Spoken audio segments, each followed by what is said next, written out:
bizlere görüşlerini sunarak ufkumuzu genişletecekler.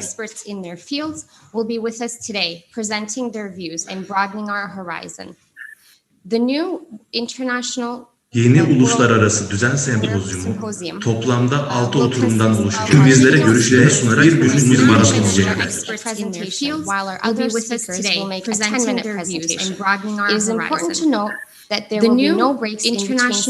Yeni uluslararası düzen konuşmalar ayrıca Vatan Partisi'nin görüşlerini sunarak da canlı olarak yayınlanacaktır. İlk oturuma geçmeden önce bu aydınlatıcı sempozyumu dünya çapında böylesine geniş bir şekilde düzenlediği için Vatan Partisi'ne teşekkür etmek istiyorum. Bu vurguyla birlikte yarım asrı aşkın süredir Türkiye'nin bağımsızlık ve devrim mücadelesinin lideri olan Vatan Partisi Genel Başkanı Sayın Doktor Doğu Perinçek'i açılış konuşmasını yapmaya davet ediyorum. Doktor Perinçek, söz sizin. Dr. Perinçek, the floor is yours. Our valuable friends from the Pacific to the Atlantic Ocean. Dear friends, we are sharing with you the virtues of humanity. You are all very welcome to the new International Order Symposium. I am greeting you in the name of Vatan Party Turkey with warmest feelings of friendship and respect. A new world is being constructed. We are on the edge of the greatest revolutionary leap in human history. Because the imperialist capitalist system... Çünkü emperyalist kapitalist sistem mafyalaşmış, üretimi boğan bir karakter kazanmıştır. Artık sistemin tahtında üretim süreçlerinde kazanılan özel kar değil, faiz, rant ve dolar vurgunculuğu oturmaktadır. Kapitalizm insanı emeğine, kendisine ve topluma yabancılaştırıyordu. Bugün emperyalizmin mafya sisteminde bu yabancılaşma ve yalnızlaşmanın artık insanlık için taşınamaz bir yük olduğu apaçık ortadadır. Zenginleşen kuzey ile yoksullaşan güney ülkeleri arasındaki uçurumun açılması, emperyalist sistem içindeki ülkelerde artan yoksulluk, işsizlik, ahlaki çözülme, uyuşturucu, bencilleşme, toplumsal dayanışmanın çökmesi, savaşlar, cinayetler, suçların salgın hastalık gibi yayılması, kadın erkek eşitsizliğinin büyümesi, yabancılaşma, menfilik, umutsuzluk, karamsarlık, vatansızlık, özel çıkar sistemi içinde çözümsüz kalan sorunlar sıralanıp gidiyor. Mevcut sistem toplumu parçalıyor ve dağıtıyor. Toplumlar toplum olmaktan vazgeçmeyeceklerine göre sistemden vazgeçeceklerdir.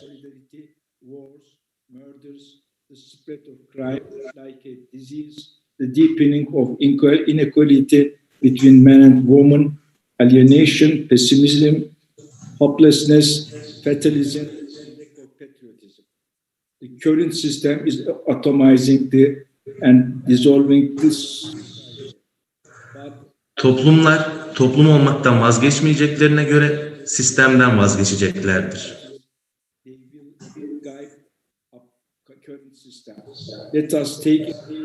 Yaşadığımız küresel pratiğe bakarsak, 1945'ten sonra kurulan ABD hegemonyası çökmektedir. Birincisi, dolar saltanatı yıkılıyor. İkincisi, ABD'nin silahlı gücünü dengeleyen silahlı güçler oluşmuştur. En önemlisi, devletler bağımsızlık, milletler kurtuluş, halklar devrim istiyor. Dünün yoksulları günümüzün zenginleri haline gelmektedir ve inisiyatif onların elindedir. Dünya ekonomisinin ağırlığı artık Asya'ya kaymaktadır. Dünün mazlumlar dünyası artık gelişen dünya oluyor. İnsanlığın büyük serüveni açısından bakarsak Atlantik çağının sonuna geldik. Asya çağına girmiş bulunuyoruz. Afrika ve Latin Amerika gelişen Asya'nın gelişen kanatlarıdır.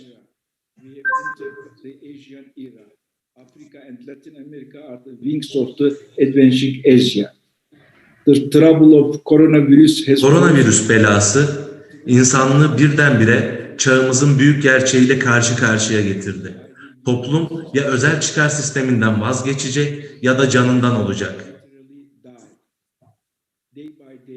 Dünya, güneşin ve kendisinin çevresinde dönerken her sabah karşılaştığımız soru şudur: özel çıkar mı yoksa insan mı? Bireysel çıkar mı yoksa kamu çıkarı mı? Üretime zincir vuran bir sömürü sistemi mi şiddet ve küresel terör mü yoksa insanlık mı? Yanıt hayatın kendisindedir. Birey olarak yalnız yaşayamayacağımızın farkına vardık. Mafyalaşan sınıfsal tahakküm sistemlerinin çaresizliği ortadadır. Yeryüzü tarihinde hiçbir sistem insana ve doğaya karşı bu kadar yıkıcı olmamıştı. Kapitalizmin merkez ülkelerinde bugün 2 insandan biri ruhsal sorunlar nedeniyle doktora gidiyor. İnsan kirlenmesiyle doğa kirlenmesi tehlikeli boyutlarda. Ormanlar, ırmaklar ve denizler bile bu kirlenmeden nasibini alıyor.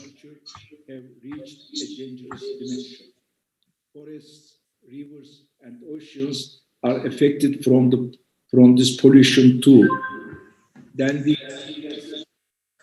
Peki, emperyalist mafya sistemi içinde çözüm var mı?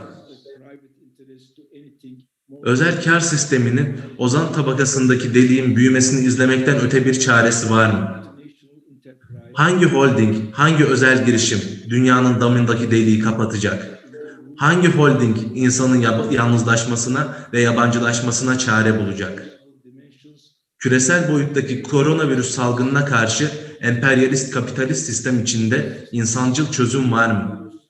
Emperyalist kapitalist dünyanın seçkin düşünürleri bile bu sorulara olumlu yanıt veremiyorlar. İnsanlık Atlantik rüyasından şimdi kabusla uyanmaktadır. Emperyalist sistem içinde çözüm aldatmacalarına artık kimse inanmıyor. Şu anda karantinaya giren sistemin kendisidir. Başkanlar ve başbakanlar bile karantinaya alındı. Aslında bu olay finans diktasının ve liberalizmin karantinaya alınmasıdır. Evet, liberalizm hümanizme ihanet etti ve şimdi ihanetin bedelini ödüyor. Kutsal kitaplar Adem ile Havva'nın çocukları olan Kabil'in eşi Habil'i öldürdüğünü yazar. Liberalizm ve hümanizm de onlar gibi ikiz kardeş olarak dünyaya gelmişlerdi. Liberalizm, kardeşi hümanizmi öldürmeye kalktığı için cehennemlik olmuştur. İnsanlık, insancılıktan vazgeçmiyor, liberalizmden vazgeçiyor.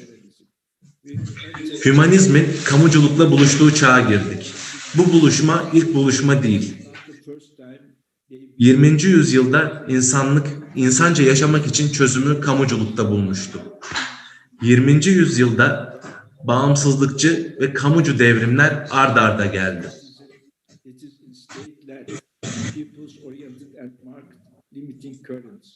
The 20th century began with one revolution after the other, all seeking independence and statism. The Turkish, Russian, Chinese, Rus, Çin, Hint ve mazlumlar dünyasındaki diğer devrimler yeni bir dünya kurmuştu. 20. yüzyılın sonlarında gündeme gelen neoliberal küreselleşme dalgası, milli demokratik ve sosyalist devrimlerin kazanımlarını yok etmeye kalktı. Ama o karanlık çağ kısa sürdü.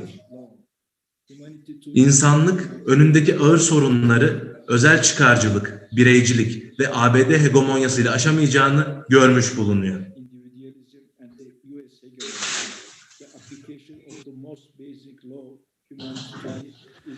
İnsanlık tarihinin en yüksek yasası gündemdedir. İnsanoğlu olumsuzluklara teslim olmuyor.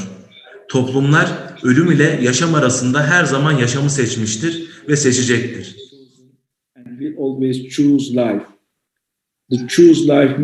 Yaşamı seçmek, yalnızlığı değil toplumu seçmektir. Yaşamı seçmek, tarihin kritik anlarında kapıya dayanan yeni sistemi seçmektir. Bugün dünyanın kapısını çalan hümanizmdir, kamuculuktur, paylaşmaktır, emektir ve üretim odaklı siyasettir.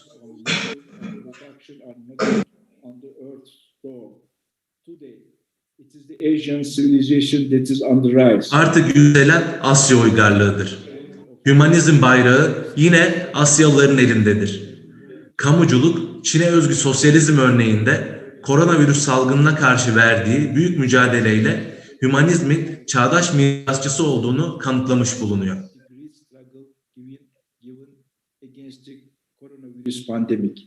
As a new world is being Yeni bir dünya kurulurken merhaba kamuculuk diyoruz. welcome statism, Kardeşliği, komşuluğu, fedakarlığı, paylaşmayı, sadakati, el birliğini, dayanışmayı, millet sevgisini, vatan sevgisini ayağa kaldırdığı için kamuculuğa hoş geldin diyoruz.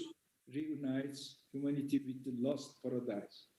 At this moment in time, humanity is not at the stage of completely abolishing. İnsanlık bugün hemen kapitalist özel mülkiyeti bütünüyle tasfiye edecek bir aşamada değil. Ancak üretimi boğan finans diktasının sonu gelmiştir. Kendisinden başka kapitalist ülkeleri dahi baskı altına alan hegemonyacılığın miadı dolmaktadır. Küreselleşmenin milli devletleri yıkıma uğratma girişimi iflas etmiştir.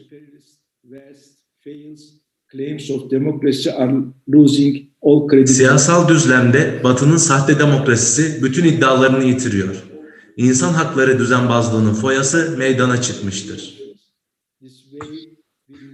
Önümüzdeki devrim dalgası Asya, Afrika ve Latin Amerika'dan kapitalizmin merkezlerine doğru birçok ülkeyi şu veya bu ölçüde kucaklayacaktır.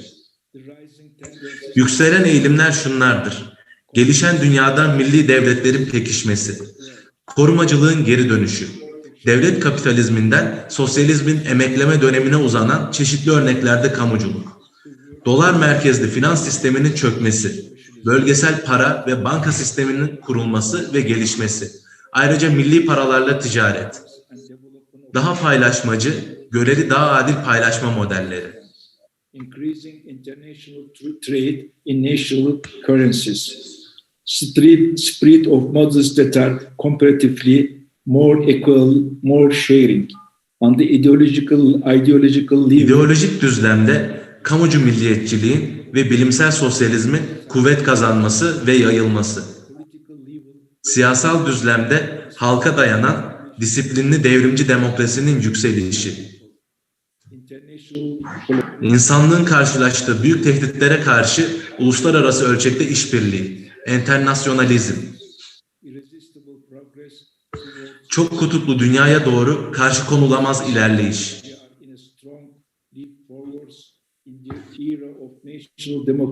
Toplam olarak bakarsak milli demokratik devrimler ve sosyalizme açılma çağında güçlü bir atılımın içine girdik. İnsanlık gelişmiş kapitalist ülkelerdeki demokratik devrimlerden sonra 20. yüzyılın mazlumlar dünyasındaki milli demokratik devrimleri yaşamıştı.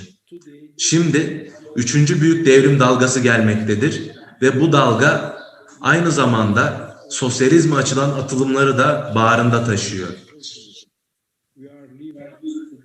Finans kapitalin hükmettiği karanlık dünyadan üretenlerin aydınlık dünyasına gidiyoruz. İnsanlığın bu büyük atılımı kuşkusuz kendiliğinden olmayacak. Biz öncü partiler bu sürecin seyircisi değil, yapıcısıyız. İnsanlık önündeki sorunları üretici sınıfların devrimleriyle çözecektir. Bu devrimler millidir. Ancak milli sınırlar içine kapanmayacaktır. Mazlumların ve gelişen dünyanın enternasyonel dayanışması gündemdedir. Yeni bir devrimler çağının eşiğindeyiz. 7 iklimde gül ile gülün değiştirildiği bir dünya insanlığın ufkundadır.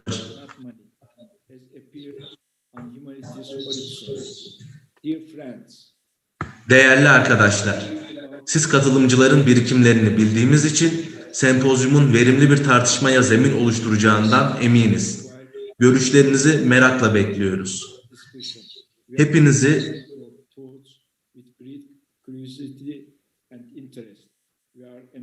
Hepinizi sevgi ve saygıyla selamlıyoruz.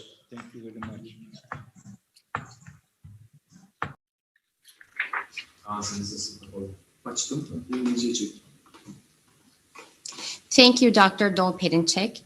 I will now pass the floor to Vatan Parti's representative in China, Mr. Mehmet Adnan Akfrat, to moderate the first session. The floor is yours, Mr. Akfrat. Thank you.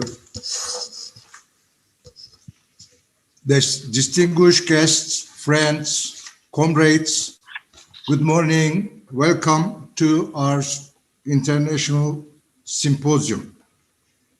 I would like to introduce the first speaker, Dr. Jing Dongcha. He is from the Chinese Communist Party, Central Committee, International Relations Department. We are requesting from the speakers to follow the time restrictions. It's a whole day conference, so we have to follow the time to make it smoothly. Please, Dr. Jing Dongcha, Zaoshanha, go on. 你好, Adnan. Thank you, Adnan. Can you hear me? And distinguished chairman, Dr. Perchek, dear colleagues, greetings from Beijing. While globally the pandemic is still raging, I wish you good health and all the best. I would like to thank the organizer of this virtual meeting for the kind invitation that allows me to exchange ideas with our friends on the issue of international order. Regarding the changes in the international order, my basic viewpoint is that the entire world is undergoing major changes and adjustments, while it's getting even closer to a major turning point, and there is a great progress being made. This change is profoundly influencing the progress of human history. We would call it a change unseen in the century. It would be specifically described as follows. The first is the change of science and technology. The rapid development of information technology has promoted a new round of technological and industrial revolution. The internet, cloud computing, big data, and artificial intelligence are surging. The fourth industry revolution is in the assistant, which is changing the way of human production, life, and communication in a round way. This has brought new development opportunities to developing countries, but it has also brought new challenges. The second is the change of economic globalization. Since the Second World War, economic globalization has promoted the transnational and transregional flow of production facts, promoted the international economic and cultural exchanges, promoted the great growth of material wealth, and brought about the vitality and prosperity of the world economy. However, in recent years, the trend of anti-globalization under the banner of trade protectionism and populism has sprung up in some developed countries. Multilateralism and free trade system have been threatened, and economic globalization has encountered resistance. The third is the change of international political structure. With the rapid development of emerging countries, developing countries have gained more and more voice in international politics and become an important new force in the world political pattern. The relations among big countries have been easily adjusted, and the world political pattern is full of uncertainty. The fourth is the change of global governance order. Over the past century, Western countries have been dominant in international governance, while the vast number of developing countries are in the marginal zone, lacking the right of discourse and governance. With the rapid development of large number of emerging economies and developing countries, the global governance system has entered a period of accelerated reform, and the international power has become more balanced. In all, to the unprecedented changing situation today, the new round of scientific and technological revolution and industrial transformation are the fundamental driving force of its development. The profound changes in the international balance of power are its orientation. The in-depth judgment of economic globalization is its important content. The reshaping of the global governance system and the international order is its development trend. The pandemic of the COVID-19 acts as an important driving force of its accelerated evolution, and the apparent increase in instability and uncertainty facing the world would be the basic feature. From a historical perspective, such a change is not a change in a moment, nor a change in a region or a country, but a country in the world, a change in the times, and a change in history. It has a profound historical origin. Looking back over the 100 years since the end of the First World War, the world has gone through so many far-reaching major events, and the changes it has undergone were so huge and profound. First, from 1929 to 1933, there was the Great Depression, and then the Second World War, forming an international system with the United Nations as the main global governance platform. After that, the world experienced over 40 years of the Cold War, the subsequent dramatic changes in Eastern Europe, and the disintegration of the Soviet Union. Then, we had rapid development of the economic globalization in the next 30 years from the late 1970s to the early 1980s, and the technological and industrial revolutions thereafter, including nuclear energy and information technology, which have brought about comprehensive and profound changes in human society. After experiencing the once-in-a-century international financial crisis in 2008, we are now experiencing an unprecedented global pandemic of the COVID-19 and its serious and far-reaching consequences.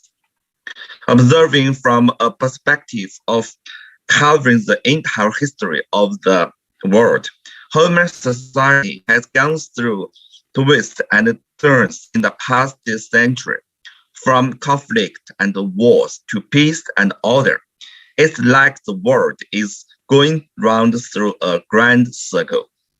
Last but not least, in the face of the major changes unseen in a century, China adheres to the vision for global governance, featuring extensive consultation, joint contribution, and shared benefits.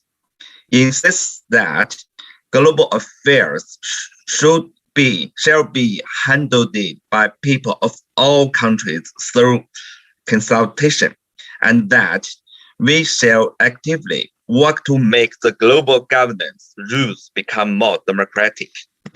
We will hold high the banner of multilateralism of the United Nations, give full play to the constructive role of the World Trade Organization, the International Money Fund, the World Bank, the G20, the EU, and other global and regional multilateral mechanisms to jointly promote the development of a community with a shared future for mankind.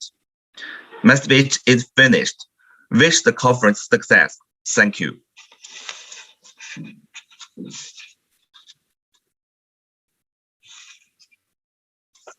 Thank you. Thank you for your attention.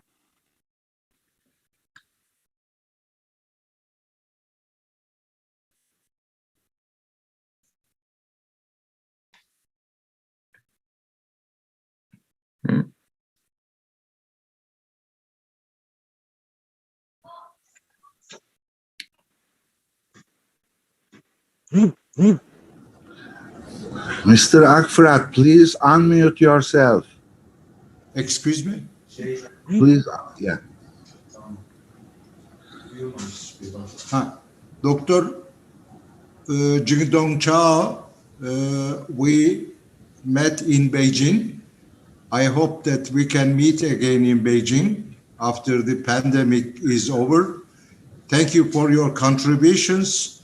Thank you for participation to this international symposium. I would like to introduce Professor Dr. Lu Baolin to make his speech. Professor Dr. Lu Baolin is from Fujian University, and Lu Baolin and the Professor Dr. Qing Enfu, they have published an important article about the Lenin's imperialism theory and the implementation to today's world. Please, Professor Dr. Lu Baolin, you can go on, please. Thank you. Let me share my screen. There's a problem. I cannot share my screen.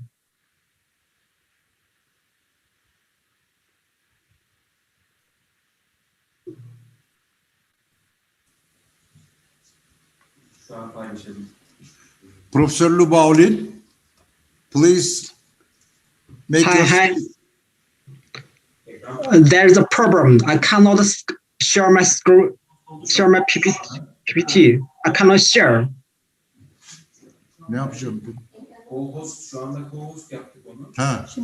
Now you may share your presentation. Now you are the co-host. You can do it now. Thank you, thank you.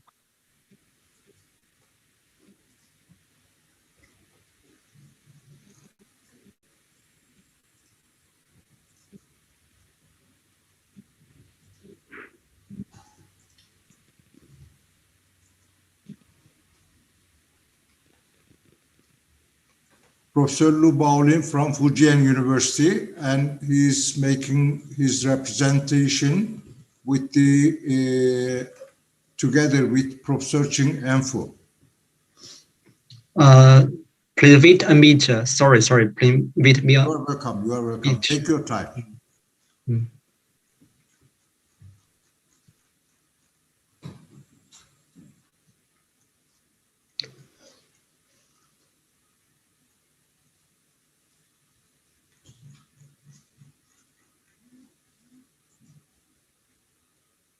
Can you see my PPT?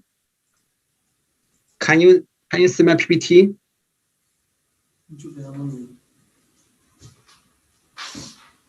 Aynısını yaptı. Geçen sefer de bunu yaptı. Bir şeyin üstüne alması gerekiyor programını. Thank you, Mr. Chairman. Gerekiyor abi. I'm glad to have this opportunity to attend this conference. Desktop demesi lazım. Desktop. Masaüstü, desktop. Desktop. The topic of my presentation is the characters of new imperialism. Göremiyoruz ki şu anda. You should share desktop. Whole desktop.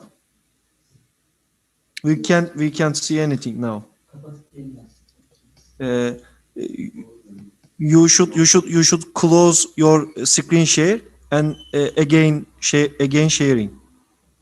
Geçen sefer yaptığın gibi der misin? Onu ben diyemem. Siz söyleyin isterseniz oradan.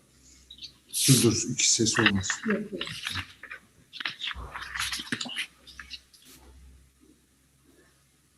Benim sesim duymuş.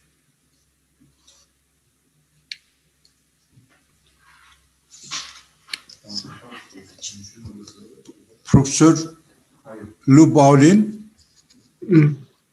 please. Can you see my close your sharing and reopen it. Now, can you see my PPT? Is it well? Is it okay? It's okay. You have to move that file onto desktop.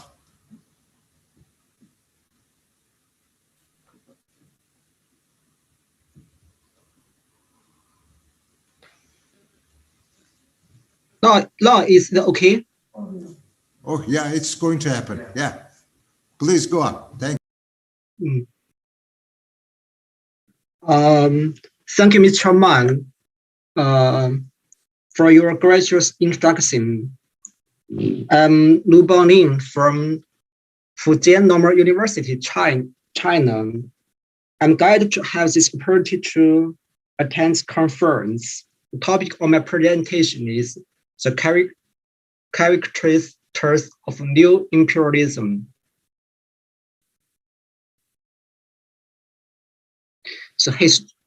The historical evolution of capitalism has passed through several distinct stages.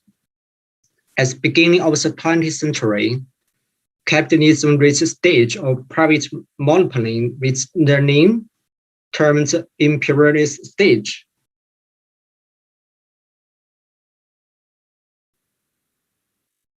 In order to expand overseas and redistribute the territory of the world, the leading powers from various alliances launched a fierce struggle that led to two world wars. After World War II, a number of economically backward countries adopted a socialist path of development. Although it had long before been predicted that capitalism would inevitably be replaced by socialism, this was accomplished only in a few countries. The capitalist and imperialist system, despite suffering grave problems, still survived. From the 1980s and the 1990s, capitalism carried out a strategic shift to new liberal policies and evolved into its new imperialist stage. This represents a new stage in the development of imperialism following the Cold War. New imperialism is a specific stage of historical development that has arisen in the contemporary world against a background of economic globalization and financialization.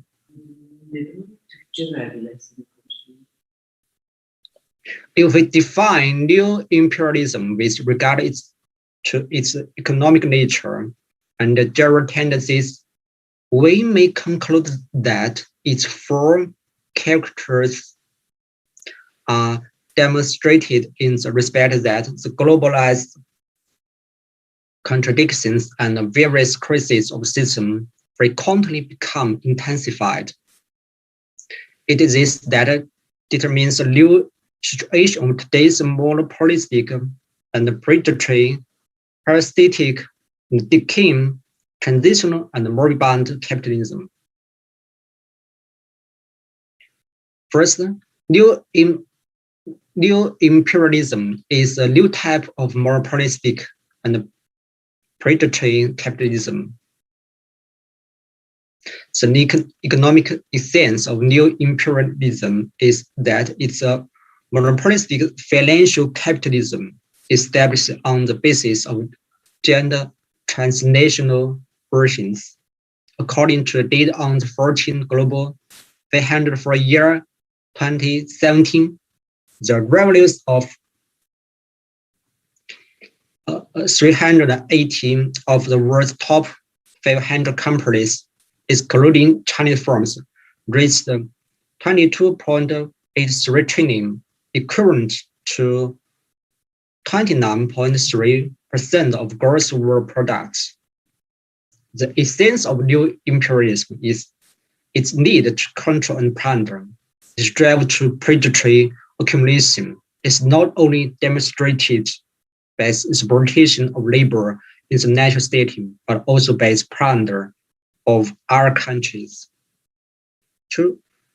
Second, the new imperialism is a new type of capitalism that is hegemonic and fraudulent.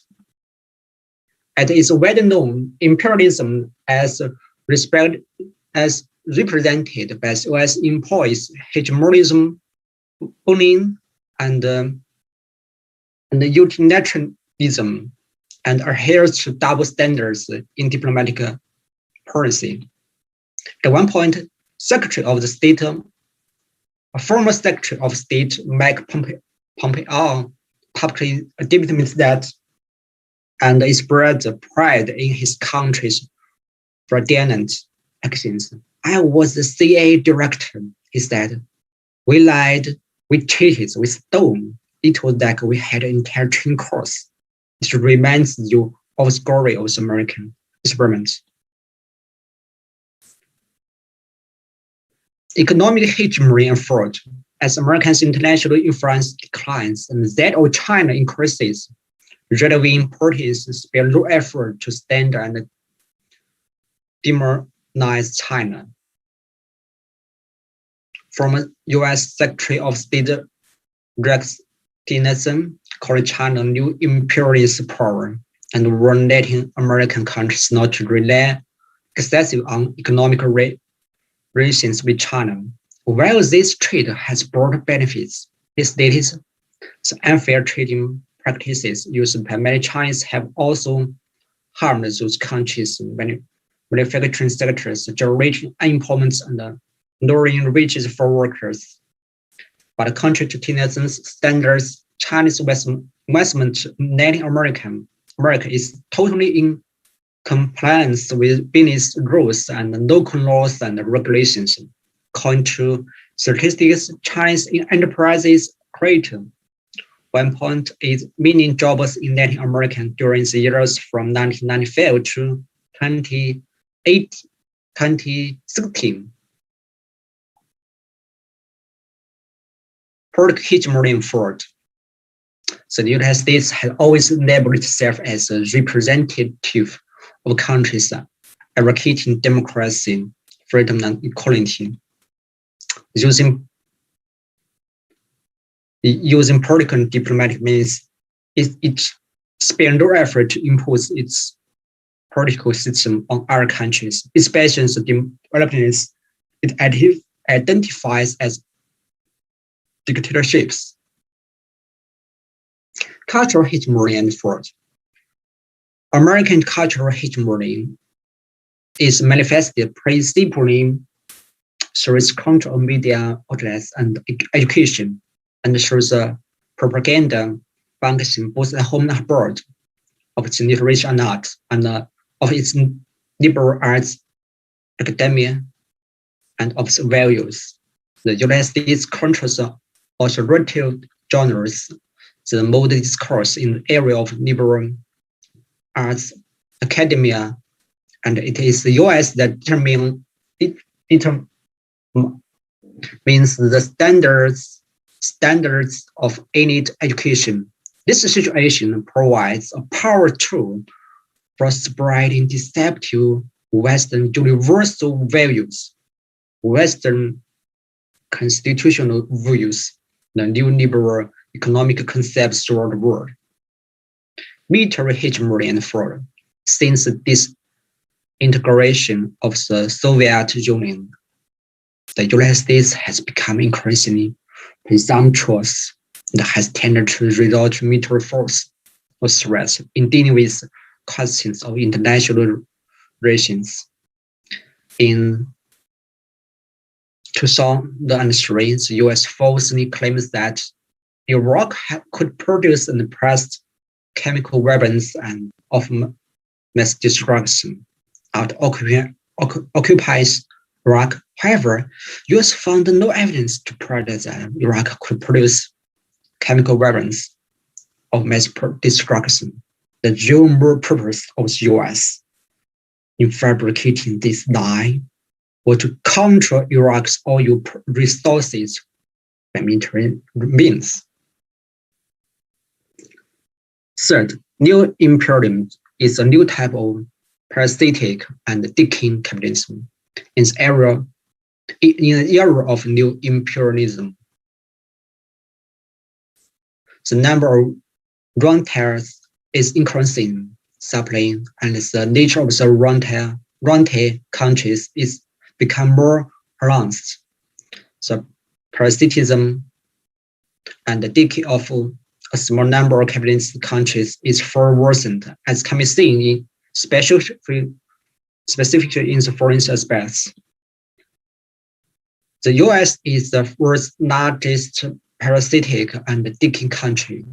The Natural Health Report released by the Natural Health Research Group of the Chinese Academy of Sciences shows that the United States is the country with the most hegemonic dividends in the world. For year 2011, US hegemonic dividends totaled $7,396.09 billion, corresponding to 52% of the country's GDP, and the average of hegemonic dividends obtained per day came to 20 billion. Wealth and incomes are concentrated in the hands of a specific class of owners and financial class assets. Four, new imperialism, a new type of transitional and mobile-bound capitalism. What many people seem to find confusing, however, is that except in very small number of countries where socialism is being constructed, most capitalist societies have not perished. This raises a very important question: how to judge the transitional nature of contemporary capitalism, or its tendency to decline and perish?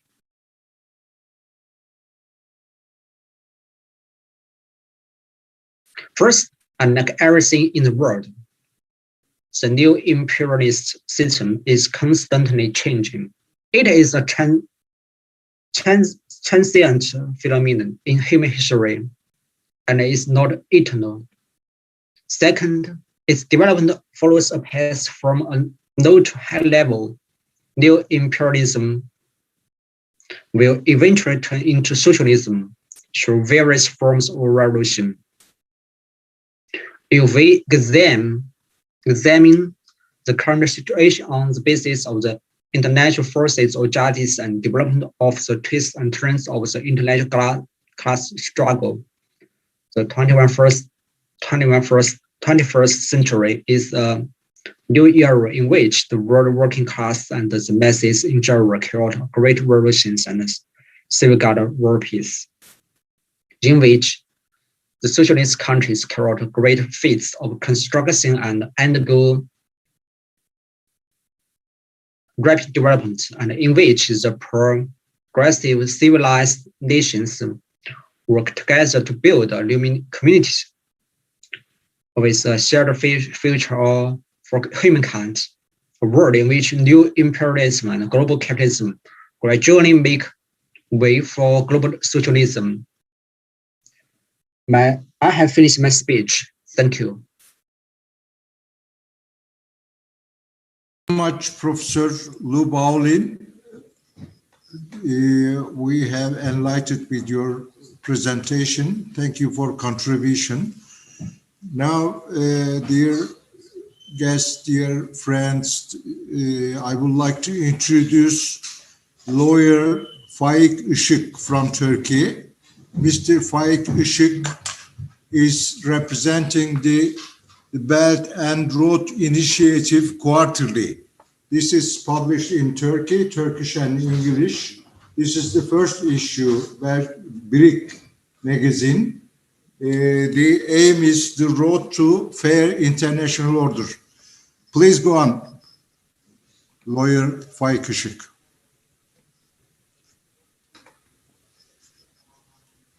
Ses yok. Sordurdum. Maskem mutluydu. Sesinizi duyamıyoruz. Yes, now, could you hear me? Hello.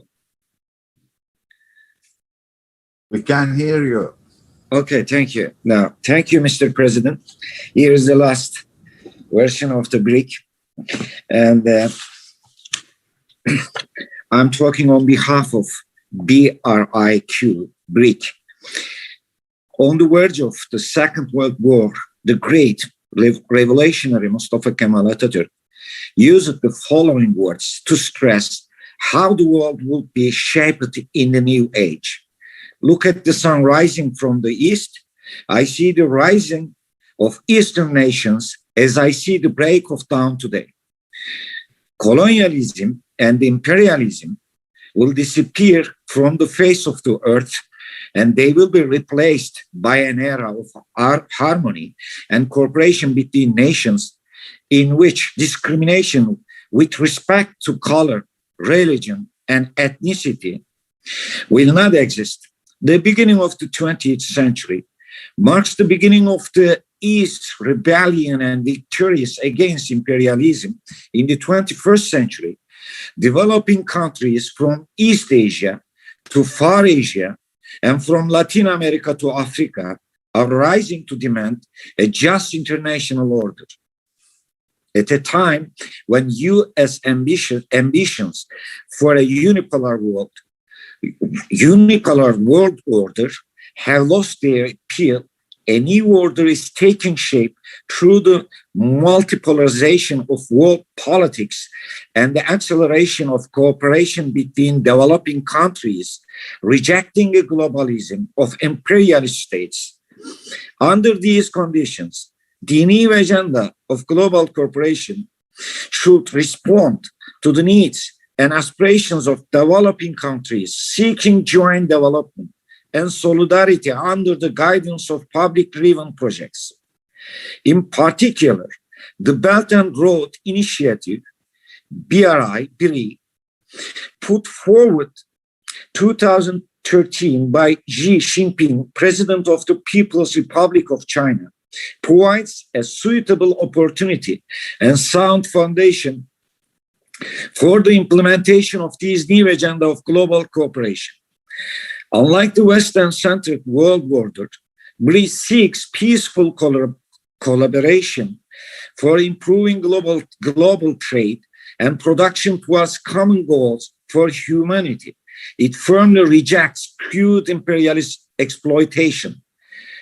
Turkey has a significant role, real and potential, in accelerating South-South cooperation. Turkey is conveniently located as Asia's farthest outpost to the West. It assumes a critical position as a pivotal country on BRI's North-South and East-West axis, standing out for the aspiration for common prosperity and shared development.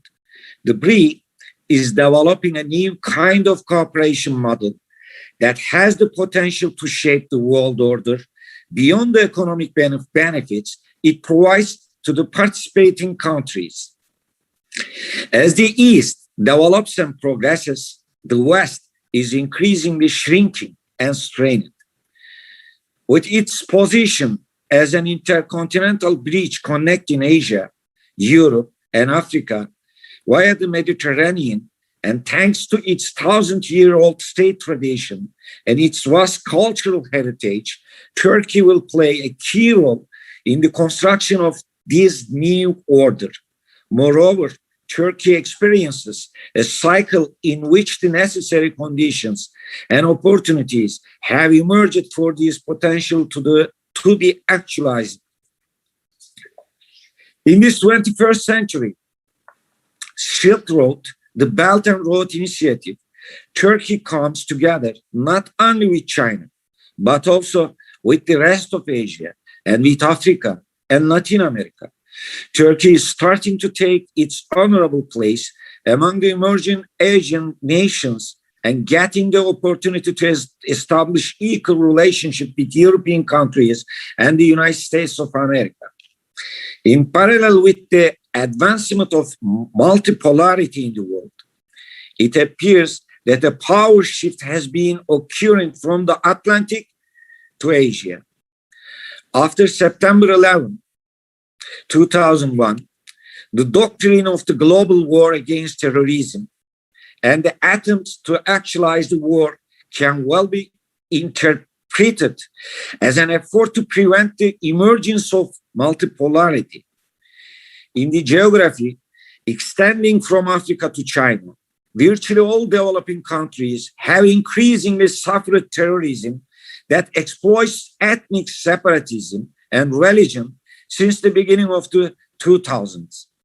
Moreover, governments in several countries, such as Afghanistan, Iraq, Libya, Syria, have been overthrown by US or NATO-led foreign interventions. The countries subjected to foreign interventions have either been fragmented or driven into chaos.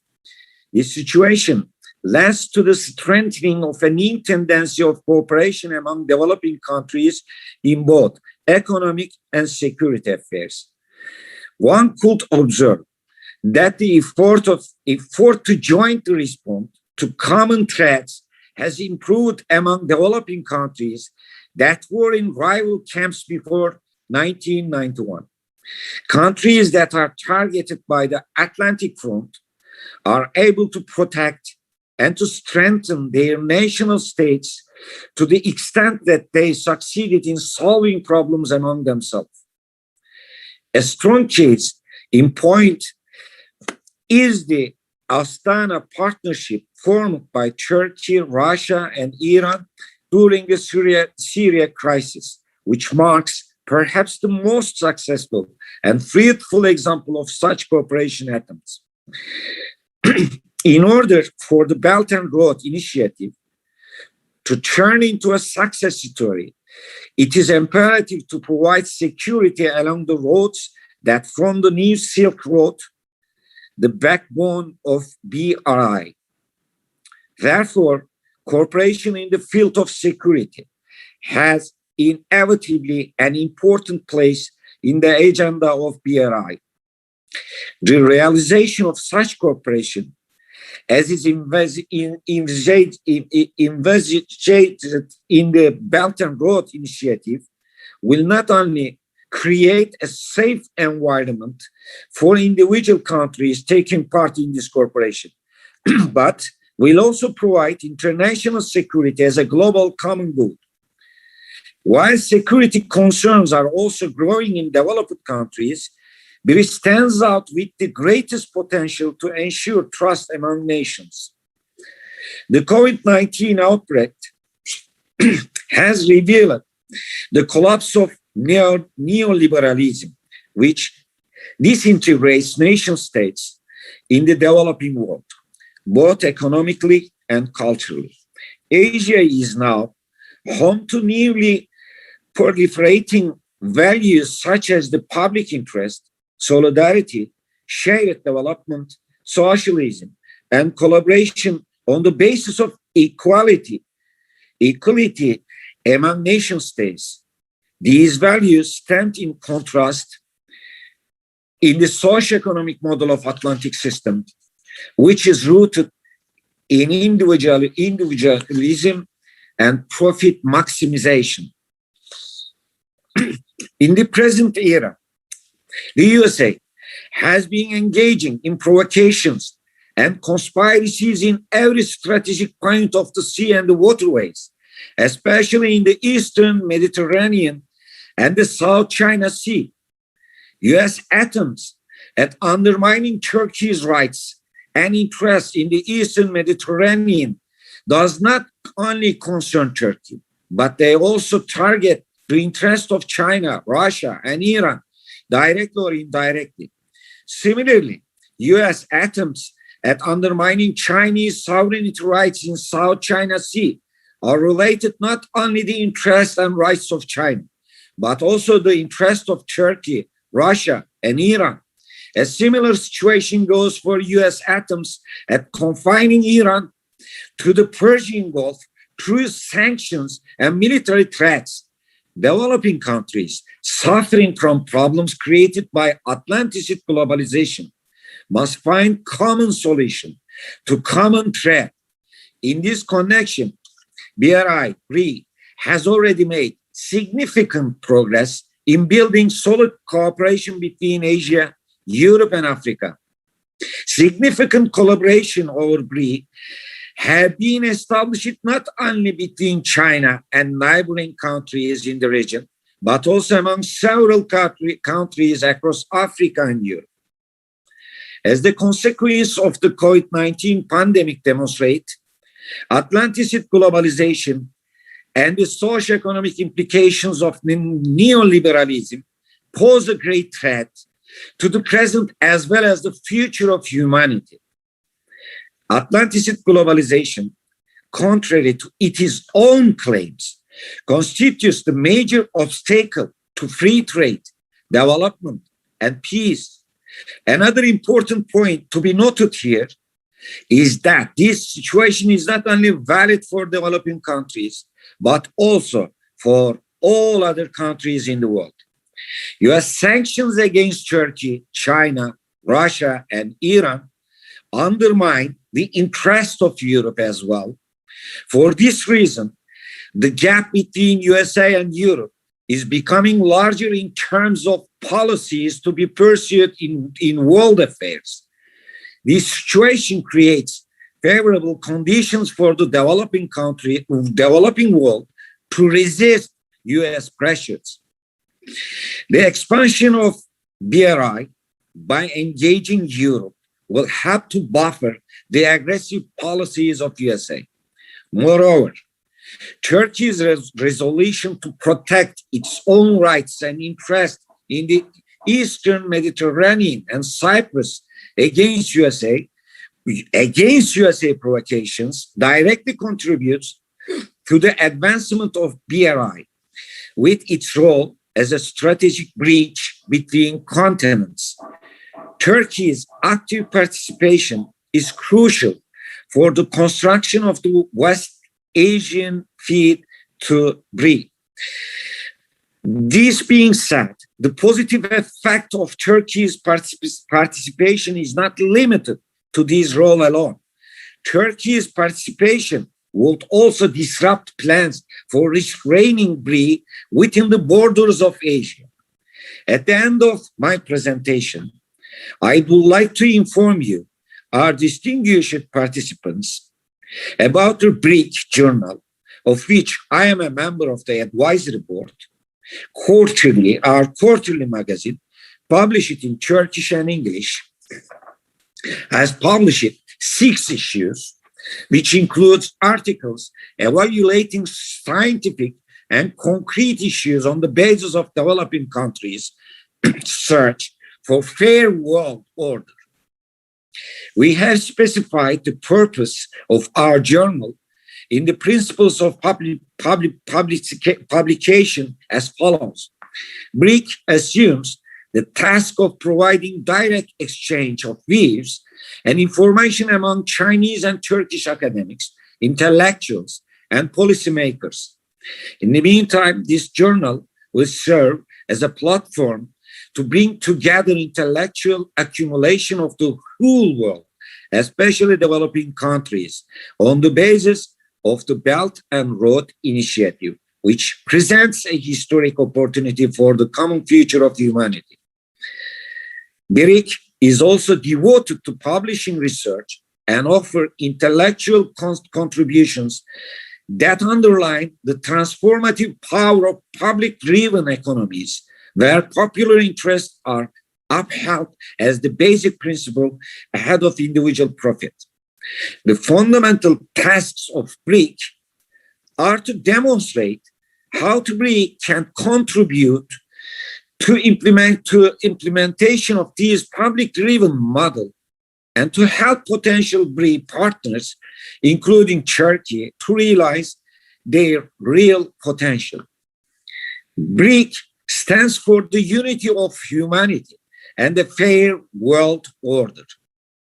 It will therefore be a publication for the world distinguished intellectuals, especially those from Eurasia, Africa, and the Americas, the defenders of a new civilization rising from Asia on the basis of peace, fraternity, cooperation, prosperity, social benefit, and common development. Furthermore, we defined our claim in the press release of BRIC as follows. We have very significant difference that distinguishes us from our peers. BRIC, Belt and Road Initiative Quarterly, has a claim. This claim is being a preparative leader and international center on the intellectual ground in the matter of which foundations the international fair order demanded by the developing world will emerge and on which basis it will develop. This claim is being a platform which intellectuals in Turkey, a key country in the Asian age, will be decisive in this effort. It's to be constructive, constituent, and developer, not to be passive, following, criticizing, opposing. It's to open up possibilities and opportunities offered by Belt and Road Initiative to the political and business world. As countries in the developing world, we face similar problems. It's a common assessment of everyone in the world that the global power shifts have occurred in the world and the Asian age is rising instead of Atlantic-based global order. We are experiencing the pain of establishment of a new world order, which will determine the coming decades. The period of Pax Americana is over. We are now experiencing a period in which regional alliances are decisive in the world and initiative has passed into the developing world. However, the intellectuals of Asia, Africa, and Latin America who come up with ideas on similar problems are able to access information filtered by Atlantic centers about conditions in another part of the world in these conditions. It is getting importance that intellectuals of the developing world who are concerned about the establishment of this new world order meet on a platform where they can exchange information and ideas directly. Through BRIC, we will jointly evaluate and discuss problems and solutions in the establishment of this new world order. While completing its first year with its unique design, cover issues, contents, scientificness of articles, and the authors from different countries of the world, BRIC has released 4 issues proving this claim. In these issues, BRIC has featured academic articles, essays, and interviews of authors from prestigious universities in China and Turkey, including Russia, Iran, Mexico, Australia, Germany. In addition, we have reflected intellectual knowledge of Turkish business people, which is fed by their own practices. During its first year, BRIC has published articles, interviews, and book reviews by scholars who are specialists in their field and well-known in the world. At the present time, a huge ideological political transformation has been occurring in Turkey and in the world. A serious change in consciousness is being experienced in the different political fractions in Turkey, which is as a country fighting with its nation against siege of imperialism. This change, which occurs at first in business and political world, in concrete practice, has gradually affected academia. An accumulation analyzing the rise of Asia, the collapse of Atlantic system, and thinking on alternative solutions for the future of Turkey. And totally, the common future of humanity is being formed in the universities, the world of politics and business. But this is unconnected each other. Brings this accumulation together around the principles of publication and has started to become a significant intellectual center. Thank you, Mr. President. Do you hear me? Thank you very much, Mr. Faik Işık. You're welcome. We have time. We are ahead of our schedule. If you wish, you can add 3 more minutes to your speech. In fact, I would like to add some certain problems between China and Turkey and Russia and Iran, our region, and in the world as general. We really search and share some titles like AC Battle. When you give me this duty, I checked some issues, and I saw AC Battle, integrated battle doctrine, containment policy, containment Iran, containment China, containment Turkey, containment Russia. And in the world nowadays, the countries can say no against imperialism, new type of colonialism. So there are so many problems. East Asian foreign policy, China containment policy, and geostrategy in Central Asia. And in fact, now we are talking English. For example, we need to talk also cultural colonialism, cultural imperialism, cultural hegemony, unequal relationship between civilizations, and globalizing and post-colonial theories. I hope we will interest these issues in our, next magazines. We can discuss these disputes also.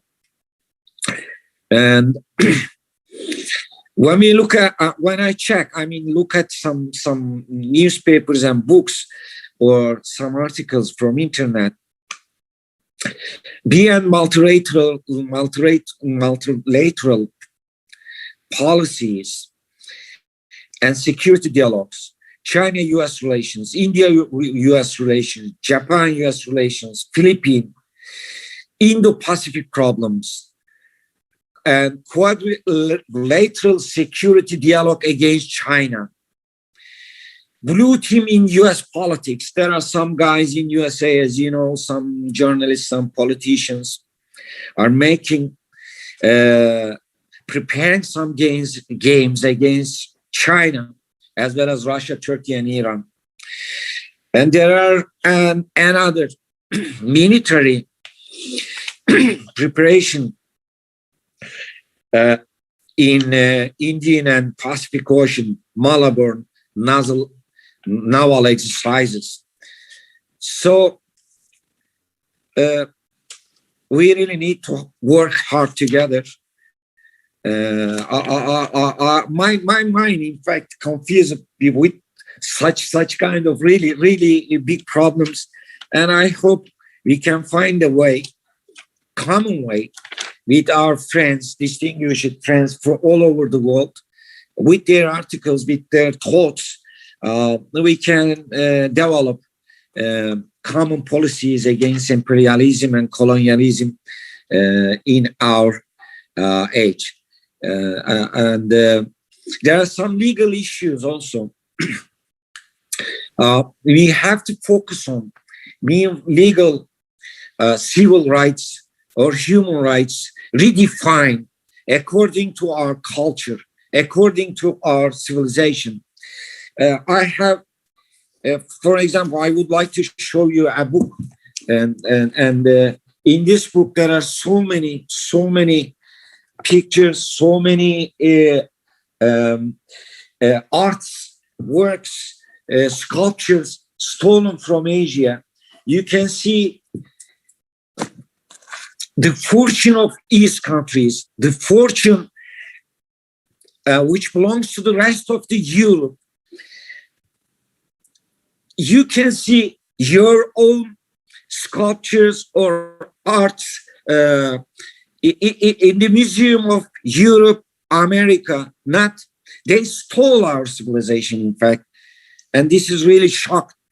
When you look at the London museums, Germany museums, France museums, USA museums, you will see they stole so many sculptures, so many artistic things stolen from other countries and demonstrating with crowd in their museums.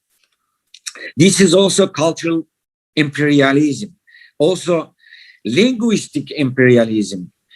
Now we are gathering together in a meeting, scientific meeting from all over the world, but we are using English or American English. This is also, I think we need to work also to learn each other's languages. Linguistic imperialism is another problem. Last sentence, please. Yes. And scientific imperialism. Our Greek atoms is against scientific imperialism because they are imposing us some policies, some words, okay, some idioms. We have to accept it. No, we can create new idioms, new world, new slogans, new explanation to the world, which covers everybody equally and friendly with fraternity. So I would like to prepare myself really a long, essay for our quarterly, Mr. President. I would like to spend your time more. Hope to see you in another meeting. Okay. Thank you very much, dear Faik Işık. Thank you for your comments and your contribution. Now I would like to introduce Peter Woods. Peter Woods is the co-chair of Asia Pacific Regional Committee for Peaceful Reunification of Korea. We met Peter Woods, distinguished with Peter Woods in Pyongyang, People's Democratic Korea. Please go on, Peter Woods. Thank you very much, Mr. President, and thank your party for the invitation to be here. I'm very pleased to see that wonderful picture of Ataturk there and to see that his philosophy, his vision, and his leadership is still very close to your heart. I will be speaking about towards a US regime-free democratic order embracing social justice and equity. I was born in the middle of the Second World War and have witnessed the remarkable activities, advances, and tragedies of this period of history. The greatest opportunities for peace came when there was a balance of power of the great and arrogant imperialist powers, but at least worldwide conflict was constrained. Sure, we witnessed a Cold War and attempts by the primary world powers to attempt to draw smaller nations into their sphere of influence. Those countries who broke the shackles of colonial and imperialist control and sought independence were sometimes tolerated. But if they were seeking a new order and embraced socialism, were often ruthlessly put down by the British, French, other European powers, and last but by no means least, by the highly manipulative and evil regime of the United States. The US regime has conducted illegal invasions and promoted coups across the globe, in Central and South America, in the Caribbean, in the Middle East, in Africa, and in Europe. They have intruded into Asia Pacific with devastating wars against the Vietnamese, Afghanis, and Korean people.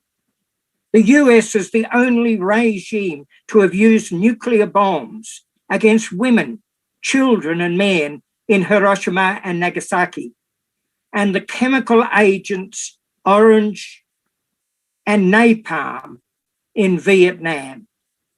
They dropped more bombs on Korea than there were people and committed appalling war crimes. They seem more determined to further consolidate their negativity by setting in motion a campaign to demonize China and pit Asian against Asian by utilizing non-Asian nations to provide some semblance of legitimacy to their outrageous behavior. They denied they were deploying a campaign of encirclement and containment of China. But immediately prior to leaving office, Trump released the United States strategic and military plans, and this exposed the lies the regime had been enunciating for years. Those of us who have been working in the region for many years could see on the ground what the US and their minions had been up to. The truth was then revealed by an unexpected source. Out of the blue came a new designation promoted by the US regime and their sycophants, the term Indo-Pacific. They threw out the embracing term Asia-Pacific, which gave a clear recognition of the entity of Asia with all its historical connections and split the diverse cultural region into two ocean designations.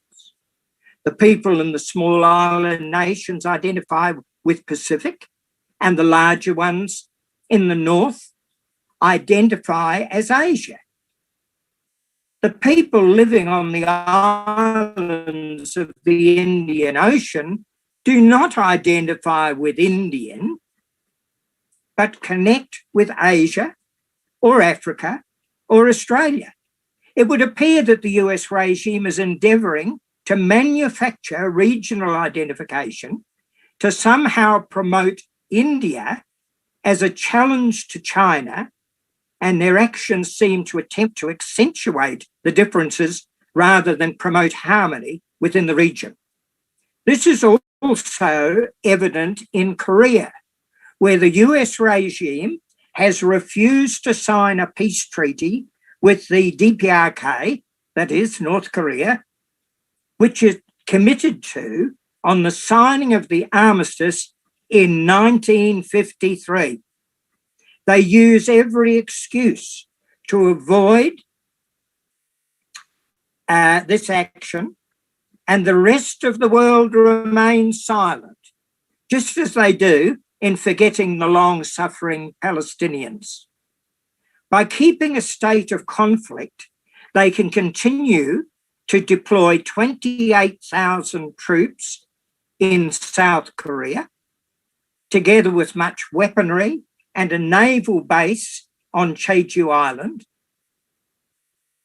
They keep many thousands of troops in Japan, thousands in Northern Australia, together with a CIA spy facility in Pine Gap, Australia. This has really nothing to do with North Korea, but is part of the US regime's aggressive strategy against China. But they dishonestly ascribe their action to a perceived threat from the Koreans. And you will see that this is enunciated in the media across the world. the demonization of the Democratic People's Republic of Korea and building an attitude of hate towards the Koreans and an ability to keep it divided. And the diplomats and countries around the world have been totally conned by this. The intention is to have conflict on the Korean Peninsula because they want an excuse to be targeting China and building up its military capacity in the countries surrounding China. In this political climate, the US regime is effectively destroying the 5 principles of peaceful coexistence. This arrogant regime has never accepted the equality of other nations. It is engaged in pretense with the allies. It is conned.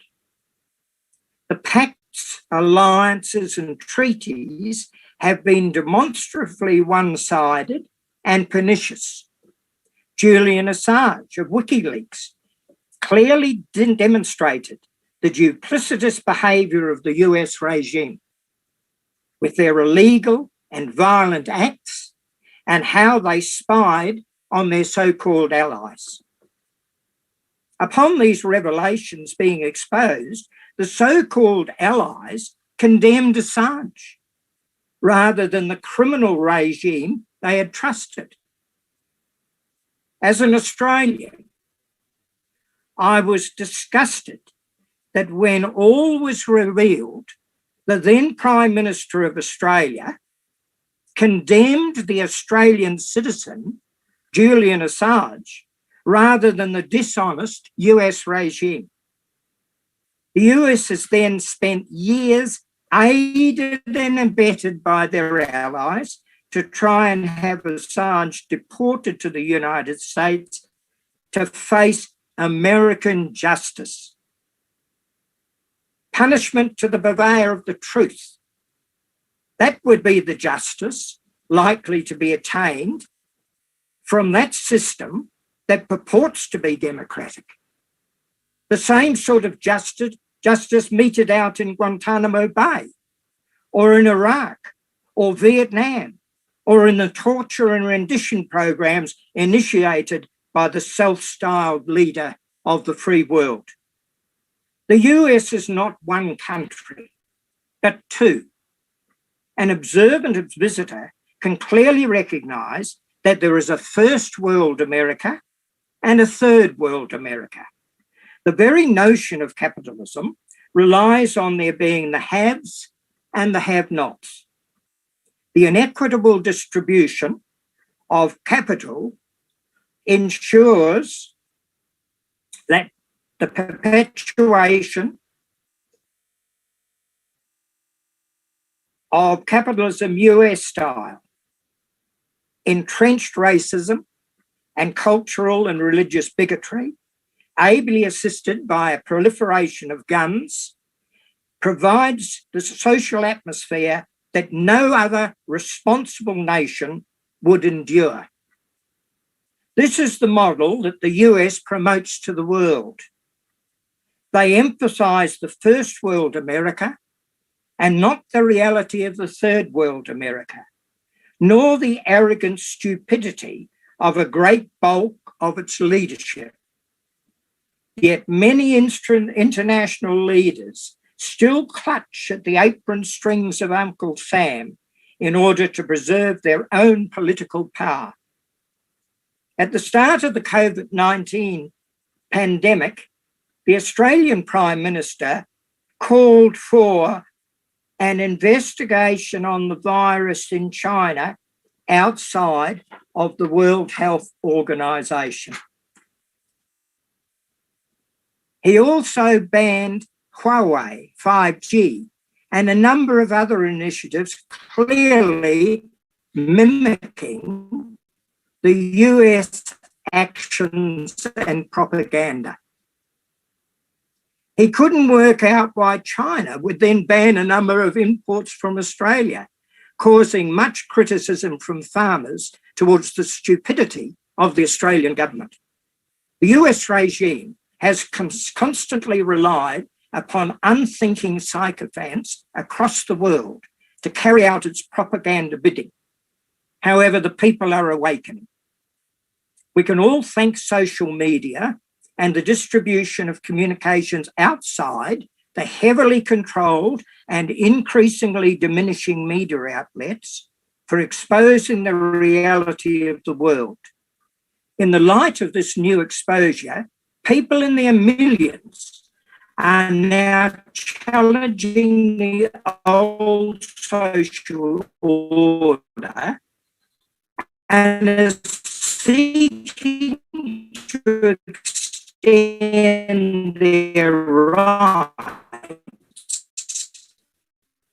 in a truly participatory manner to the uprising engineered by the CIA's wanted regime change to serve the needs of capitalist America. These uprisings are more often a reflection of real consciousness raising and a determination to bring about change. The irony is that the pandemic has brought people closer together in fighting a common enemy, and they have seen the US providing no leadership and indeed dragging the chain and in effect killing their own people like no other nation. The fragility of life has shown that for all its bluster and arrogance, the great US is a failure. China and other developing countries have left them behind, and some middle order developed countries with a socialized health system and a more egalitarian society has awakened the people of the world to a new reality. Well, an old reality, but one they were not often readily exposed to previously. As there has been a steady decrease in confidence about the US and a growing awareness on the needs of people and the importance of the availability of medical and social services and rewarding employment, the demands of the people is becoming clearer. If politicians and governments fail to recognise this, and importantly do something about it, they will be left behind by their constituents.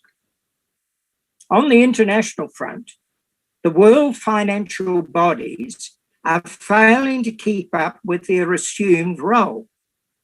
Groupings of countries led by China are setting in place alternative access to capital, and China has adopted a most generous position in sharing its increasing wealth both internally and externally.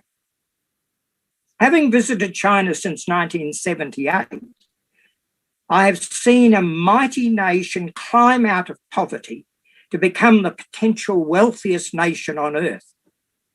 Internally, the wealth has been shared by the people with a huge increase in their quality of life.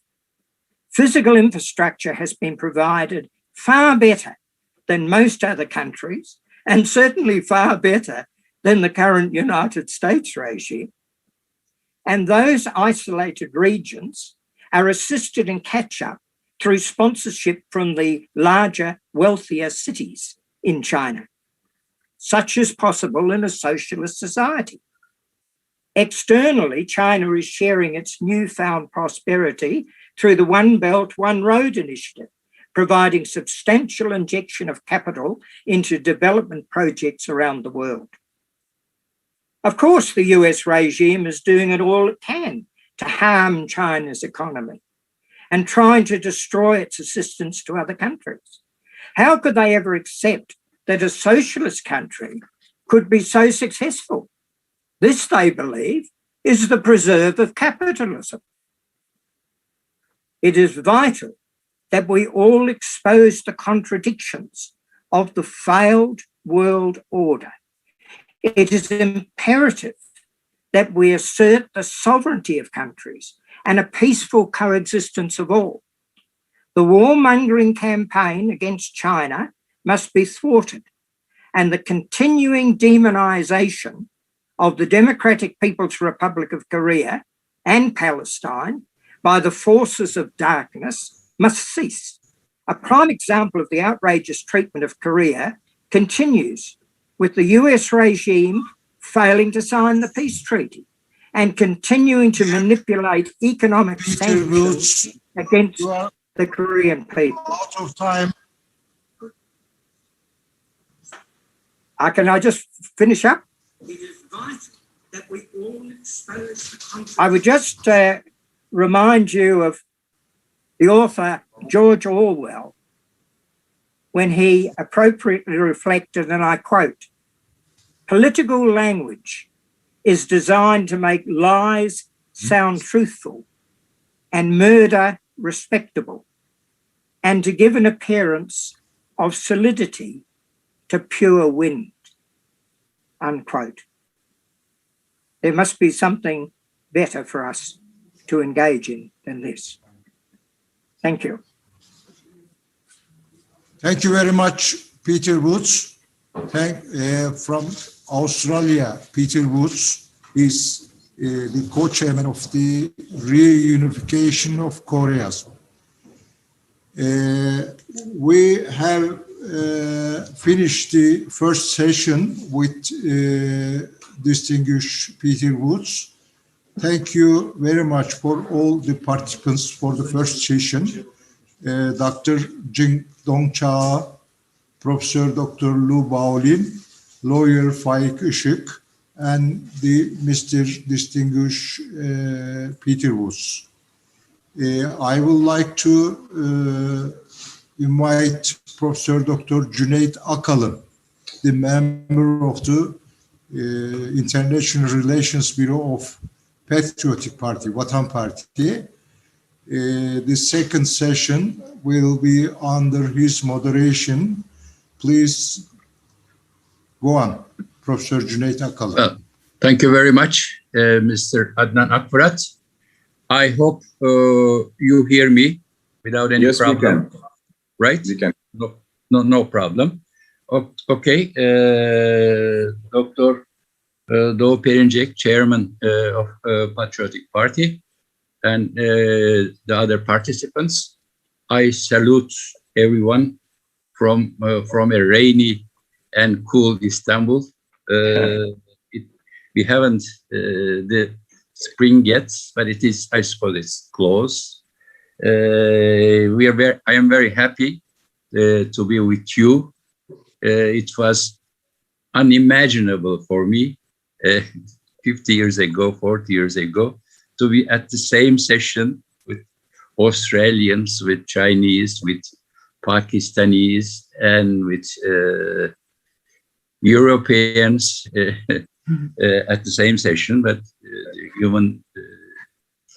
mankind realized technology developments. Now we are discussing a new world order. It's obvious that US is collapsing, and we need to build a new international order with the contribution of the Asians, Africans, Latin Americans, Europeans, etc., etc. So this is what we do. Now I give floor to another friend, or let's say a friend of Turkey, Mr. Müşahit Hüseyin Said, with my Turkish presentation, translation, or pronunciation. If I am wrong, he will correct. Perfect. Okay. His topic is very interesting. New international order, China and West, and the changing regional scenarios. So I suppose he will cover mainly the West Asia. So I give floor to Mr. Müşahit Hüseyin Said. Please go on. Thank you very much. And he is going to be the keynote speaker. He has about 20 minutes. so we are on time, no problem. Very happy to see you with us. Thank you. Oh, please go on. Thank you very much, Dr. Junaid, and thank you, friends from all over the world. And it's a pleasure to be talking to this conference organized by the Vatan Party from brotherly Turkey. Turkey and China are two of Pakistan's closest friends and allies, and we have had a long-standing relationship with both these countries. And especially with Turkey, I'd like to mention that Mustafa Kemal Atatürk is hailed as a hero in Pakistan also. And our great leader, Quaid-e-Azam Muhammad Ali Jinnah, the founder of Pakistan, declared a day of national mourning for the Muslims of India in October 1938 when Atatürk passed away. So there is a certain respect and reverence for Mustafa Kemal Atatürk as a founder of modern Turkey and as a modernizer. And I'm also grateful to all our other friends who spoke before me, Dr. Perinçek, the chairman of the Vatan Party, and especially his comments about the reconstruction of a new order, since what he called very rightly, mafia-style capitalism is unraveling. And also the comments of two of my other earlier speakers I'd like to mention. One is Mr. Woods, Peter Woods. He talked of a very important point that the term which has been changed, nomenclature is very important, Asia-Pacific to Indo-Pacific, because that makes it more exclusive rather than inclusive.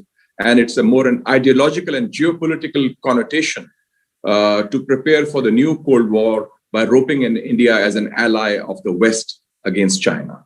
And the other comment which was made by Mr. Faik Ishik, who had a very interesting presentation on the Belt and Road Quarterly that he publishes, and I look forward to receiving copies of that. He mentioned about cultural imperialism. And I couldn't agree more with that, because when we see, let's give an example of Hollywood. Hollywood is the de facto ministry of propaganda of the American establishment, and they use it as a vehicle of ideological propaganda also whenever necessary.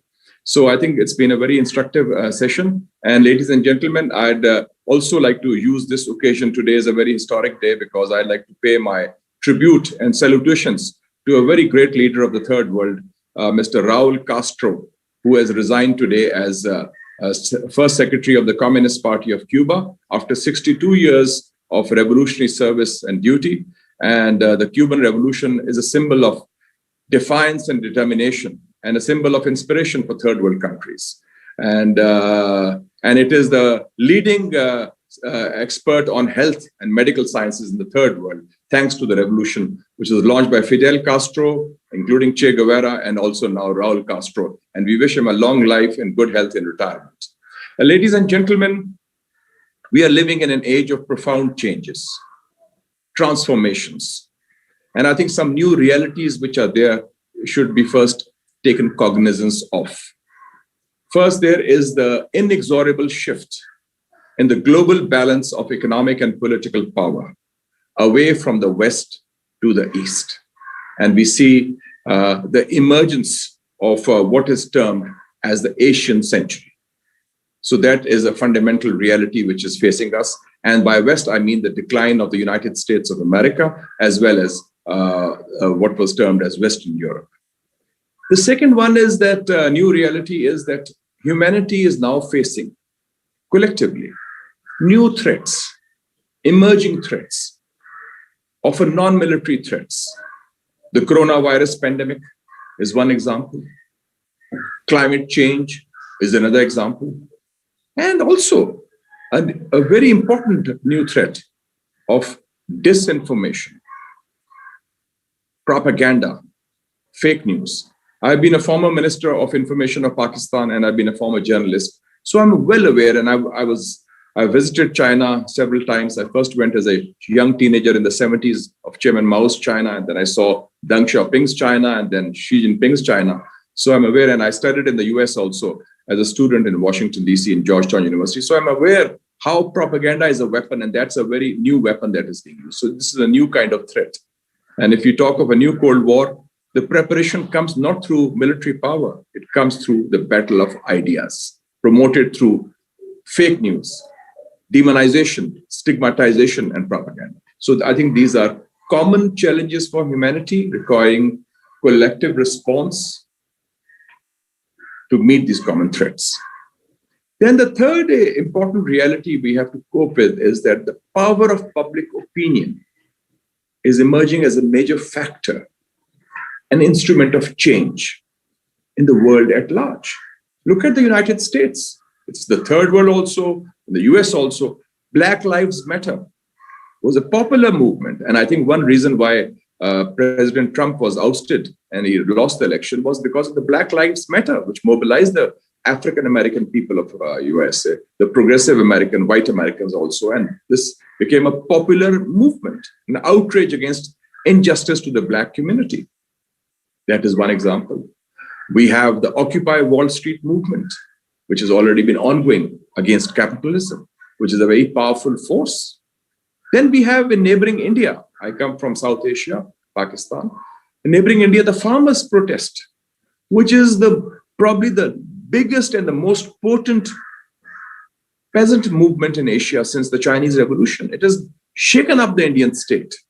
It has mobilized people across above party lines. And even the days of pandemic and the strong winter also and the spring, they have been mobilizing. So these are very important changes that are taking place. These new realities, shifts in the balance of power, common threats which are emerging, new kinds of threats, and also the power of public opinion. And I think this power of public opinion needs to be harnessed by all of us who are present in this important conference organized by the Vatan Party to mobilize people, to mobilize public opinion, youth, women, the marginalized for common causes. Because not even the established parties can do that. It is activism through social media, street activism, citizen activism. And I think that's a very important new factor of change in our societies. When we talk, ladies and gentlemen, of these kind of changes, we also look at some important developments, which I'd like to just mention. Some new facts. President Biden has just announced that the US will withdraw its troops from Afghanistan after a 20-year-long, unwinnable war without end. We in Pakistan had been saying from day one, there is no military solution to Afghanistan. This policy of shock and awe, this policy of bombing military might will fail. Finally, it has been realized. But what has been the cost? According to the study done by Brown University in the US, and you can find it on the internet, it came out yesterday. The costs of war study, they call it. The US has squandered $2.2 trillion. Ladies and gentlemen, $2.2 trillion in the last 20 years of the war in Afghanistan. $1 trillion is $1,000 billion. Officially, they say 250,000 lives were lost, but obviously there are more. 80,000 bombs were thrown on Afghanistan in the last 20 years. 80,000 bombs. So the human cost of casualties is almost 1 million, which is huge. So, and this is a symbol that the US has been defeated in another land war in Asia. And we are looking forward to the conference being organized by Turkey on 24th of April in Istanbul on Afghanistan, in which Pakistan is also going to participate, inshallah, and other countries also. So we hope that finally there can be peace. And when we talk of withdrawal of foreign forces, we're talking of 3,500 American troops, 7,000 NATO troops, and 18,000 military and other contractors of the Pentagon. So there's still a large force, about almost 30,000 men and women under arms, which are going to be there. So that is one very major fact which is before us. The US defeat, it's a humbling experience for a superpower. Then the second new reality, new fact I'd like to mention is recent, was I was watching on 18th of March, the meeting in Anchorage, Alaska, between Tony Blinken, the US Secretary of State, Jake Sullivan, the US National Security Advisor, and Yang Jiechi, member of the Politburo of the Communist Party of China, and Wang Yi, Foreign Minister of China. And we saw how aggressively and arrogantly the US started off in those first meetings. But the next 15 minutes where Yang Jiechi spoke on behalf not just of China, but of developing countries, when he said, you do not represent the international community, and the world is changed. The world is not a unipolar world anymore. It's a multipolar world based on multilateralism. And the so-called rules-based order means it has to be a rules defined by the United Nations Charter and international law. Because when the US talks of a rules-based order, what were the rules when they invaded and occupied Iraq in 2003? And according to a study by Fareed Zakaria, I was reading in the Foreign Affairs, from 1947 to 1989, the period of the Cold War, there were 72 attempts at regime change by the United States. So I think that is a very important reality that we have to understand in this context. So the third important thing is that the British think tank, I think it was the Center for Business and Economy, announced at the end of 2020 that in the next 5-6 years, Chinese economy will overtake the American economy. This is a British think tank saying from London. And by 2028, China will be the #1 economy in the world. Now it is second after the US. It displaced Japan a few years ago. And China will grow at 5.7% per annum, they said, and the US will grow at 1.9% per annum, according to the British think tank. So in this context, what kind of world are we looking at? We are looking at what I call driven by 3 R's. The retrenchment and retreat of the United States, which is evident. And I mentioned about the figures about the post 9/11 world in Afghanistan, but the total expenditure of the US in wasting this on the war on terror, which includes not just Afghanistan, parts of Pakistan, Iraq, Syria, even Libya, Somalia, it's been since 9/11, $6.4 trillion. So you can see a retreat, a retrenchment of American power. Hence this talk of Indo-Pacific, hence this talk of containment, hence this talk of a new Cold War. Because they want to rope in other countries. Australia is perhaps one of them, India is one of them, Japan is one of them, and so forth. The second R is the rise of China, the peaceful rise of China. This is the first time, ladies and gentlemen, in the history of the world, that a power is emerging, peaceful, successful. And I was reading an article in the New York Times. They was marking 40 years of the reform and opening up policy of China under Deng Xiaoping. And they had said that when this policy started, when China said we'll have socialism with Chinese characteristics, the New York Times wrote that the Western experts were very reluctant to accept this. And they were very skeptical. They said this is bound to fail. And the New York Times said, we will just wait. And we just have to wait and see how China fails in this experiment. It's not possible. The Communist Party of China cannot do it. And the New York Times concluded the article by saying, we are still waiting after 40 years. So this is how they get it wrong. And so the peaceful rise of China is a source of strength for countries in Asia. We feel pride in China's peaceful rise because China is a power which has no aggressive ambitions, no aggressive designs. They have not conquered any territories. They have not occupied any foreign lands. And it's a country which wants to develop peacefully and share its prosperity in its neighborhood, in Asia and the world. The third R, apart from the retrenchment of American power, the rise of China, is the resurgence of Asia. The great national poet of Pakistan, Dr. Muhammad Iqbal, who is also known in Turkey also, and he was a great admirer of Atatürk and the Turkish Revolution. He had said in 90 years ago in his poetry, see the sun rising from the east. He had talked of the resurgence of Asia. And he had also talked of the rise of China. He had predicted that 80, 90 years ago.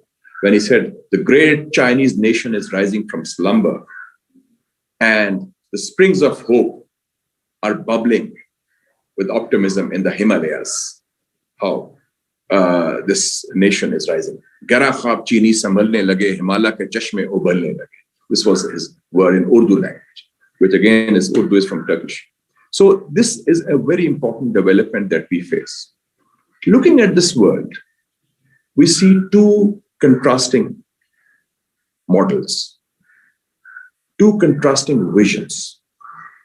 One presented by China, by President Xi Jinping, the Belt and Road Initiative, BRI, of which Pakistan's China-Pakistan Economic Corridor, CPEC, is the centerpiece, is the pivot, because it is all about connectivity, and Pakistan is emerging as a hub of regional connectivity also.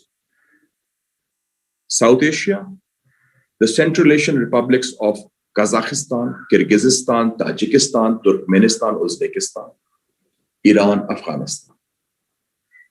Through the port of Gwadar, which is in the Arabian Sea, which is part of the maritime Silk Road, which was built by China, is also operated by a Chinese company now. So that is the shortest outlet to the sea for the Chinese province of Xinjiang, north from Kashgar down south to Gwadar, and also for Afghanistan's transit trade, because Afghanistan is landlocked, and also for the Central Asian republics, which I've just mentioned.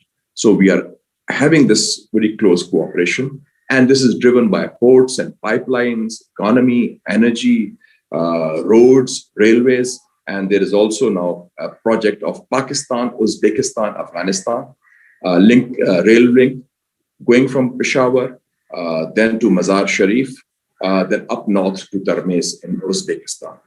So a whole new world of connectivity is opening up, thanks to the Belt and Road Initiative, which has now over 117 countries, which has given employment to 300,000 people in the world, including 75,000 Pakistanis.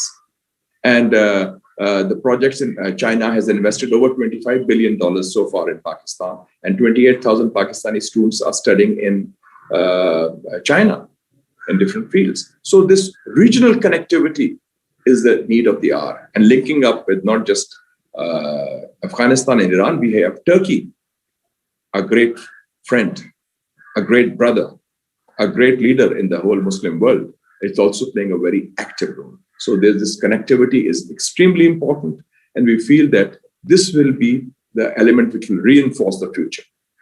Unfortunately, the second vision of a new Cold War is very dangerous. It is being pushed by the hawks of the military-industrial complex in America, in India, in Australia, in parts of Japan, which talk of containment of China, although the facts and figures are different. And recently a study, I must say, we should all have it. It was done by the CNN. They said, America has 20 times more nuclear warheads than China. America has 400 bases in Asia. China has none. America's defense budget is $750 billion. China's is only $240 billion. And China has not launched any wars against any country. So this new trend, this new talk, and already America has imposed sanctions on Russia. The language used by President Biden about President Putin was very strong. It's not done diplomatically. And also the language about China. So you can see that the American military establishment needs a new enemy. They had in the Cold War the Soviet Union, communism. Then they had Islam for a while. Now they talk of China. We reject any notion of a new Cold War. We feel Asia and the world cannot have a new Cold War or containment policies. This mindset is a mindset of a tried, tested, and failed policy. The need of the hour is connectivity, cooperation, building a better tomorrow for Asia and the world, a better tomorrow with no overlords and no underdogs. Thank you, ladies and gentlemen, and I thank the Vatan Party for organizing a very good, timely international conference on issues that are vital to our people's future. Long live Pakistan-Turkey friendship. Thank you. Thank you very much. It was very nice, very analytic, and very informative presentation. Plus, I followed you very clearly. Your voice arrived to Turkey very clearly. Thank you very much. And now it's the floor is to another neighbor, Dr. Sadullah Zerai from Iran. But let's make sure that we have the connection. Dr. Sadullah Zerai, do you hear me?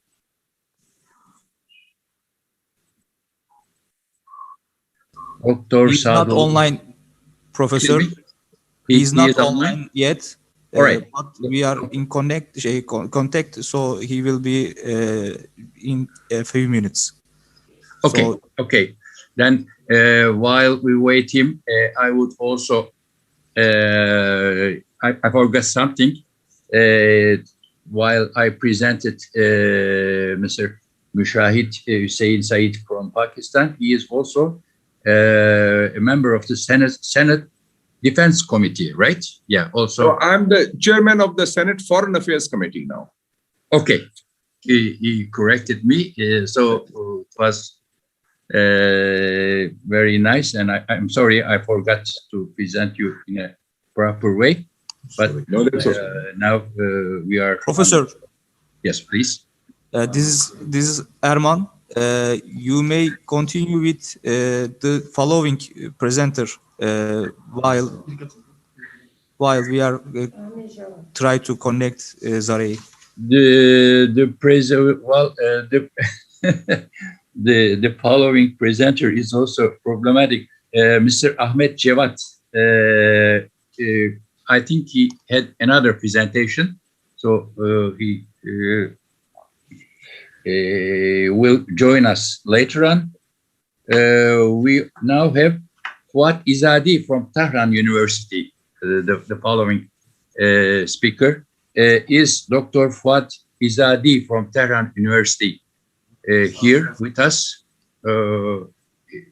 We have the connection with him.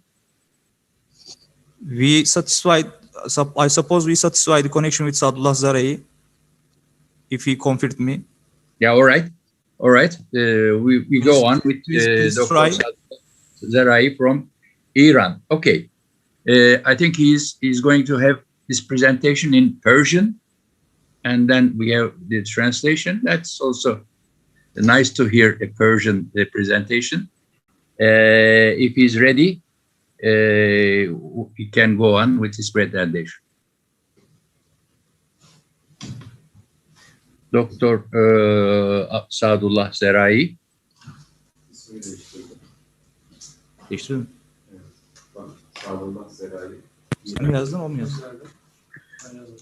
Excuse us, I mean, there are some changes that we had at the last moment, so that's why we asked to unmute himself. Yeah, all right. In other words, he is present. Yes. Now he can speak. We here. Okay, Dr. Sadullah Zerai from Iran. Do you hear us? Can I also remind the moderator that I am present? I have been marked absent. I don't know why. I'm present in the meeting since last, 1 hour. Okay, so great. Just Thank remind. you. Yeah, because I was just marked absent that I'm not there. I'm surprised. I was also chatting with your team, reminding them that I'm present. Okay, thank you very much. Excuse me, maybe I misunderstood you. The floor is yours. Please go on. Dr. Sadullah Zerai from Iran. خیلی متشکر. بسم الله الرحمن الرحیم. تشکر میکنم. من ابتدا لازم میدونم از رئیس محترم جلسه و همینطور حزب وطن که این جلسه بسیار مهم رو برگزار کردن صمیمانه تشکر کنم. امیدوار هستم که با بحث هایی که در این همایش در خواهد گرفت بتونیم گام های مهمی در جهت فهم دقیق و درست مسائل برداریم و پایه همکاری‌های پژوهشی و فکری خوب بین ماها باشه.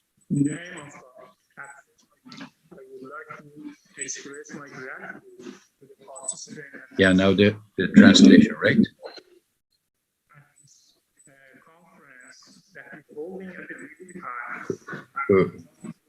Who is going to make the translation? Hello? We are informed like that he has a interpreter with him. Good. All right, we wait for the interpretation. If the interpreter is talking, we are not hearing.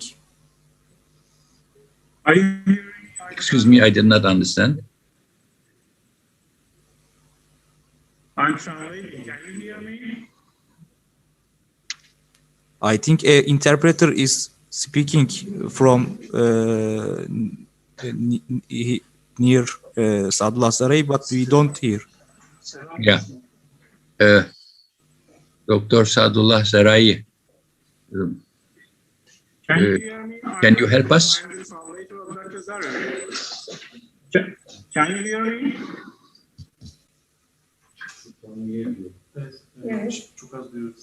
We hear you, but so slowly. All right. So a little please louder, close louder. To louder. Okay. In the name of God. At first, I want to express my gratitude to the scholars and participants of this conference that is holding at the due time. It's not hearable now yet. Yes,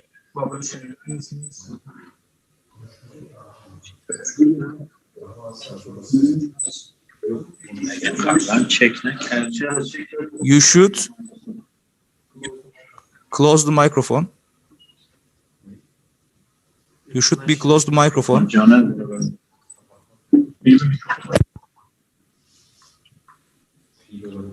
close, please.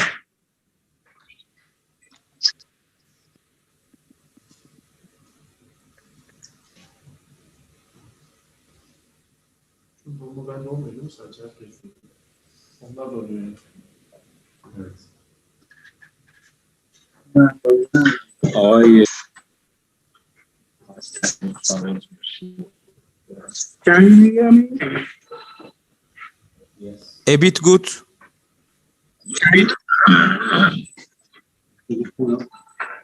In the name of God, at first I want to express my gratitude to the participants of this conference that is holding at a due time. And I want to express my gratitude to the respected leadership and members of the Vatan Party. I hope that this dialogue will be a common point for thinking about the important regional issues and international issues. It is hearable, but please a little louder, louder.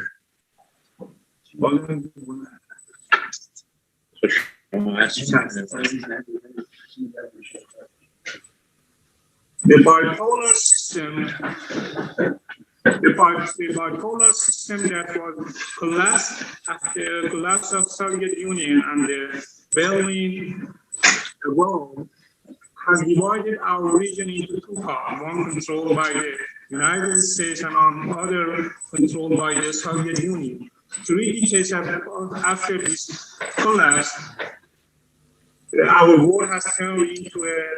Dear interpreter, can you hear me? Yeah. Yes, I can hear you. Can you hear me? Yes, but a bit. So let us to take a trial session without here with our friends, with Emre. He had been connected with you before, and then we also again let you to join us when we are waiting for you. We can continue with the Ahmet Jawad, I think, Professor Akalın. Okay. Yeah, let's do that. Excuse us, Dr. Sadullah Saray. We'll give the priority to Dr. Ahmet Jawad, who is from the ruling party of Pakistan. He is the Central Secretary Information of Pakistan, Tahrik-e-Insaf, and the topic of his presentation is how digital mediums can play most significant role for shared harmony and understanding among nations. It's a very, very interesting, very provocative title. Please, the floor is yours, Dr. Ahmet Jawad. Thank you very much, sir, for giving me this opportunity. I'm grateful to Vatan Party that they have arranged this symposium on a very interesting subject. And the subject which I chose to contribute is, I think, very pertinent, keeping in mind that today the wars might be fought on the canvas of digital mediums. I was quite impressed when Mr. Mushahid Hussain mentioned about Hollywood, the propaganda ministry of United States. So yes, it is a fact that how mediums can be used to create a certain narrative, and then the narrative becomes the global language everywhere. And with regard to that, I would also like to mention that when Turkey started a drama serial, Ertugrul, it attracted a lot of attention from all across the world. And in Pakistan, it became quite a hype and a craze.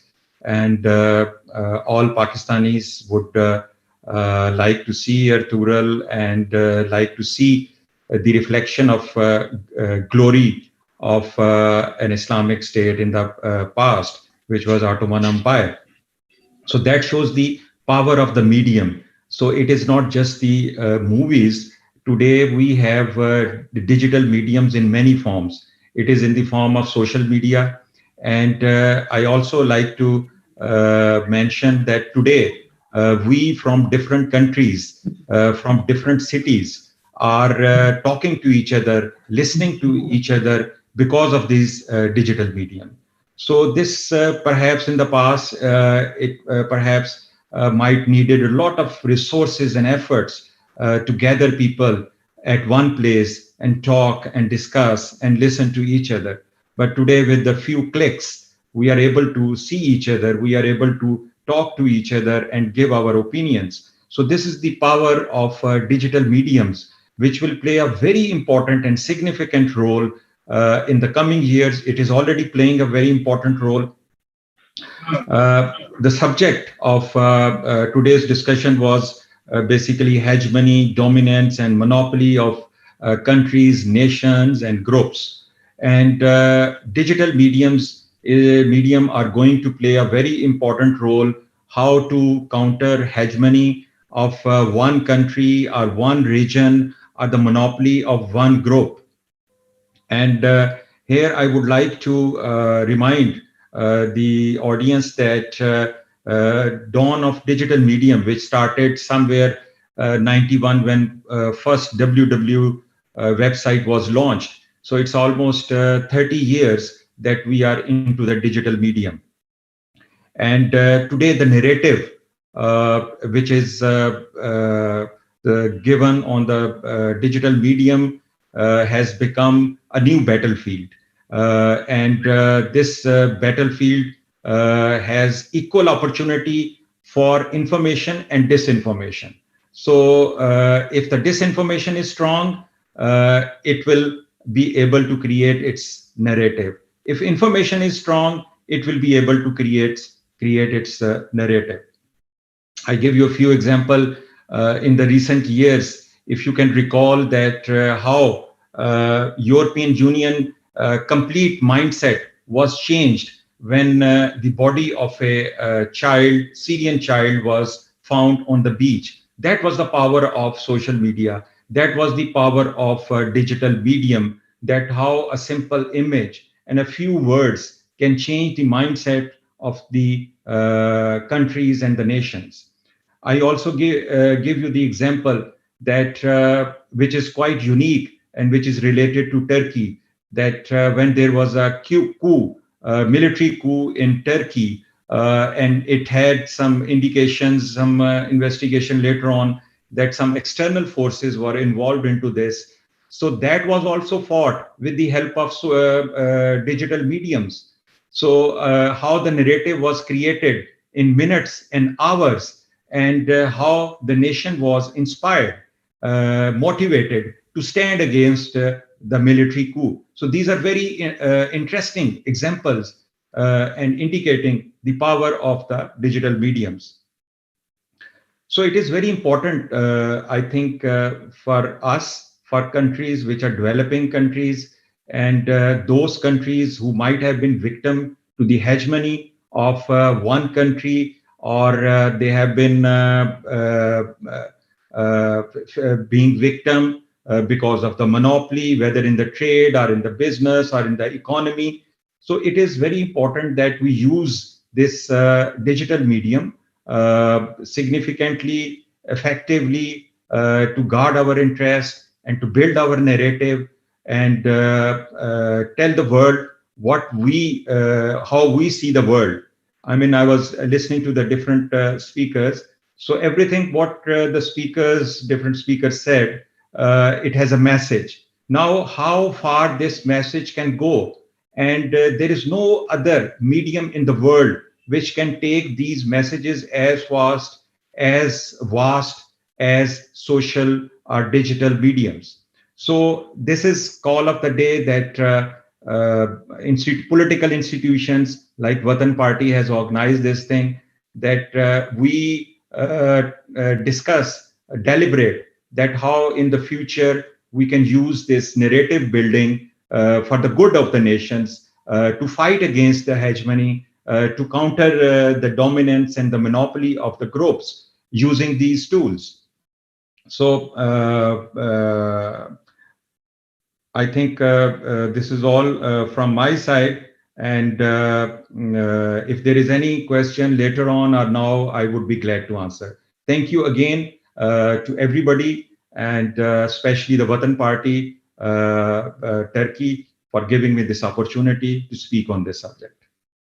Thank you very much. It was nice to hear from you that you underlined the importance of the digital media. It can be positive as well, it can be negative. We have to face the positive sides and try to eliminate the negative sides, which is not very easy, of course.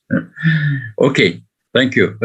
Now, are we going to continue with Dr. Fuat İzadi, or are we going to continue with Dr. Sadullah Zerai? I'm asking our technical. İzadi, please. İzadi, doctor. Okay. Okay.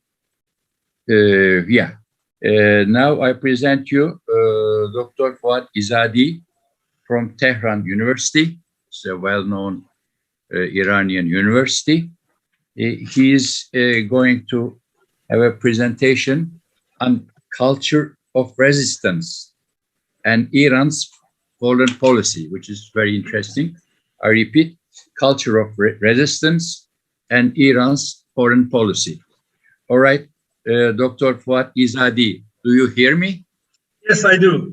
Great. Thank you very much for the invitation. Welcome. Yeah, all right, please. And thank you very much for the party for organizing this very important event. I'm going to read a few articles from the Constitution of Iran.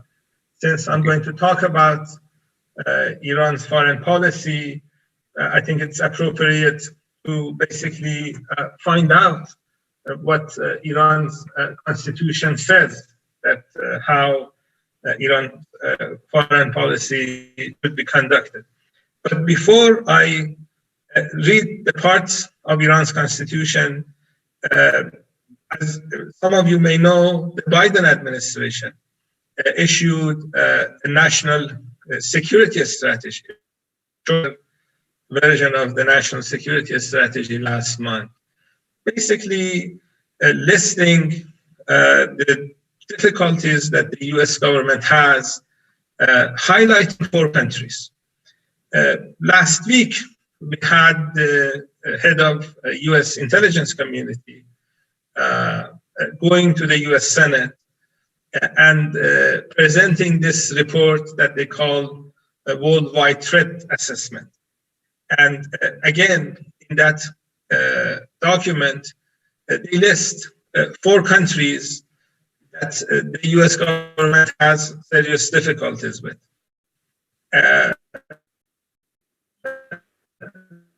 The 4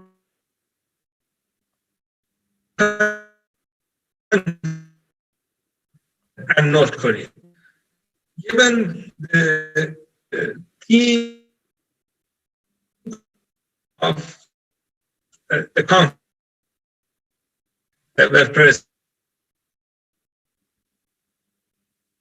it's obvious that Vatan participants' difficulty with this type of foreign policy, with American imperialism.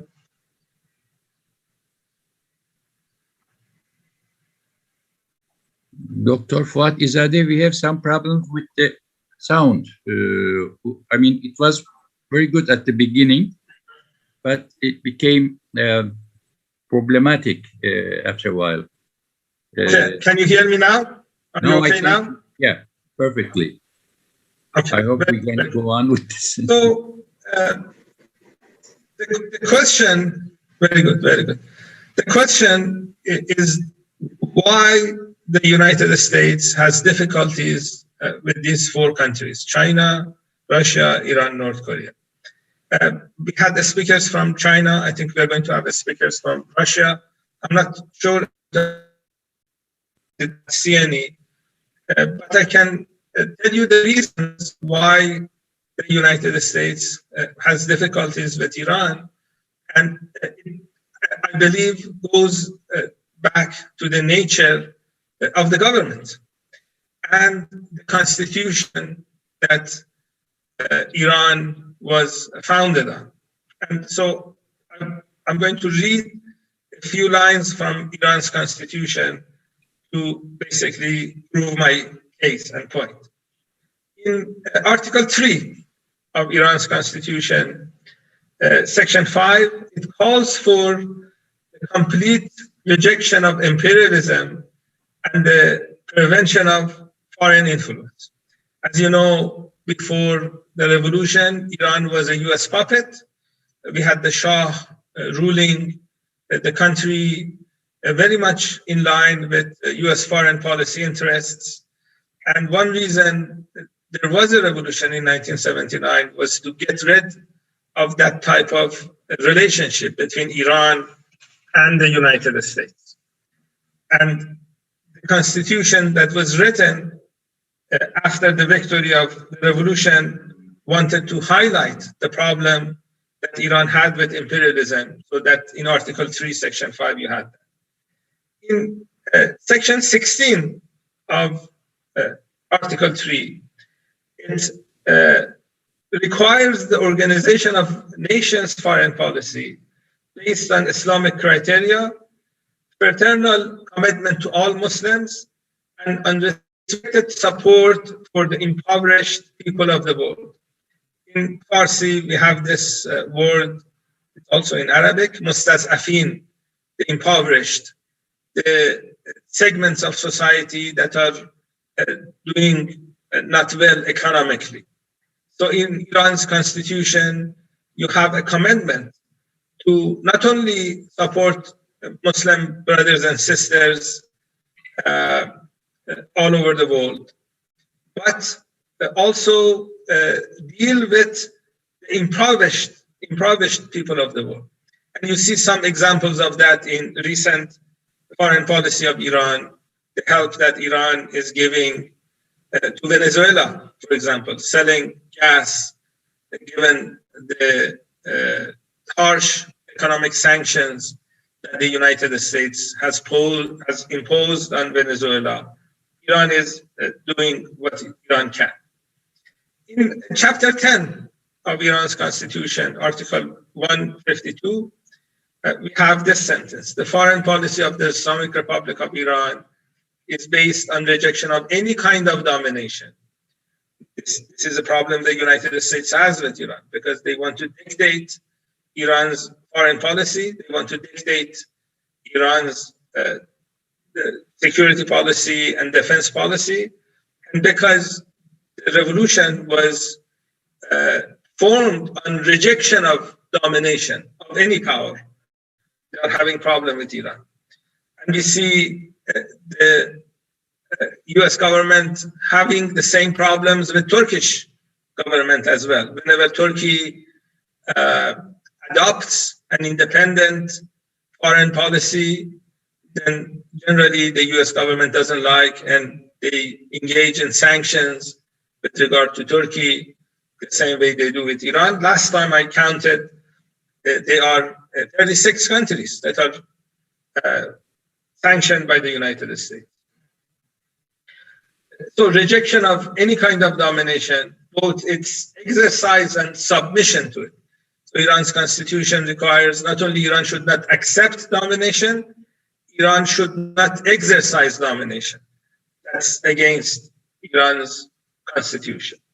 The prevention of all inclusive independence of the country and its territorial integrity, its defense of rights of all Muslims, non-alignment in relations to dominating powers, mutual peaceful relations with non-aggressive states. So cooperating with non-aggressive states, rejecting dominating powers. When the Constitution of Iran was written, we had a multipolar world. We had the United States and the Soviet Union, and Iran rejected both. Iran did not fall from being dominated by the United States and being dominated by the Soviet Union. So there was this rejection of domination period. And Article 154, the Islamic Republic of Iran considers human happiness throughout human society its idol.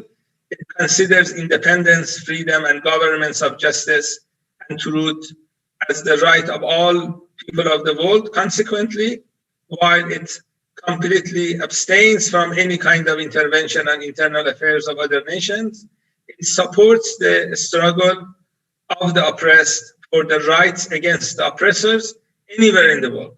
So this notion that if people are oppressed, whether they're in Asia or Africa or Latin America or even inside the United States, there needs to be a country, at least one country, and hopefully many more countries, that oppose that type of oppression.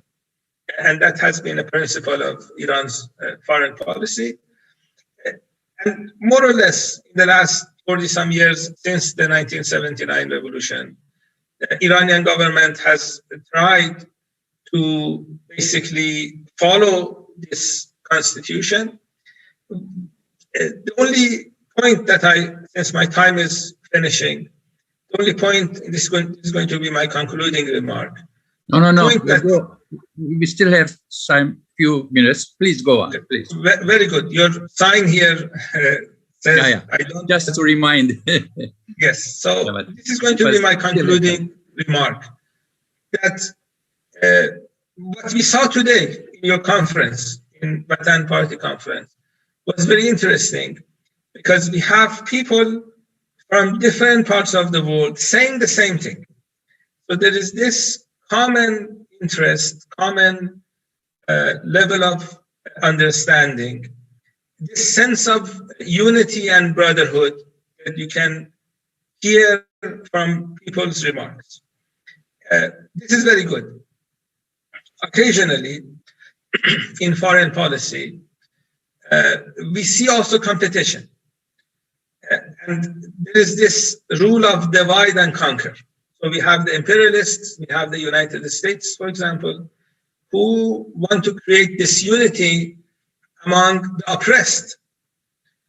So when it comes, for example, between Iran and Turkey, they bring language differences.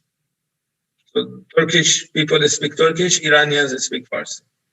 They bring religion The Iranians are mostly Shia, Turkish people mostly Sunni. There are some Turkish people who are not religious at all. So this creating discord because of religion, creating discord because of ethnic differences, all will be used by dominating powers, by countries like United States, to create disunity. What Vatan Party did today was to create unity, bring people from all over the world to show this solidarity for the principles that Vatan Party stands for, which is similar to principles of this Iran's constitution, a lot of similarities. And we have to find ways of overcoming these divisions. There are going to be divisions, there are going to be competition. Sometimes brothers compete, sometimes cousins compete. Competing is part of human nature. But competing in a way that is not disruptive, competing in a way that is doesn't forget the main problem and the main enemy is going to be important. And I think what Vatan Party has done is an important step. The first thing you need to do is to find people that believe in same principles. The second thing after finding these people is to engage in different types of activities, both elder people, students, different projects that can make people closer, because our nations in this part of the world are much closer than we think. Whenever I come to Istanbul, I enjoy reading Farsi poetry on old buildings. A lot of old buildings in Istanbul have old Farsi readings. And then a good portion of Iranians speak Azeri, which is a Turkish dialect. So there are a lot of common interests that should be used to enhance this level of unity and cooperation. And if that is done, then a lot of principles that Vatan Party stands for will be achieved. If the division and discord is present, if we give in to propaganda, as Dr. Sayed said, the propaganda that comes from the United States, and be affected by tools of dividing people who are a lot closer to each other than the divisions that they have, then we are going to face difficulties. Let me finish now, since Dr. Sadul Azari is with us. And thank you for the invitation. I hope we can stay in touch. We say Khuda Hafiz in Fars. Thank you very much, Selam. And it was nice to remind us the resistance articles of the Iranian constitution. It was nice to hear from you. And now it's Dr. I think we have joined Dr. Sadullah Zerai from Iran, from Noor Foundation, if I am not wrong. All right, Dr. Sadullah Zerai, can you hear me? And can I hear you? The hostess brought your video for you. Yeah. Dr. Sadullah Zerai. سلام علیکم. من صدای شما و تصویر شما رو دارم. Selamun aleyküm. Okay, please go on. Devam edin lütfen. Teşekkür. Memnunum. Ben de biz de memnunuz. Bismillahirrahmanirrahim. من در ابتدا درود میفرستم به اندیشمندان شرکت کننده در این همایش مهم که در زمان مناسب و لازم در حال برگزاری هست، و همینطور درود میفرستم به رهبری و اعضای محترم حزب وطن. امیدوارم این گفتگوها نقطه مشترکی باشد در هماندیشی پیرامون مسائل مهم منطقه و جهان ما.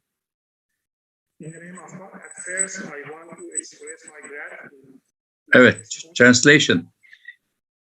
Who are participating in this conference that is holding at the I can't hear him. Translator, dear friend. Can you hear me? Uh, Can you hear me? Yeah. Perfect. Okay. At first, I want to express my gratitude to the scholars who are participating at this conference that is holding. A little louder, please.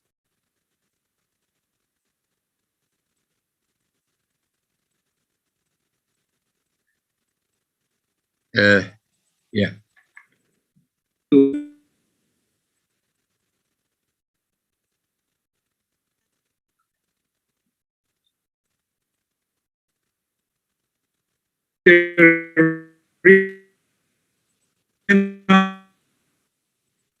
And international issues. Our system that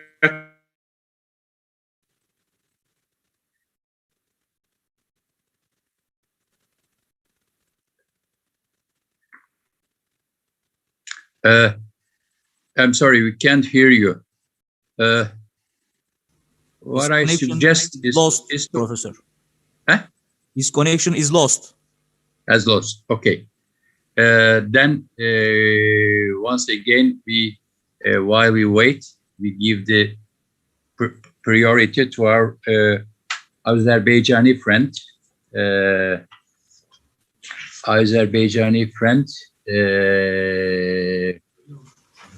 Ahmet Shahidov from Azerbaijan Institute for Democracy and Human Rights. Mr. Ahmet Shahidov, do you hear me? Yeah. Okay. Yes, okay. I do. Okay, great. Thank you. I can hear you perfectly. Yeah. Hoş gelmişsiniz. First of all, merhaba, hoş bulduk. Herkesi selamlıyorum. Sayın Profesör Doğu Perinçek'i selamlıyorum. First of all, I do express my deep gratitude to the Turkish Patriotic Party, Vatan Party, for organizing such an important international conference, because today it is very necessary to talk about these issues, exchange our views, and form a network of cooperation between like-minded people like us. So my speech today is called Message of Peace from the Caucasus to the World, Forces Interested in War, and Message of Unity for the Future. In my speech, I want to share my personal experience rather than theoretical knowledge. As you know, in October, November last year, there was a 44-day war in the South Caucasus, and my country, Azerbaijan, has been facing the Armenian occupation for 30 years. And in the 44-day war, we have finally restored the principles of international law, as well as restored the historical justice. Unfortunately, this time war was inevitable because Azerbaijan did not want war and has always been a supporter of peace in the region. Since the early 1990s, Azerbaijan has lost 20% of its lands. And after the ceasefire agreement signed in 1994, we have always relied on international law for 27 years and hoped for the help of Western international organizations. And the OEC Minsk Group has been established to resolve the Nagorno-Karabakh conflict. And despite numerous meetings and contacts over the past 27 years, a peaceful solution to the conflict has not been possible. And there are several reasons for this. First of all, as a result of Armenia's aggressive policy, the talks were fruitless. And another reason was that some member states of the OEC Minsk Group deceived us. I will give concrete examples. As you all know, the OEC Minsk Group members are the United States of America, Russia, and France. Of these countries, only Russia had a position based on international law. And the United States of America and France, which were supposed to mediate between the parties to the conflict were remembered for simply taking sides and supporting the occupation. In short, these two imperialist countries have deceived Azerbaijan for years. And in this regard, we have seen the true nature, the real face of Western countries. And last year's war was the result of the irresponsibility of Western countries, which remained silent during the ongoing occupation. And as a result, war became inevitable, and Azerbaijan was forced to launch military operations to restore its state borders. And we have restored our territorial integrity and implemented 4 UN Security Council resolutions. And we also got to know our real friends and enemies. I would like to take this opportunity to express my gratitude to Brazil and Turkey on behalf of the Turkish Patriotic Party, Vatan Party, because during the 44-day Karabakh War, Turkey stood by justice. Then I want to emphasize Russia's role in the region, because from the first days of the conflict, official Moscow stood by international law and supported the territorial integrity of the Republic of Azerbaijan. And today, Russia's role in the region is great, because Russian peacekeepers are monitoring the ceasefire in Karabakh. And in addition, a joint Turkish-Russian observation center operates in Karabakh, which is an additional guarantee for long-term peace in the region. But let's see what the Western countries did to resolve this conflict during these 44 days. Nothing.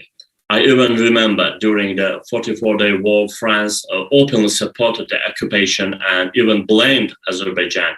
And the United States of America made similar statements on this issue. And imagine that these countries have been acting as mediators in resolving the conflict for 30 years.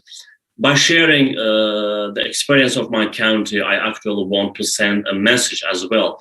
That is, any initiative within Western imperialism leads to occupation, barbarism, and destruction, because the main goal of Western countries, especially the United States of America, is to divide and rule. And finally, I would like to underline what Turkish President Recep Tayyip Erdogan proposed during his visit to Baku. And the Turkish leader proposed the creation of 6 platforms in the Caucasus. And this platform includes Turkey, Russia, Iran, Azerbaijan, Georgia, and Armenia. And if this proposal is realized, it will shake the foundations of Western imperialism, and in the future, other friendly countries may join us in this platform. And starting with China, countries along the Great Silk Road can also join this platform, I think. In fact, this platform is realized in the form of mutual relations, bilateral relations. That's why we can see what the Western countries has become more aggressive in recent months. Western circles, especially the United States of America, are trying to slow down the platform initiative proposed by Recep Tayyip Erdogan by imposing sanctions on Turkey, Russia, Iran, and China. And we must be more flexible, more active, and effective in this regard. And in conclusion, I would like to give an example that this issue of war is not only Azerbaijan, but also other countries around the world. Azerbaijan President Ilham Aliyev has repeatedly raised this issue several times, and this topic is related to vaccine nationalism in the world. I think that is really one of the most important issues on the agenda now, and because the nationalism of vaccines and the unfair distribution of vaccines is already an issue on the world agenda. And Azerbaijan was one of the first countries to raise this issue. And the countries that carry out vaccine nationalism in the world are especially Western countries. And today, most of the vaccines produced in the world are purchased by only 5 countries, which are Western countries. And there are so many countries today that have not yet been vaccinated because of this unfair sharing. And these Western countries, which have so far exported democracy to the world, have not been able to survive the pandemic and have openly exposed their racist and nationalist nature. I think the pandemic has also been a wonderful experience for the world, for us. We realized that it was dangerous to leave the future of the world to the West countries. And in this sense, we must not allow the West to dominate us. Therefore, we must be strong, act together, overcome our shortcomings, and be more and more mobilized. In conclusion, I would like to express my deep gratitude to the organizers of this conference, and especially patriotic party, Vatan Party, which is very close and very famous in my country, in Azerbaijan as well. And I send my respect to Professor Doğu Perinçek, which has done a lot, not only for Turkey, for all Turkish world, for Azerbaijan as well. And I believe that if such international events take place more often, we can achieve what we want. Thank you for. Thank you very much. It was very nice of you. The best regards to Azerbaijan as well, like everybody, of course. Now we have Dr. Sadullah Zerai left. As we have the translation problem, I would suggest to listen to Dr. Zerai, Sadullah Zerai, in Persian, and ask him to sum up in 5 minutes. Then we will maybe, or if the translation is okay, we can try again. But if not, I will suggest him to sum up in 5 minutes in Persian. Then later on we shall make the translation. Okay, please go on, Dr. Sadullah Zerai from Nur Foundation, Iran. سلام عرض می‌کنم خدمت جناب عالی و حضار محترم دوستان عزیز در حزب وطن که این همایش با شکوه را برگزار کردند. In the name of God, at first I want to express my gratitude to the scholars who are participating at this meeting that is holding at a very due time. And I want to express my gratitude to the respected leadership and members of the Vatan Party. I hope that this meeting will be a launching pad for the future cooperation on the regional and international issues. The bipolar system that was collapsed after the breaking apart of the Soviet Union and demolition of the Berlin Wall has turned our region and divided our region into 2 parts, one dominated by the United States and the other dominated by Soviet Union. 3 decades after demolition and collapse of this system, our world has turned into a free world. But still, United States and some European countries are trying to impose their Cold War era dominance. Therefore, during the past 20 years, Bu Azerbaycanlılar değil, bir tane Azerbaycan'dan benim. Hamısı facilerdi. So during the past 20 years, our region has witnessed 9 destructive wars. War in Afghanistan, war in Iraq, Syria, Lebanon, Palestine, and Yemen. This war, with all misery that they have imposed upon our people and nations, have turned the region into a combat between the imperialistic powers and our nations.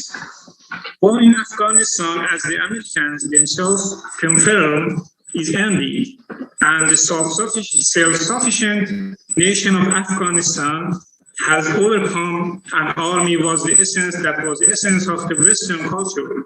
The war in Iraq that has claimed lives of at least 500,000 people was ended with the expulsion of American forces 7 years after the occupation of Iraq. Another phase of victory is China itself against the American imperialism. Today, the remnants of American bases and forces are very under pressure from the Iraqi nation, and we should know that Americans will be forced to withdraw from their Iraq war in Syria that brutally has killed many people. With the resistance of Syrian people and its army is experiencing its last stage. In this war, unfortunately, some neighborhoods of Syrians have helped the United States to divide Syria from the resistance, but destiny of Syrian people will interweave with the resistance. War in Lebanon was the war in Lebanon in 2006 was ended with the defeat of Israeli regime.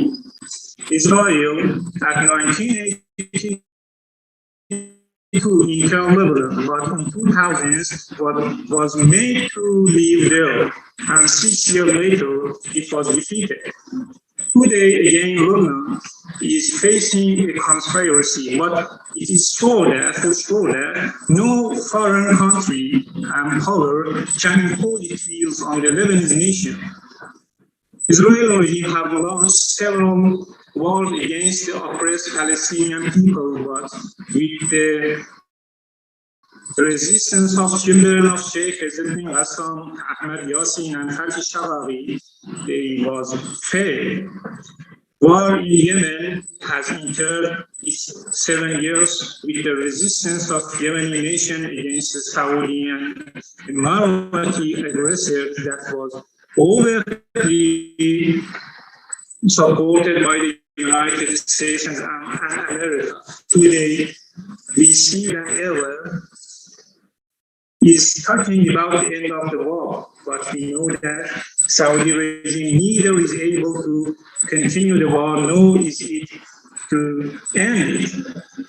This war will soon be ended by the victory of the Yemeni people and Saudi people, and Saudi regime will suffer, will be defeated, suffering a $400 million loss. From the other side, simultaneously with the decrease of the power of Western countries, Asian Asian countries are seriously cooperating with each other. Therefore, the Western and American countries are imposing every day new sanctions on them. Russia, Iran, China, Turkey are at the center of these questions. But Asian powers have come to this conclusion that only with cooperation they can defeat and overcome Western pressure. Imperialism in Asia has reached its end. The United States, in last Munich Security Conference, addressing the European countries, said only through challenges. Indeed, this was a confession to a defeat. 2 decades later, United States consulted with nobody to launch a new war in Asia, but today they call on the European for unity. Now, United States wants unity with the Europeans. Why? Britain is engaged in Brexit. And from here and there in the European bloc, we are hearing a whisper of separatism. France has a one pillar in the European Union, responded to the Joe Biden's invitation, saying that we European states should concentrate on forming national armies to address our national and domestic challenges. saying to the United States President that even the United States itself is faced with the security domestic challenges, and reminding them that democracy in the United States was very hard with the recent elections and the monster called Donald Trump. France, the crisis in France called Yellow Vest apparently was ended, but it seems that with the rumors about the future victory of Le Pen, who is rightist, far rightist, will again shake the basis of the France system. United States itself is built and is challenging with economic challenges. Joe Biden in his election campaign talked about $3 trillion to construct the United States economy. It is why the United States self-sufficient is still suffering $3 trillion.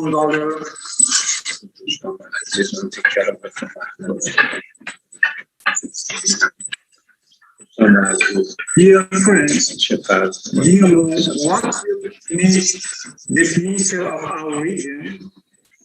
It is cooperation. Ethnic-centrism policies and nation-making policies will destroy our future. If we condemn Europeans and United States for racism and consider this policy as good to favor, we should not ourselves fuel this ethnicity. Unilateralism and ethnic-centrism is doomed to failure. It makes no difference if it is adopted by ourselves or our enemies. Borders in Asia should be turned into boundaries of friendship and cooperation.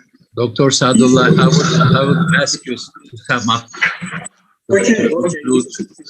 تشکر میکنم بنده از شما به خاطر حوصله‌ای که به خرج دادید و وقت اضافه‌ای که در اختیار ما گذاشتید. من این مقاله رو انشالله تقدیم میکنم تا بتونید کامل روی سایت بگذارید.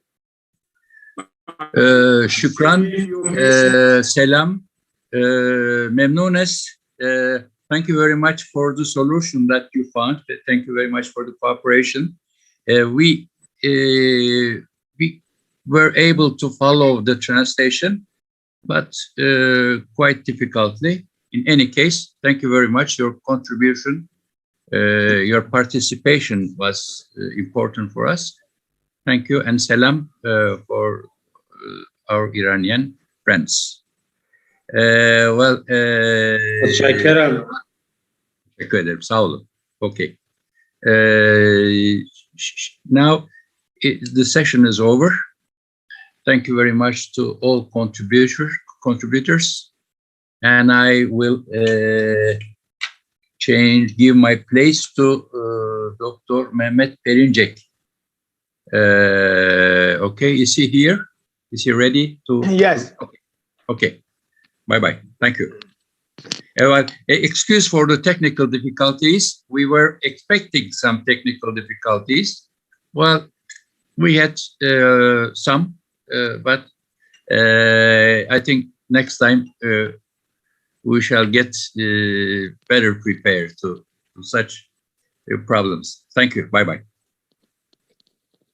Dear friends, dear comrades, we continue our third session with West Asian countries that directly face the threat of United States in West Asia and even engage in armed conflict. I'll pass, first of all, the floor to Dr. Bessam Abu Abdullah from Syria. Syria's struggle against American imperialism and its instruments, separatist terror and fundamentalist terror, is a great experience. No matter where we are in the world, we all face similar problems.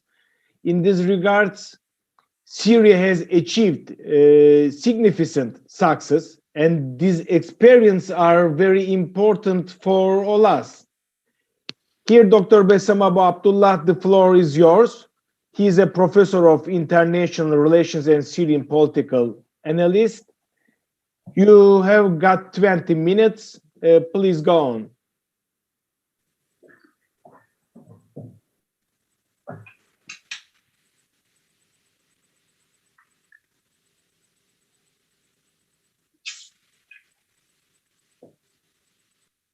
Please turn on your microphone. Can you hear me? Yes. Okay. Good morning, Dr. Mehmet Berincik. Thank you very much for giving me this opportunity. And I agree with you that to talk today from Damascus, there are a very important occasion for Syrian people. Today it's 17th of April, the day of independence of Syria. I don't know if it happened like that our symposium today, we are talking about the struggle about imperialism. We are talking today about independence. We are talking today about the resistance against this imperialism and new liberalism. Anyway, my speech will be concentrated about the Syrian experience in fighting against hegemony, American hegemony, because the Syrian war, or the Syrian against, or the war against the Syrian people, the Syrian state, now lasting more than 10 years. And this is very important question. Why this war lasting more than 10 years? And why this war is important? And I'm considering this war as a turning point in the new world order, because many people watching this war through 10 years, but many people don't know around the world what's happening in Syria.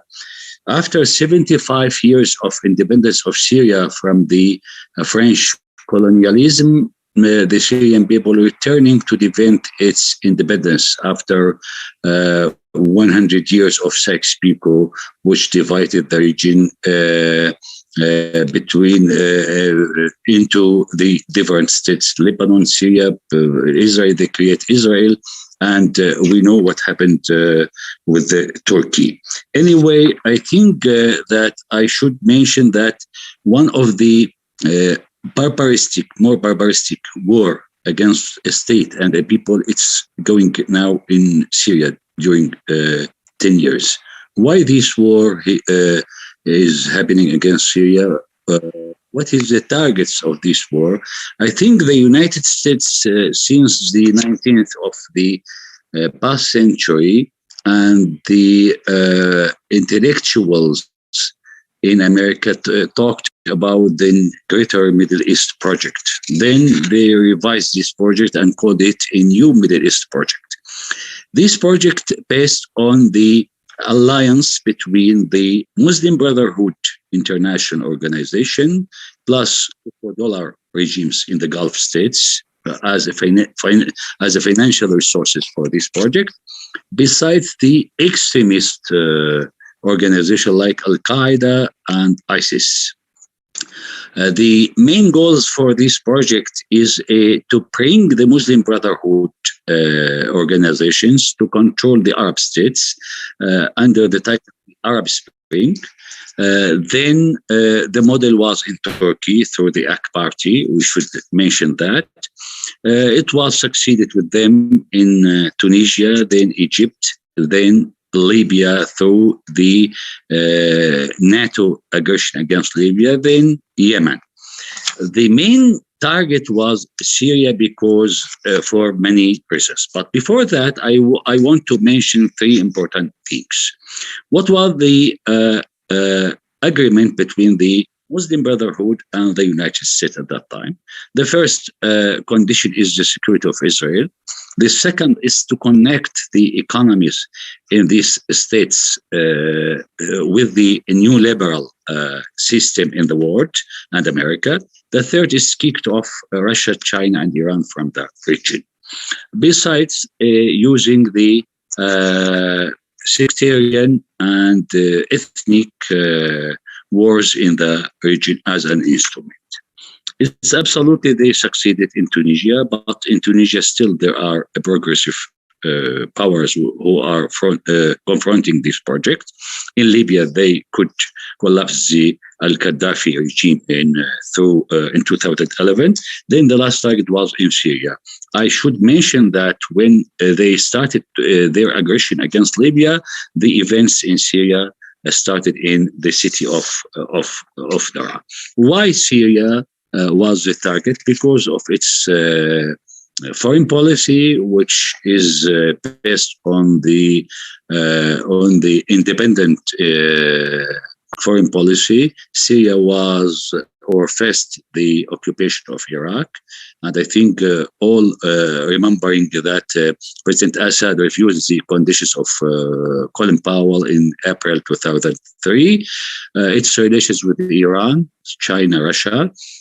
Syria supporting the resistance movements in Lebanon, Iraq, Palestine against the hegemony projects of American.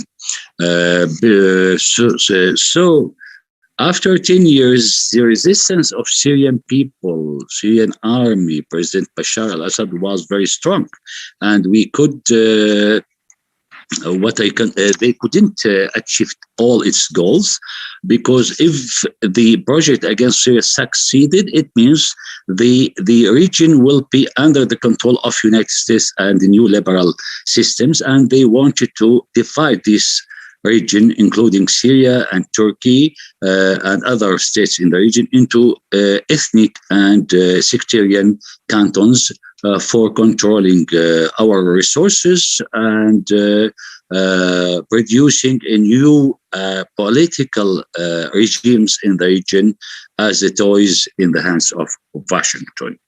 I should mention that the Syrian people faced this project from 2011 to 2015. Before the Russian engagement in the war in October 2015, anyway, we faced the international terrorism, extremism, criminal elements, and we should mention that the Russian and the Chinese veto in October 2011 was the first sign of a new world order when they hung up their hands in the UN Security Council against a resolution, Western resolution against Syria.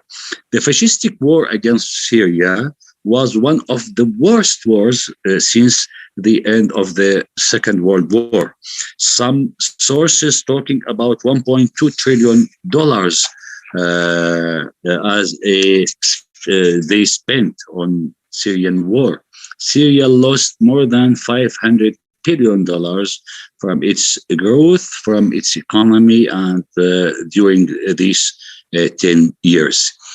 I should mention that thousands of Western documents now showing how this war was disinformed, especially in the Western media, because the Western media wanted to show that it's a civil war, and it's not. They wanted to show that this war is for freedom, democracy, and human rights, and it's not. Because the United States, through its history, as a Chinese report recently showed us, that more than 82% of the conflicts in the world was because of United States, and the United States was behind 82% of the conflicts. We should remind everyone that the wars in Latin America, Africa, Vietnam, Palestine, the Arab region, and either inside Turkey. The last war was in the 18th of the past century in Yugoslavia as a model. The fascistic war against the Syrian people and Syria made a turning point in the New World Order. First of all, the growth of the Russian role in the Middle East and in the world. The growth of the Chinese project, One Belt, One Road, and China became more aggressive to defend its interest and to show it as an international player. The growth of the Iranian role in the region. Besides that, we could defeat the instruments of United States, including Al-Qaeda, ISIS, and some regimes in the region, the petrodollar regimes. And there is a new orientation in the world to cooperate against the American hegemony. I should remain that everyone in this symposium that the practices against Syria was horrible during 10 years. I will remain some of it. Disinformation in the Western media was very wide. At the same time, the credibility of the Western media, I think, collapsed. Nobody should believe this Western media. The second, that they used against Syrian people fascistic, criminal, and systematic discrimination of the basis of the life in Syria, against culture, against the electricity, water, education, university, churches, and mosques.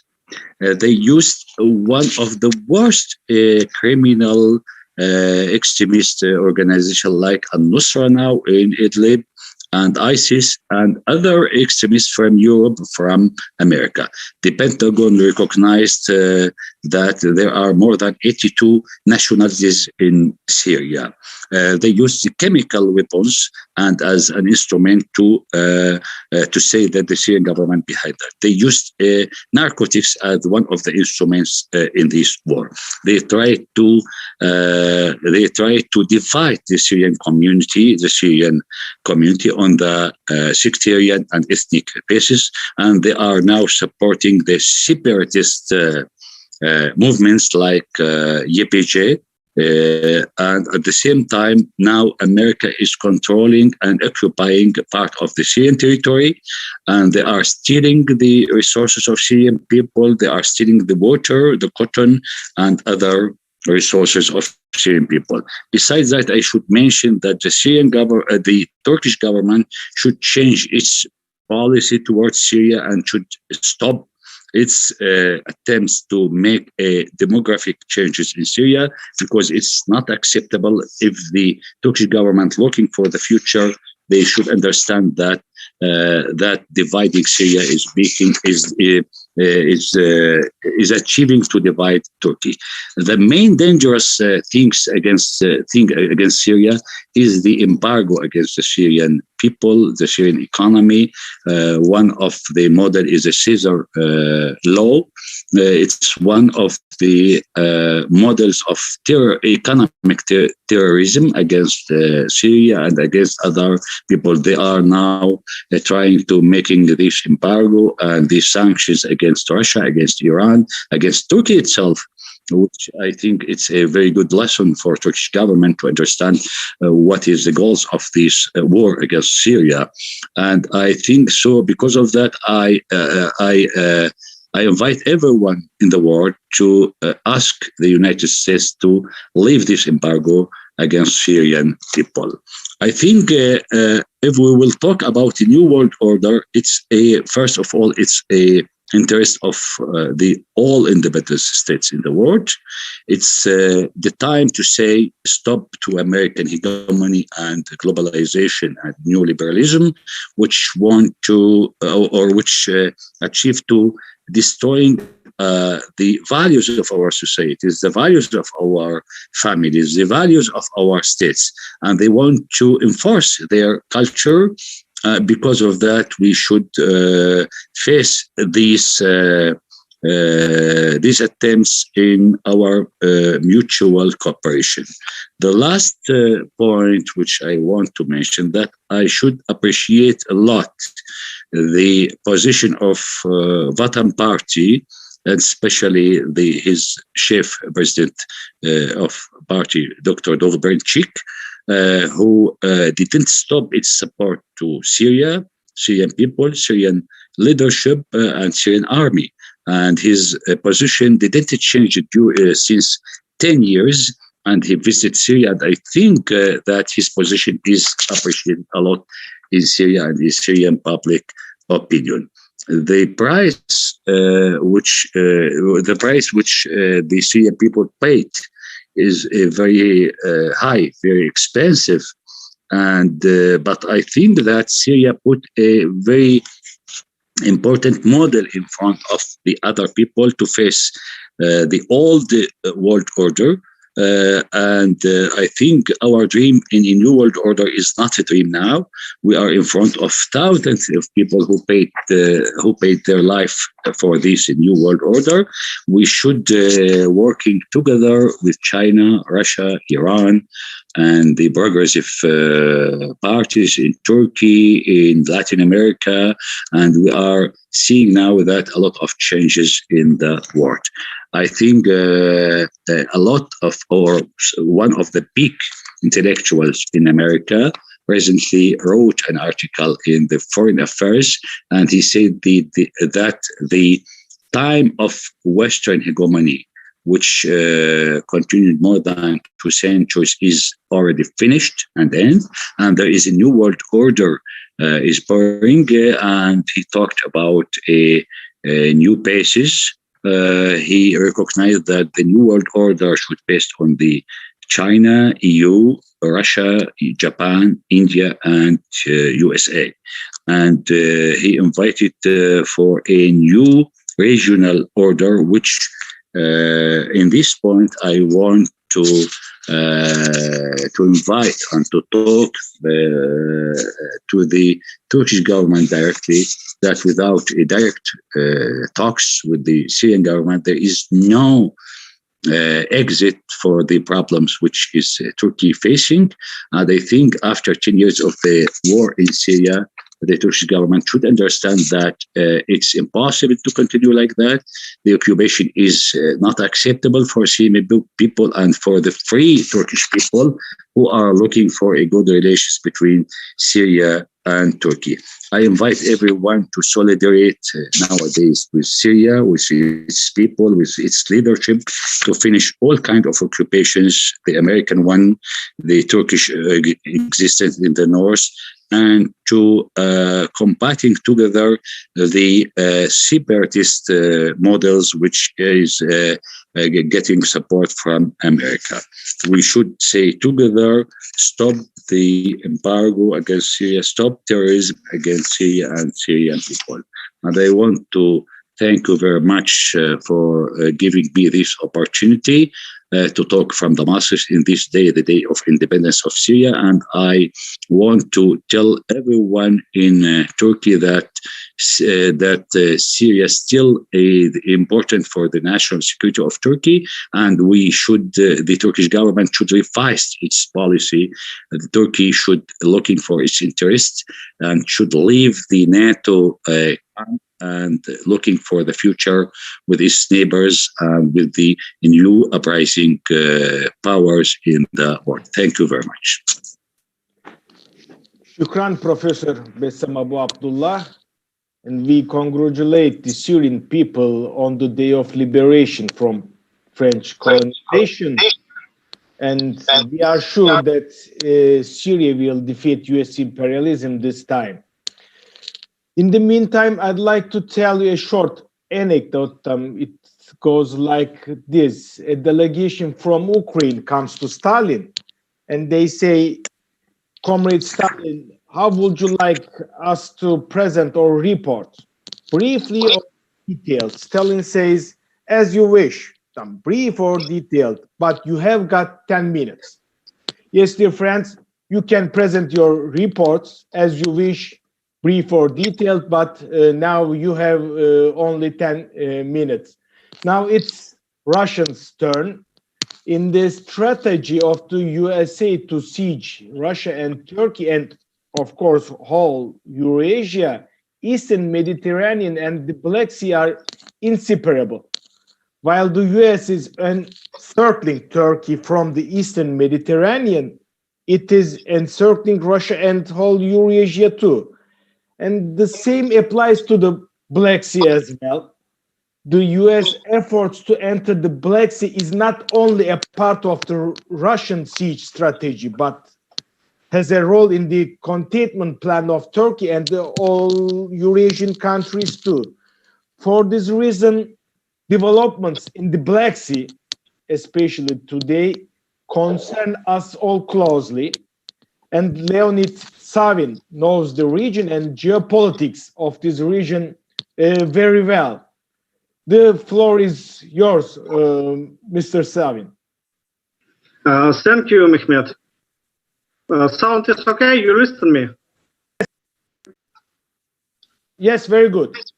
I will continue old story, anecdote about Stalin when he met with Pope of Rome and discussed it about power of ideas. Joseph Stalin asked him, how many divisions you have? And Pope of Rome answered nothing. But Soviet Union was collapsed and Vatican still existed. It's about power of ideas. And my presentation is about power of ideas. Of course, idealistically, in the politic of realism, we also need to mention opposition of different forces and necessary to be armed. But as Commandant Fidel Castro told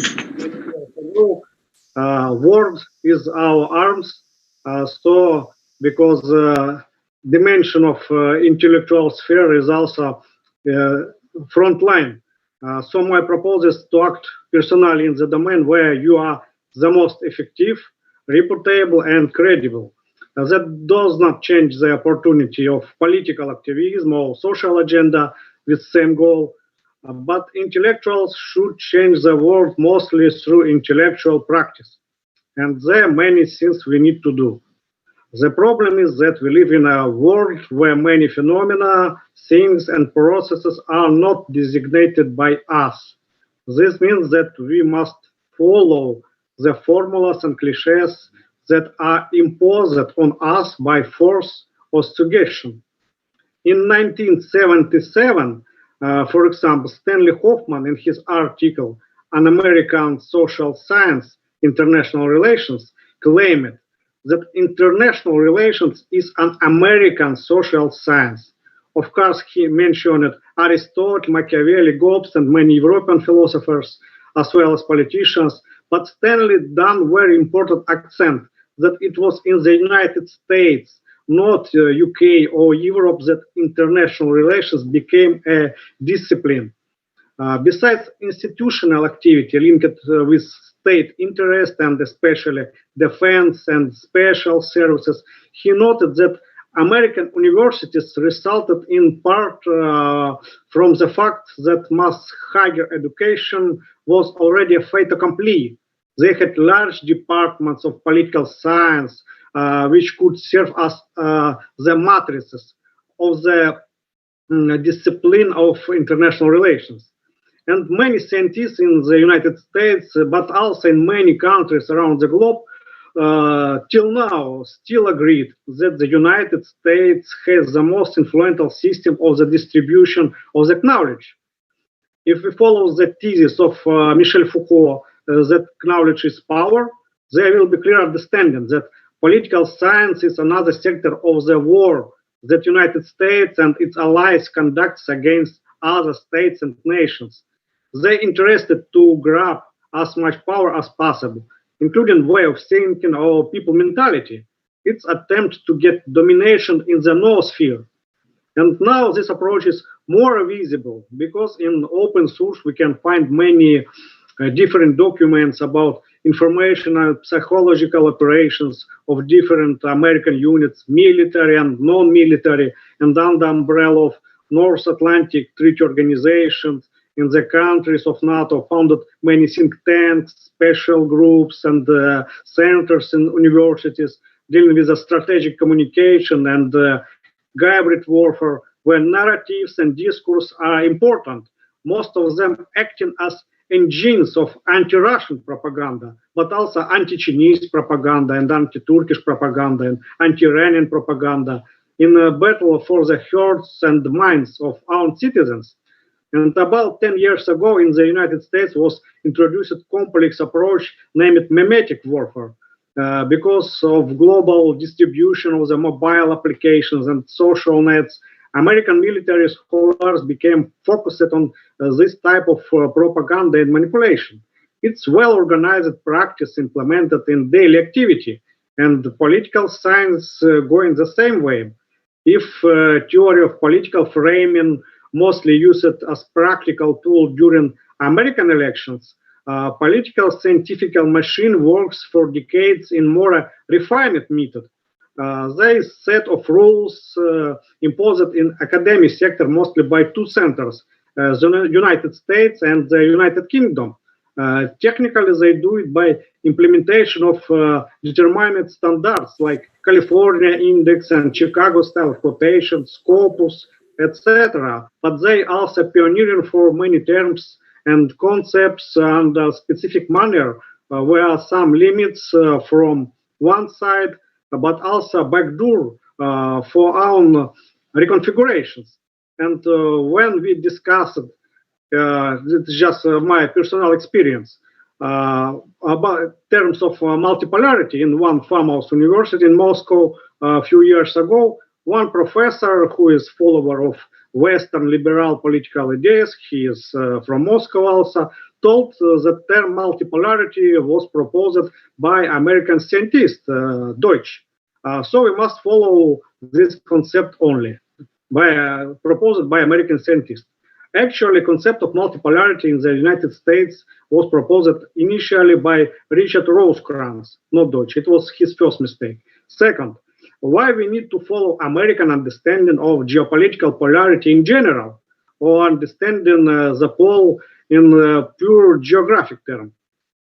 In my book, Ordo Pluribus Stalis, The End of Pax Americana and the Rise of Multipolarity, I presented how it's possible and why it is important to do deconstruction and reconstruction of the many concepts from the etymological level. For example, the pole may be presented not like a position of the magnetic poles of the Earth, north and south. This is the idea dealing with source code of American understanding of multipolarity, but also like place around which all beings turn and precisely in such a way that in the domain of this place, beings show the totality of their condition. The pole does not produce and does not create beings in their being, but as pole, it is the adobe of the unconscious of being as whole. It was proposed by Martin Heidegger in his book Parmenides. And Heidegger's idea of design was used by my colleague, Professor Alexander Dugin, in development of the force political theory. I know that Professor Dugin will deliver a speech later today on this conference too. And now this intellectual activity particularly important because last time we see attempt of hijacking multipolarity by globalists. Even proponents of American unipolarity or non-polarity like Charles Kupchan and Richard Haas became talks about new concept of powers and effective multipolarity. But it's obvious that they make another sense that in Russia, China, Iran and other countries where idea of multipolarity implicitly linked with justice, authenticity and conservative values. And it's correctly for many other terms and concepts, because many old formulations from antique or medieval times were inverted by American scholars in way they interested for political reasons.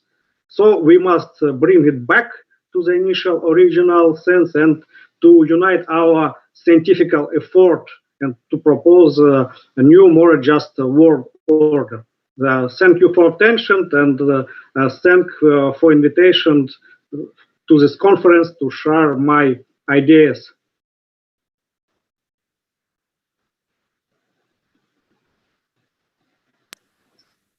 Спасибо, Leonid.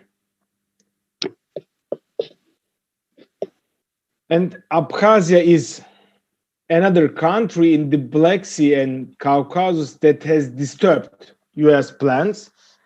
In this sense, the sovereignty of Abkhazia concerns not only the Abkhaz people, but also the countries of the region and even the entire Eurasian geography area.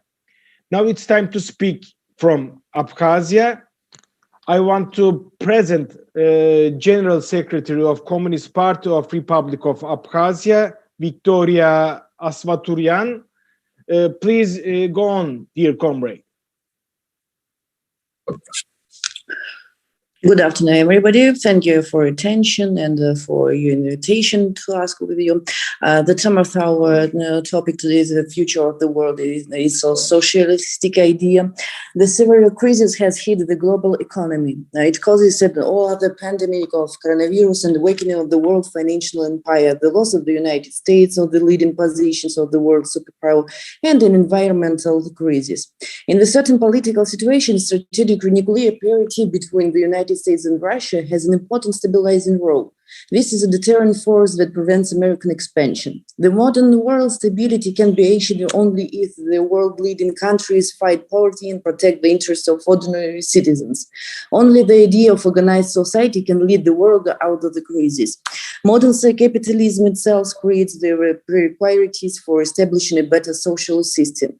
The driving force of this process was and remains the main of labor, the working class. Scientific and technological progress leads to radically requiring qualitative and structural renewal of the working class of the city and village.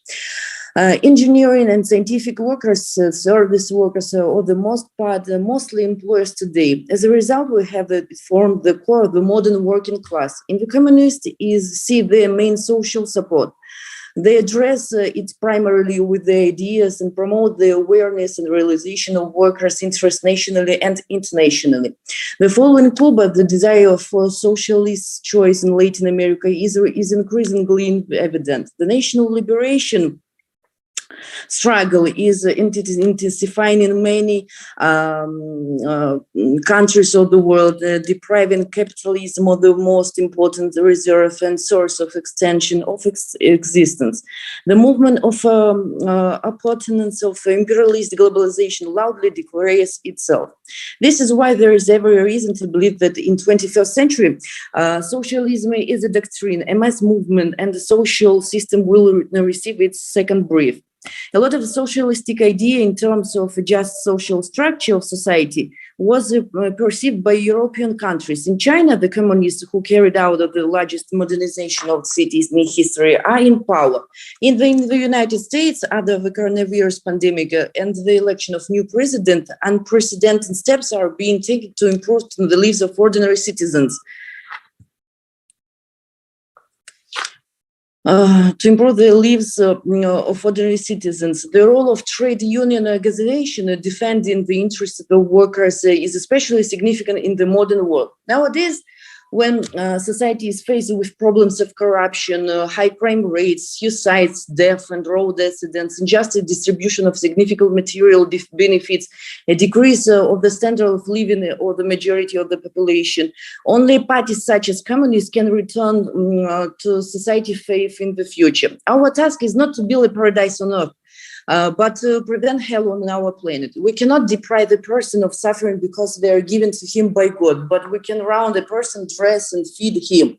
China has the greatest historical experience of our time, where the communists have created the world's greatest producing economy. The sun rises from the east. China gave us a vivid example of a management of society around the world. The first state to recognize independence of Abkhazia is the Russian Federation, to which we are bound by the Soviet historical past. The Soviet Union saved the world from the world plague of fascism, but many now trying to forget the lessons of the past. Only an alliance of the truly independent states, including China and Russia, can save the world from Americanism, experiencing the deepest crisis in history. America is trying to shift its consequences to other states. Only by united can we prevent this. So that's all our idea in this of our task. Thank you for your attention. Thank you for giving us an opportunity to ask our ideas. Have a good day. Thank you very much, Victoria. we continue our session with Rodina Party from Russia. And I think that there is a bronze law of the history of the relations between Turkey and Russia. But throughout history, there has not been a winner among the sides of the Turkish-Russian war, conflict, tensions, from the Ottoman Tsarist Russia to the Turkish Republic Soviet age, from the Cold War era to our days. In other words, both sides are the losers of these conflicts. The only winner has been the imperialist powers of the West. Even the regional plans of the West have continuously relied on Turkish-Russian conflict. From this point of view, Turkish-Russian cooperation is very important for the security and stability of Eurasia. Unfortunately, Lubomir Radinovich, the representative of the Rodina Party, is not among us at the moment, but they send a video record. Please, can we open the video?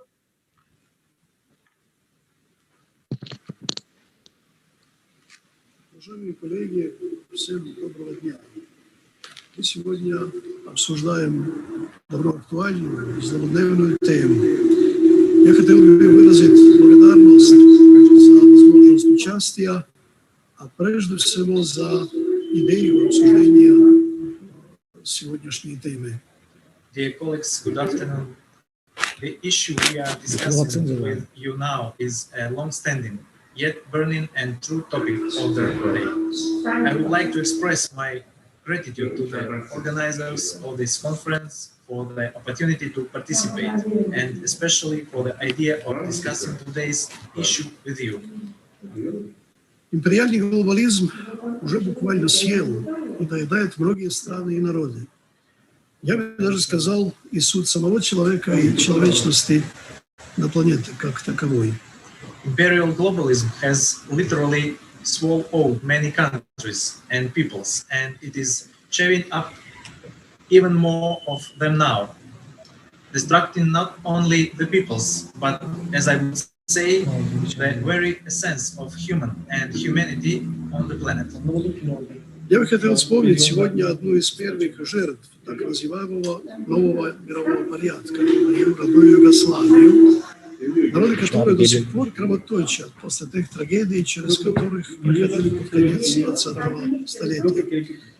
Остатки несломанного духа на просторах бывшей Югославии идейными творцами передела, то есть порабощения мира, добиваются и в сегодняшнее время, только, на первый взгляд, более гуманными методами, без открытых военных действий.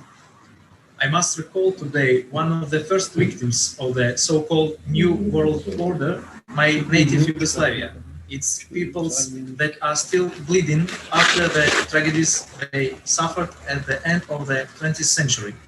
The remnants of their, and not only their unbroken spirit, are attacked with even greater severity by the ideologists of the globalist redivision of the world, being actually is total and complete enslavement. But these attacks are launched with all allegedly human methods at first glance, without open military action, without hostilities.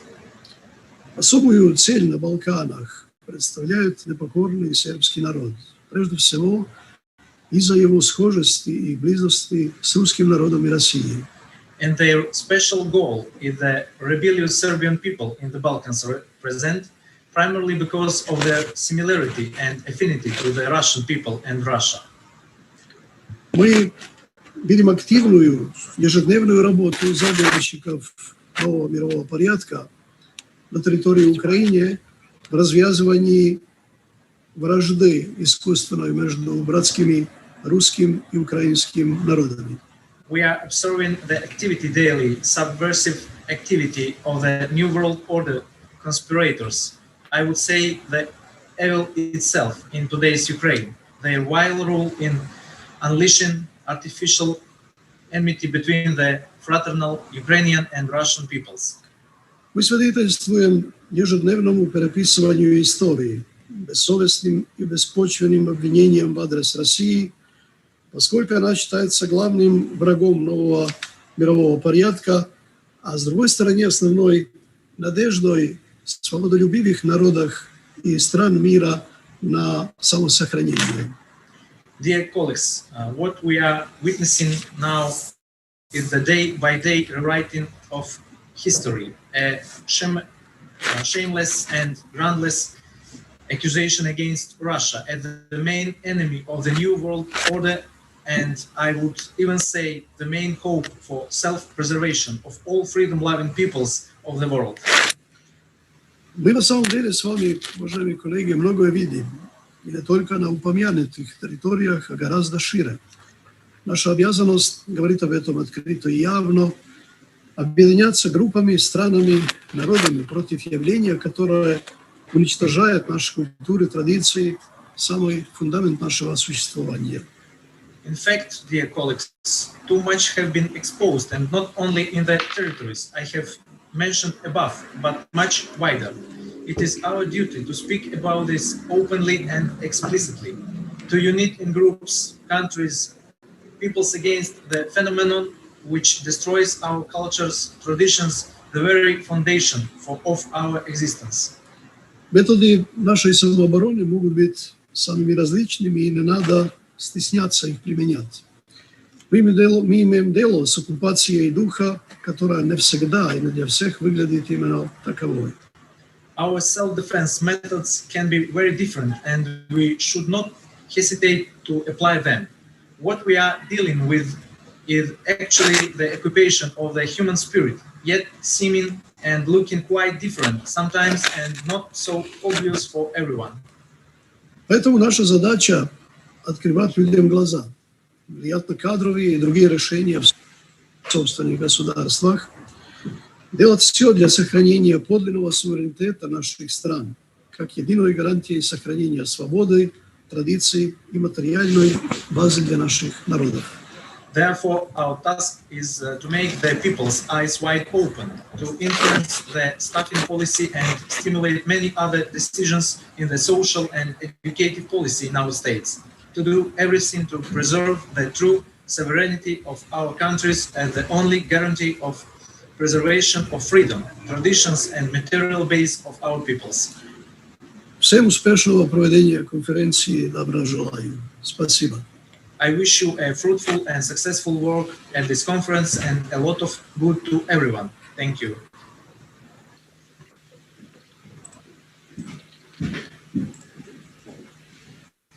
We thank to Rodina Party and its representative Lubomir Radinovic. Recently, Belarus has witnessed a colored or orange revolution attempts of the Atlantic fronts. These actions, however, ended in failure, and the US attempt to make Belarus a new Ukraine has come to nothing. And Belarus is resisting at the front door of the Eurasia. Now it's Alexei Zerman's turn to speak from Belarus. He is the director of the Research and Development Center for the North Eurasia Continental Integration. And please, Alexei, you have 10 minutes. Okay. Thank you very much for the invitation to such an important symposium and for the possibility to represent our Belarusian view on new international order. As you mentioned, Mehmet, yes, we in Belarus faced another attempt of color revolution. It's not the first attempt. I think they were 6 or even 7 in our history, in our modern history. And of course, there are some reasons for that. The West, the collective West, tries to establish different power in our country, different authority. What is the reason for that? our government is trying to establish real sovereignty in our country in cooperation with different powers in our continent, especially with Russia, China, then with Turkey and Iran and so forth. And of course, the West don't like it. And the main reason is that on the eastern borders of European Union still exists a sovereign independent country with its own internal and external policy. And I think the main reason for the West to try to organize color revolutions is just to colonize territories and destroy states. And we also saw what has happened with Ukraine, with Moldova, with Georgia, and other different countries where color revolutions won. But what we can do with that? Of course, in internal affairs, we should build strong authority and strong state. If we have strong state, the West cannot do anything with it. But the second thing is to cooperate within Eurasia, just not to allow the Western forces to interfere in our internal affairs. What I mean, there is a good example for such cooperation in Nagorno-Karabakh. We saw during decades that this problem cannot be solved with interference of the West. But if Turkey, Russia, Iran decided to solve this problem, we saw real result. That's why I think that alternative organizations, alternative to, for example, Organization for Security and Cooperation in Europe, such as Shanghai Organization, should be developed and should be also created, because we need in Eurasia our own cooperation, especially in the field of security and in the field of economy, without any Western influence. Because I am convinced that the main goal of the West is to divide us and to organize conflicts and wars between main forces in Eurasia. That's why we need to establish real new international order, at least in our continent. That's why we should develop such organizations like Shanghai Organization of Cooperation. Maybe we should create new organizations for security, just to solve conflicts and not to allow wars to be in our continent. I think it's very important. It was a very perspective goal for us, because as previous speakers said, the West, the epoch of the West is going, and the epoch of the East is coming. That's why we need to organize new architecture for security, for economical cooperation. And we saw attempts, for example, from the side of China to organize One Road and Belt initiative. We saw a very interesting initiative like different Turkic organizations, which unites Turkic countries. But I think we should create more wider context and wider architecture, including the main forces in Eurasia. I mean, Russia, Turkey, Iran, Pakistan, China, and maybe countries of ASEAN. It's very important. For example, I saw some parallels now between a situation in Myanmar and between situation and attempt of color revolution in Belarus. We saw absolutely similar dirty political technologies like social punishment, which tries to divide families, country, all traditional institutes and so on. And that's why we should not allow to do from the Western side to do this in our countries. Maybe we should create some kind of organization against color revolutions, because, for example, here in Belarus, we have a good experience, and we can propose such experience to explain what we do and what is really working in such situations for our neighbors, to our comrades. I think it will be very useful for different countries just to study such experience and to establish some approaches against color revolutions. So I think we need new institutions, especially in Eurasia, excluding any Western dictatorship, excluding any Western attempts to establish their hegemony, especially in the ideological, technological, economical, and financial sphere. And that's why I think the main goal for different poles in Eurasia just to cooperate, to resolve old problems, not to allow West interfere in our affairs, and to create new architecture and new infrastructure for cooperation. I think it's very important. And the first steps, we saw them. Cooperation between Turkey and Russia in Syria. Cooperation between Turkey, Russia, and Iran in Karabakh. Between Russia and China in Eastern Asia, and so on. And I see, for example, the great role also of my country, Belarus, in such architecture and possibility to establish more interesting for countries order in international sphere.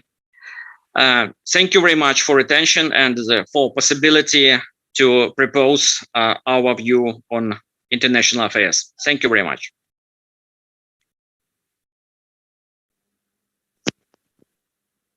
Thank you very much, Alexei. Now it's the turn of Vietnam.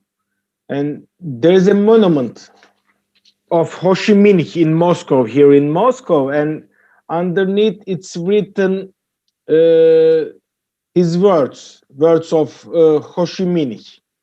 There is nothing more valuable than independence and freedom.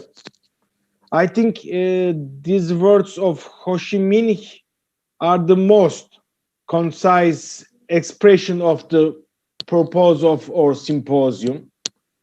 And Vietnam is still an important inspiration in our anti-imperialist struggle. Yes, now I pass the floor to Mai Buick Xuan from Vietnam. Thank you Please very go. much. Good afternoon, ladies and gentlemen. I thank you for inviting me to the new International Order Symposium. I have my topic presentation about the multiple work confidence equality for mutual benefits, mutual respect, and no interference in the no affairs of the country. I can send you my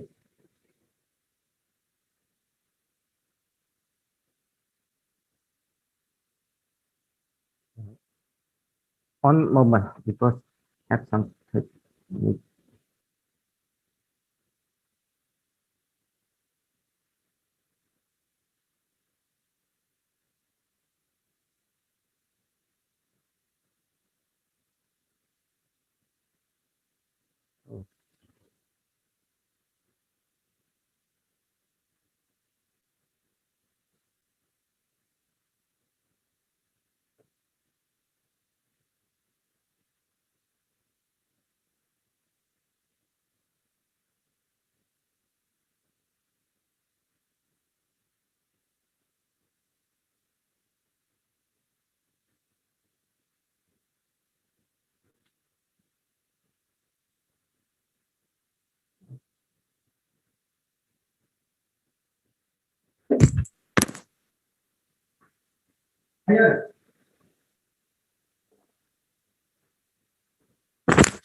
Hello?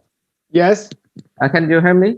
I have Yes. some techniques in the program here.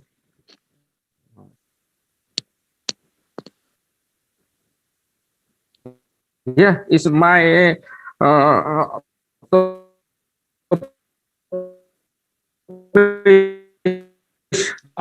we can't hear you. After the breakup of oh.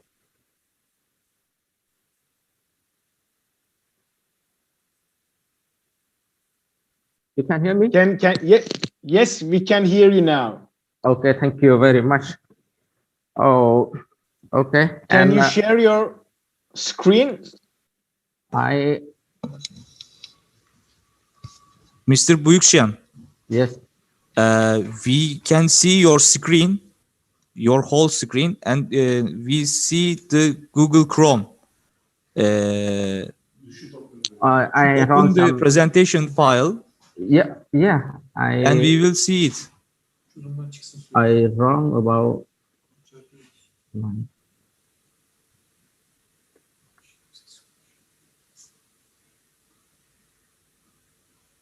You can click the close button for the Zoom Cloud Meetings window. Okay. Yes. Then please try to share screen.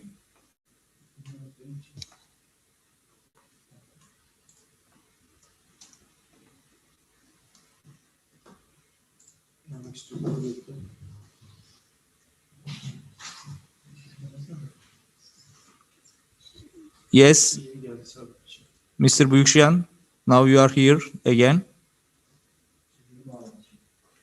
We are waiting to connect your voice connection.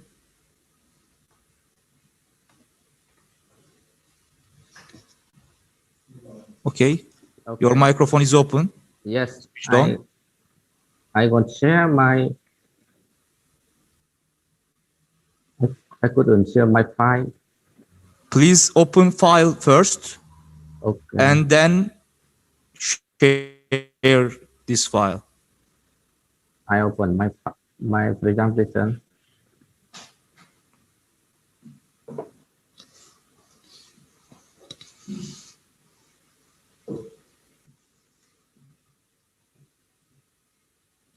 Okay. Okay, so sorry because Yes, it's okay now. Okay. You can go. Okay, thank you very much. So my topic about the multiple work competence equally for mutual benefit and mutual respect and no interference in the international affairs of the country.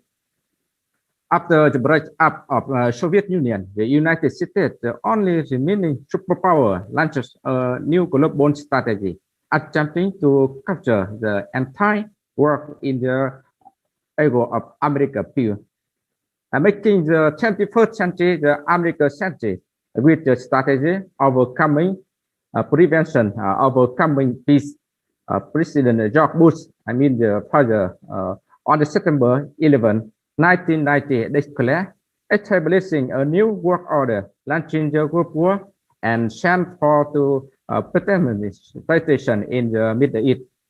Dissatisfied with the Bill Clinton administration involved and expand strategy, which was seen as sentimental to stay the same.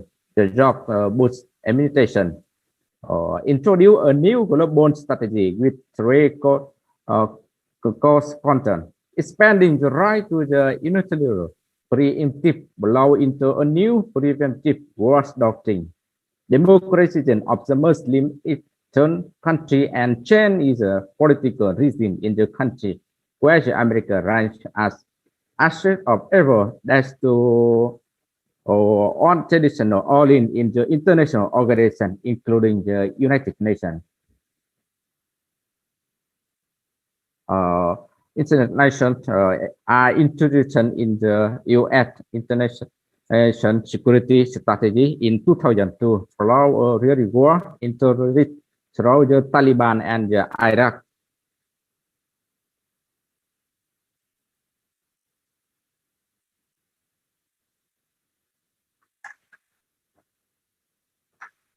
and a multiple polar is strongly formed with a country like China, Russia, EU, BRICS, ASEAN. The multiple work will make advantage of the country, community power and responsibility to the all nations. The multipolar work created the healthy environment as Beijing Foundation to cooperate equally, promote respect, multiple benefits equally. For example, like China has risen strongly, surpassing to Japan become the second economy in the world after the US, and the military strength is constantly improving. After more than 30 years of the reform and opening up, China has achieved material achievement to economy develop swiftly and continuously. China has foreign currency reserve of up to 3,312 billion USD, on the first rank in the world. China, One Belt, One Road, China increased in investment in the defense on the security, become a global power and avoid its side rule in the international affairs. With the project on Belt on Road in the progress, China will surely be more important, contributing to the social economy in the security development of the world. And in you can see the map of the One Belt on Road. And Russia has recovered and developed strongly, returned to one of the leading economy and military country. Russia continue to maintain its importance as the world and leading military power. The EU Union, a layer economy entity of 27 country members, had an increasingly global influence on the economy, playing a leading role in the world. And Japan continues to maintain its position of the economy power, gradually strengthen its political and military strength, and has increasingly influence on the international arena. Japan has highly developed science technology background. Many Japanese science and technology branches first in the world, and especially high technology. And in the Middle East, like Iran, Turkey, Saudi Arabia, continue to accept their position in the region. It is an important trend, proving 70% of oil energy to the world and keeping the sea routes of Europe, Asia. The country of the region has a layered Muslim population with a worldwide influence. The country play an important role in the energy security, international maritime routes, and contribute to reducing conflicts in the region.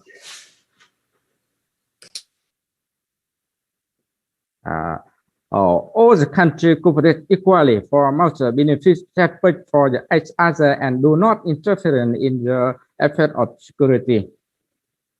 For the paragraph of Article 2 of the UN Chapter status, this organization is based on the principle of the equality and sovereignty of the all members of the organization. And equality between the 5 permanent members of the Security Council and the remaining member states.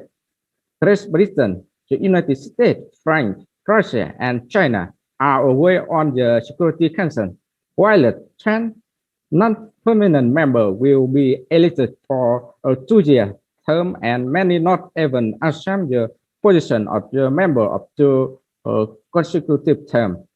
The 5 standing members also have the power to vote and draft decisions of the Security Council. ASEAN countries have a total population of 70% of the world population, but only one permanent member of the Security Council is China.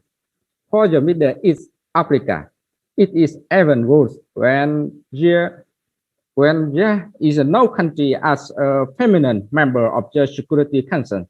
It is an inequality that exists in the World Players Organization, the United Nations.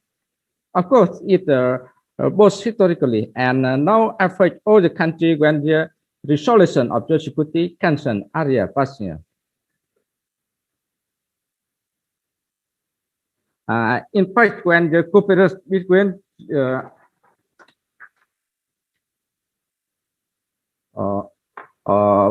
country impossible many conditions exist.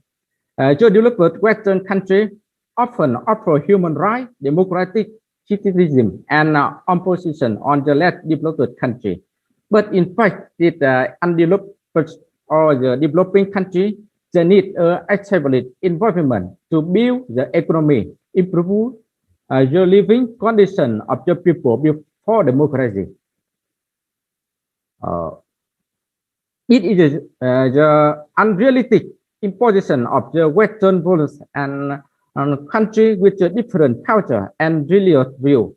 Treasure the West and the Western America system blatantly interferes with the internal affairs of small and vulnerable country. It is in violation of the Clause 7, Article 2 of the Chapter of United Nations. The UN Security Council, seen as exception, has performed many important missions. However, there are still many shortcomings that need reform, especially the full of the Palestinian issue, the Yemen civil war, Syria, or Cuba to fighting poverty in Africa, and now cooperation against the COVID-19 pandemic, inequality in access to the COVID-19 vaccine between rich and poor countries, the US, the West, and the rest of the world.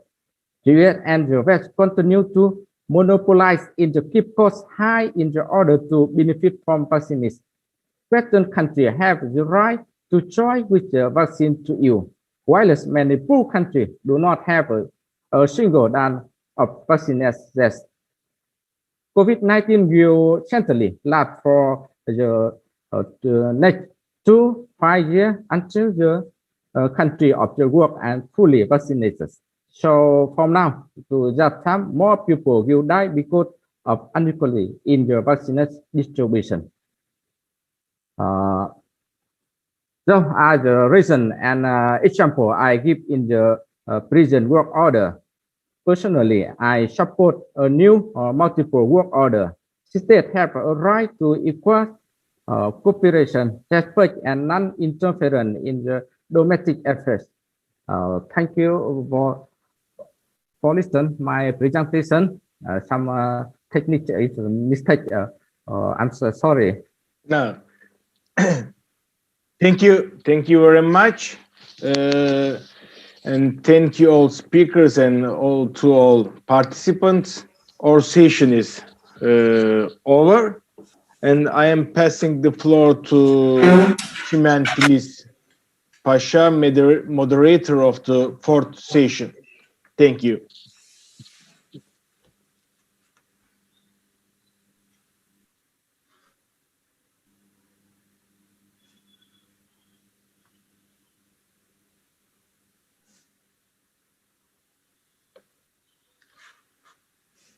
Mehmet Perinçek, thank you very much. It was really very informative session. I'm expecting same after this also. Well, welcome dear guests, dear comrades. Welcome to our symposium, in New International Order Symposium. Since this is a full day program and we have many guests waiting, I'm also expecting from all the contributors to keep on time and to try to check the time before they go too long, please. Right now, I would like to invite Professor Dr. Semih Koray, who is the head of the International Relations Bureau of Vatan Parti, and to present his speech. Professor Semih Koray, sir, can you hear me? Yes, floor is yours. Well, thank you very much. I'd like to start my talk to welcoming you all once more on behalf of the International Relations Bureau of Vatan Parti, and thanking you for having kindly accepted our invitation. We are very pleased, honored, we get enlightened through your presence in this symposium. The title of my talk is The Content of Internationalism Today. Concerning the principles on which a fair international order can be based, the oppressed and developing world owns a very valuable accumulation acquired in the anti-imperialist struggle for independence and liberation. The 5 principles of peaceful coexistence, first formulated by Zhou Enlai and then also adopted by the non-aligned movement in the 20th century, reflect the essence of this accumulation most concisely. They are mutual respect for sovereignty and territorial integrity, mutual non-aggression, non-interference in each other's internal affairs, equality and mutual benefit, and peaceful coexistence. In a world where the nation states are the main actors, the appropriateness and importance of any of these 5 principles can hardly be denied. On the other hand, there is no doubt that such an order can be made prevail in the whole world if and only if one can put an end to pursuing domination and root out its source. The neoliberal international order, which is in collapse now, was designed to sustain and consolidate the US domination. The Atlantic system not only represents domination over the oppressed and developing countries, but in its internal hierarchy, USA also exercises hegemony over other developed capitalist countries in the system. The recent change in the governing power in the US has given impetus to attempts aiming to revive the neoliberal international order. Thus, the task of limiting further the source of domination jointly has become more urgent than ever. The creation of a rising system that forms an alternative to the imperialist system in every field of life is a prerequisite for abolishing imperialism. The 20th and the 21st centuries are quite different in that regard. The formulation, which best reflects what happened during the period between World War II and the 80s, is that states demand independence, nations demand liberation, peoples demand revolution.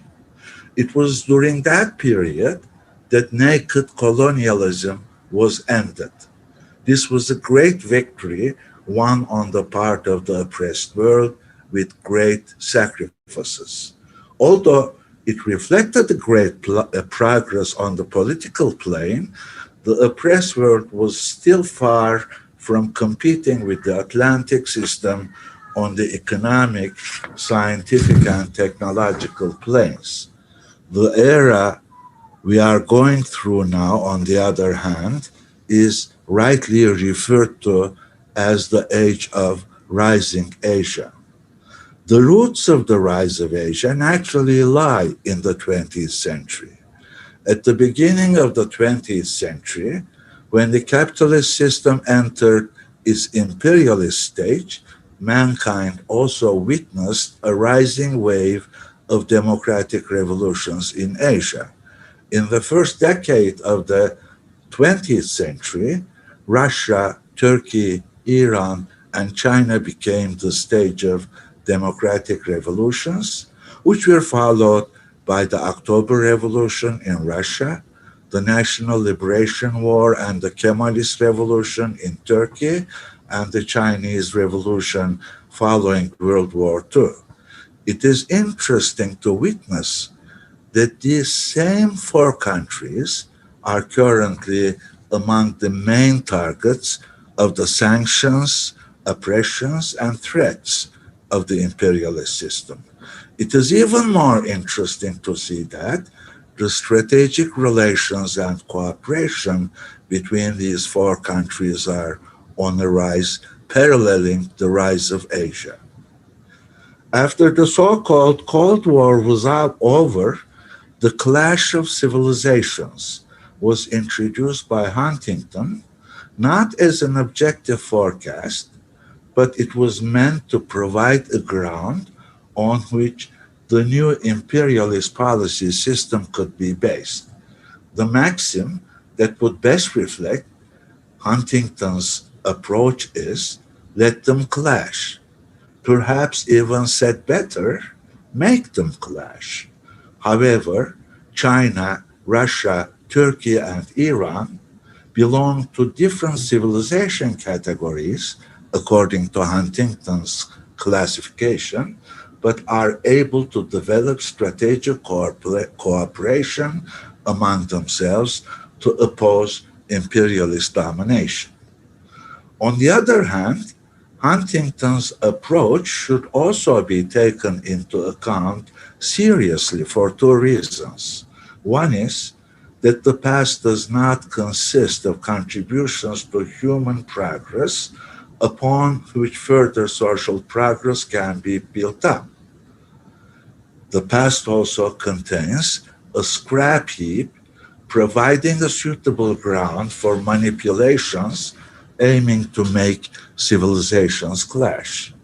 To get rid of obstacles to cooperation of this source of hostility creation, a possible antidote is to have effective communication and interaction channels via which such problems can be dealt with diplomatically.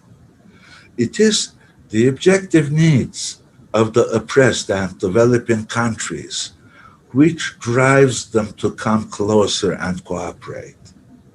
In case this process is left to sheer trial and error, its achievements cannot go beyond some accidental and temporary gains.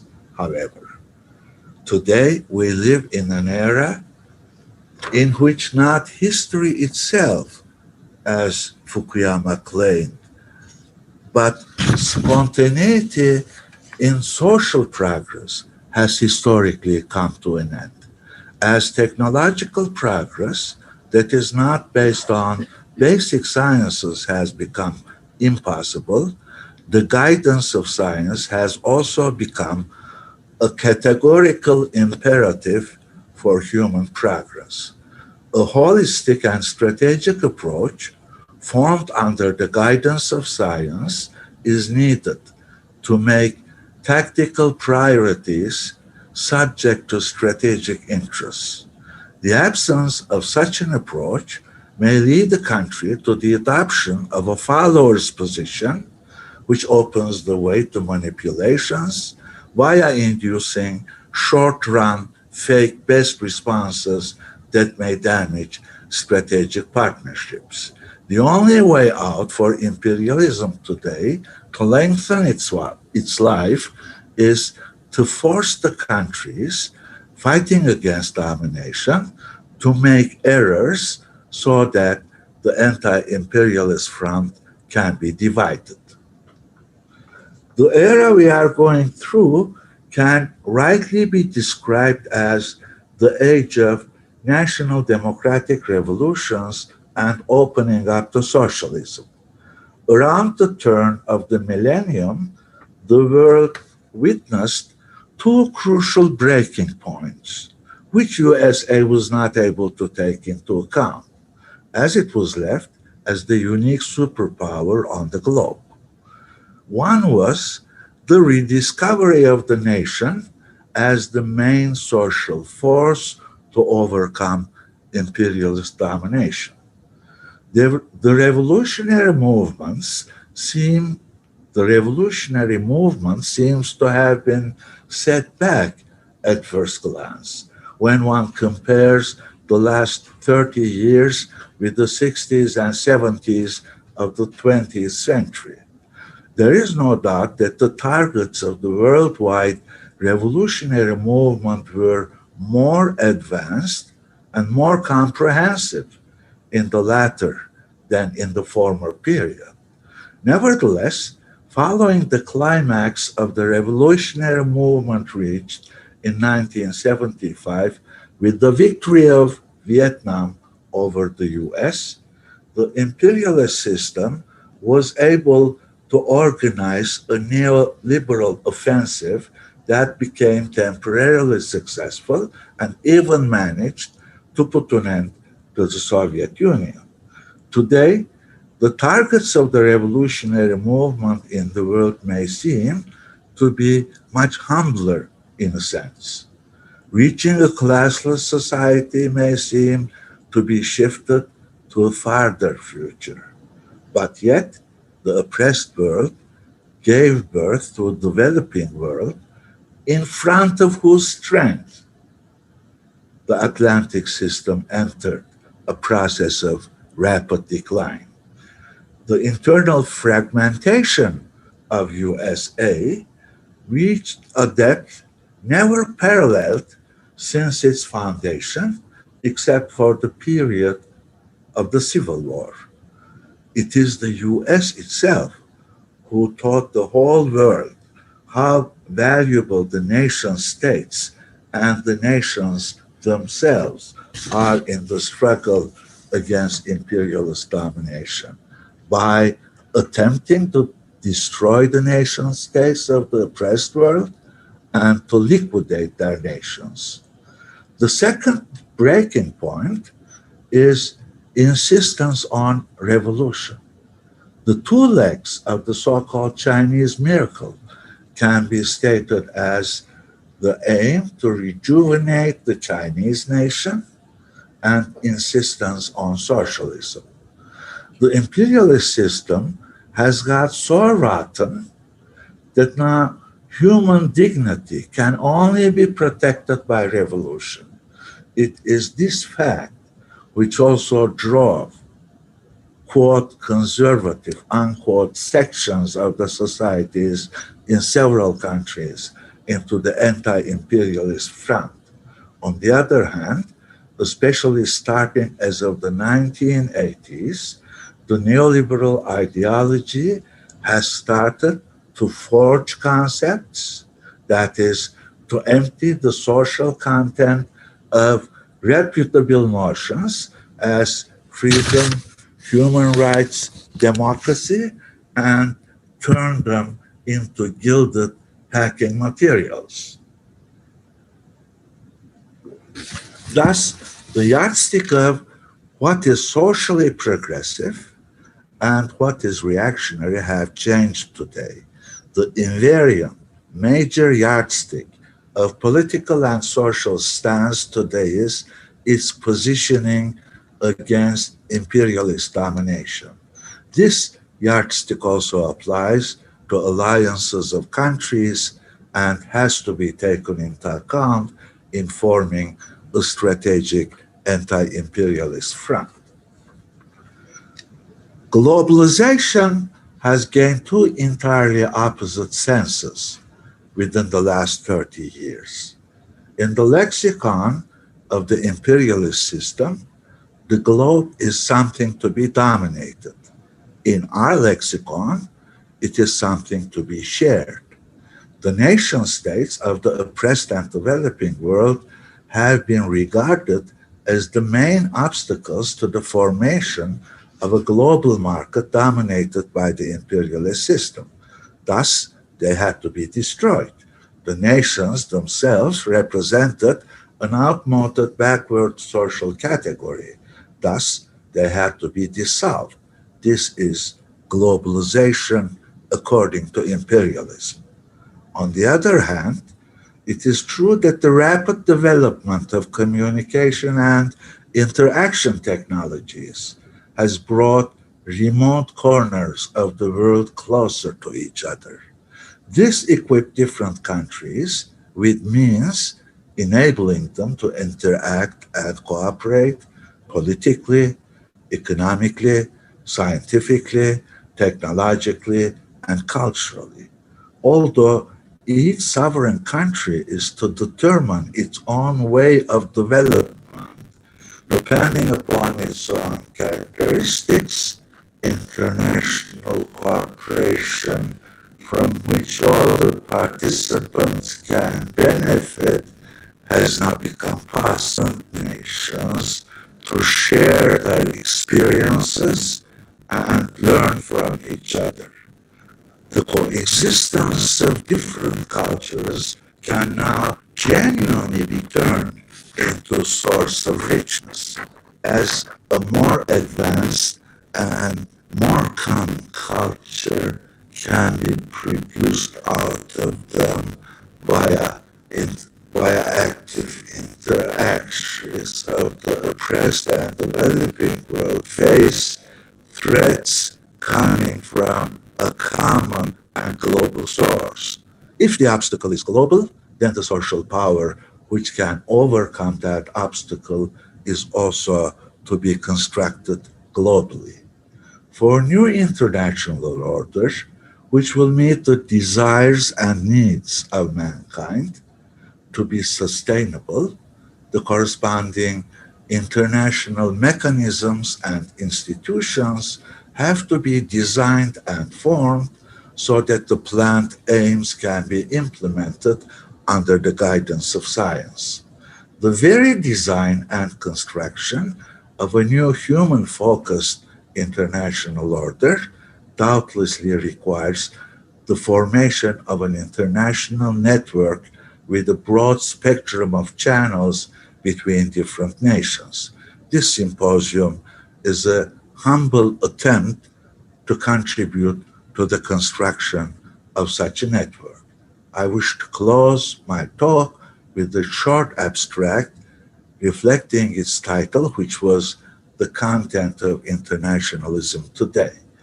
Internationalism today is cooperation and solidarity between different nations on an egalitarian and mutual benefit basis on which they can develop by sharing and oppose any kind of domination jointly. Thank you very much for your patience.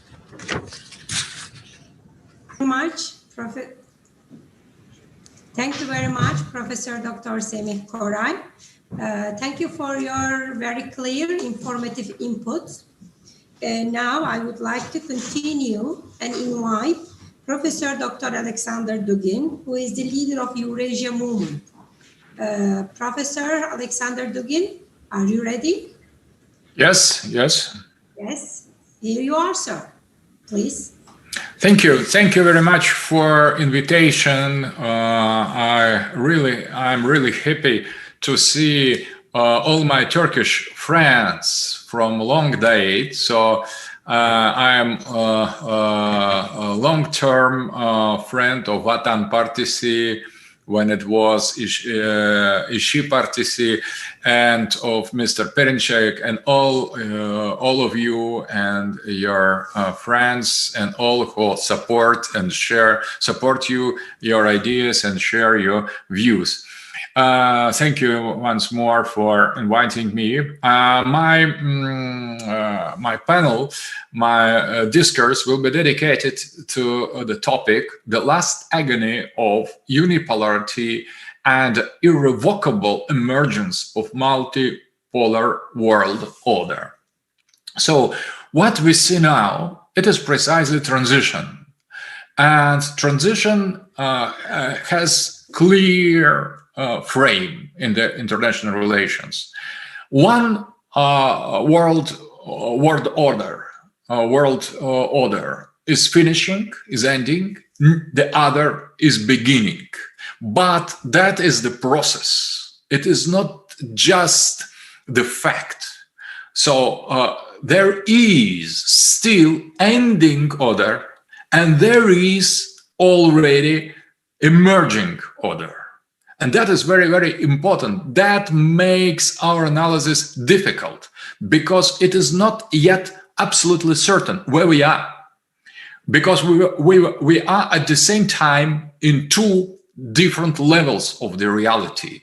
There is a two tectonic platform coming one upon the other. So the global world order we are living now was and still somehow is unipolar. It was created after the fall of the Soviet system, Soviet Union, and represent the unipolar moment, as Charles Claude Hammer has called it. The unipolar moment, that means that the West, global West, capitalist West, United States of America, NATO states represented from some moment in the history the only one political ideology, only one strategical and geopolitical hegemony, and only one civilization. So one global civilization based on liberal democracy, individualism, capitalism, human rights ideology, technical modernization, cyberspace, technological progress with the ideology of gender, where gender and all the form of sex became optional, became sexual identity became optional, as is in the liberalism national identity, religious identity, professional identity, and so on. So, and the last point to destroy was the human identity, and this unipolar world order led us toward post-humanism and discarding of human identity, because as well it is collective identity, and modern liberalism tries to overcome all forms of collective identity, promoting only individual identity. That was, and that still is, the world order that is ending, that is in clear decline. Decline began long time ago already, 2000 with 9/11. There was the first strike of alternative civilization. Maybe it was a kind of artificial construction. Maybe it was that was false flag operation. Nobody knows. But there was the sign that there is something wrong with unipolarity. After that was the growth of China. China became a kind of serious competitor to the West, not only to the United States, to the West in general, with particular ideology, particular social and political and economical structure. There was the growth with Putin of the sovereignty and independence, strategical independence of Russia. That as well was a new phenomenon. There was the new self-affirmation of Turkey with late Erdogan politics that was very different from the time of his alliance with Fethullah Gülen and pro-Western liberal globalists. Because Erdogan in Turkey became more and more sovereign in its politics. Iran tried and tries to affirm itself as independent, strategical, political, economical pole. So, little by little, the frame of multipolarity started to emerge. That is very important.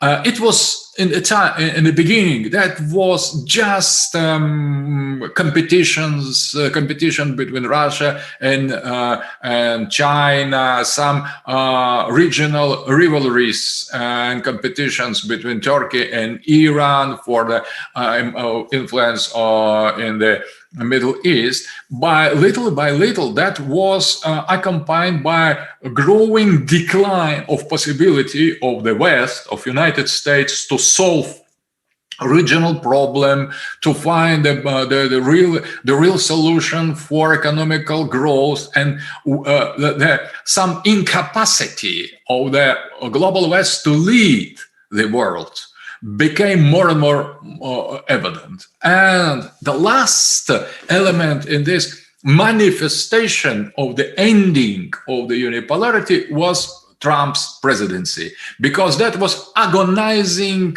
effort to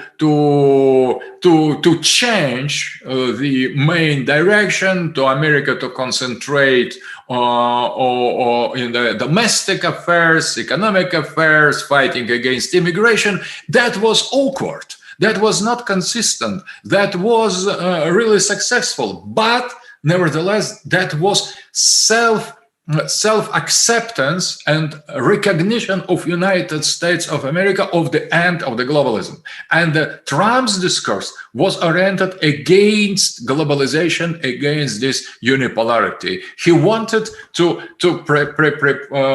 present United States of America as the great power among the other powers. Maybe first, but not the only one. That was not idea to project American influence and American liberal civilization through all the world. And there was the real questioning and challenging of this global system of vision in favor of much more moderated capitalism, much more traditional liberalism, that new form of gender-centered BLM, radical left liberalism that was represented by Democratic Party.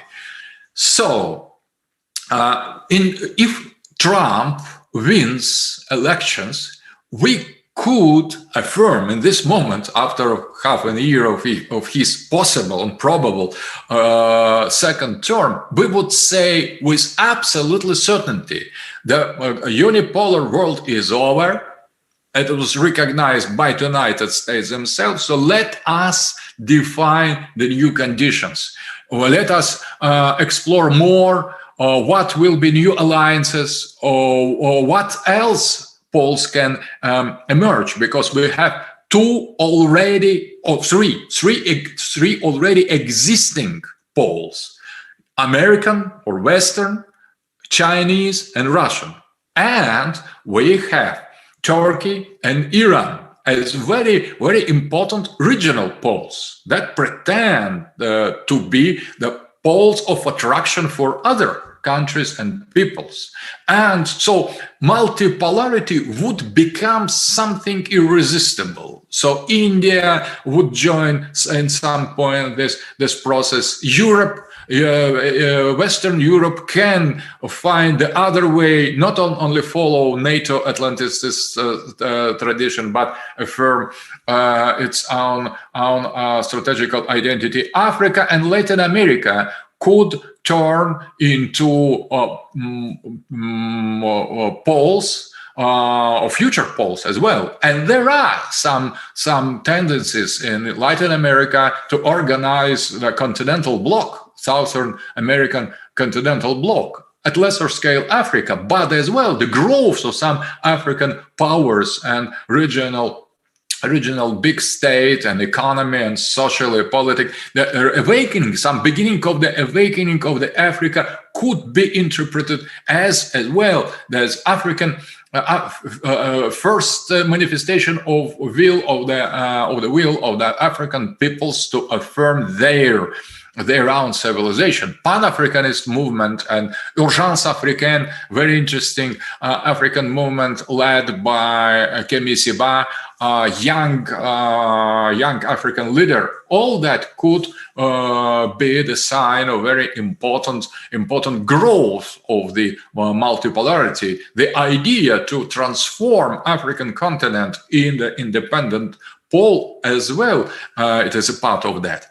But there was not Trump, but Biden who has won. Or maybe that was with the fraud electoral, maybe not. I don't like to enter in the details. Nevertheless, we have the reality. There is a Biden. And who is a Biden? Biden is a radical neoconservative a politician. He is in favor of unipolarity, of Atlanticism, of he wants at any price to prolong unipolarity and Western hegemony.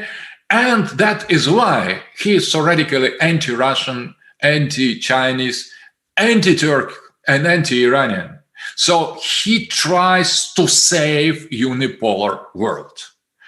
Is it possible? In a peaceful way, no, because it is clear that Russia, Putin's Russia, is very decisive defending sovereignty, defending multipolar structure. In the case of the Xi Jinping, it's clear that China is decisive to defend its independence. We see some growing manifestation of the will for the sovereignty on the Turkish part, and that is good sign. Maybe we could not, we don't agree in all with Erdogan politics, but some of it is very independent and positive. He has repositioned his stand much in favor of Kemalist national vision of the interests of Turkey, rather than to follow Atlantist liberal pro-European or pro-American line. The much more openly. Multipolarity is stressed in Iran, that Iran is challenging this unipolar world order. So Biden is against all. Biden has no friends now in the world. He has just puppets. He has slaves, and they are slaves of unipolarity, of this globalist liberal ideology. Is return to unipolarity possible? Peaceful? No, because there are too much players to gain everything in multipolarity and to lose everything in the case of the return to unipolarity. So it is peacefully, it is impossible. But we see how Biden wants to promote his unipolar agenda by war. What we see now in the Black Sea and Ukraine, in the Pacific Ocean as well, we see preparation of America to go to war. Go to war against whom? Against Putin's Russia, because of being pole of emerging multipolarity, against Xi Jinping's China, using all the allies of NATO against these goals, and try to establish more and more control over European, trying to avoid this context of direct American domination. We see the agony. Empire, global empire, is a negative. It could bite, it could hit, it could strike. Can it be successful? Has United States in present condition any chance to win Russia, China, Turkey, Iran, and everybody else? I doubt it. I doubt it. But to create the bloody chaos, try to overturn a hostile for the Americans regime with a regime change operation, with promoting color revolution, it is possible. So we could not exclude this attack. That is, the ending unipolarity is like wounded dragon that could kill. He is wounded. He is weak. He is losing its forces, but it's still a dragon, and still that is still the main and much more powerful state in the world, and that is very risky and very dangerous situation. So the unipolarity doesn't want to end peacefully.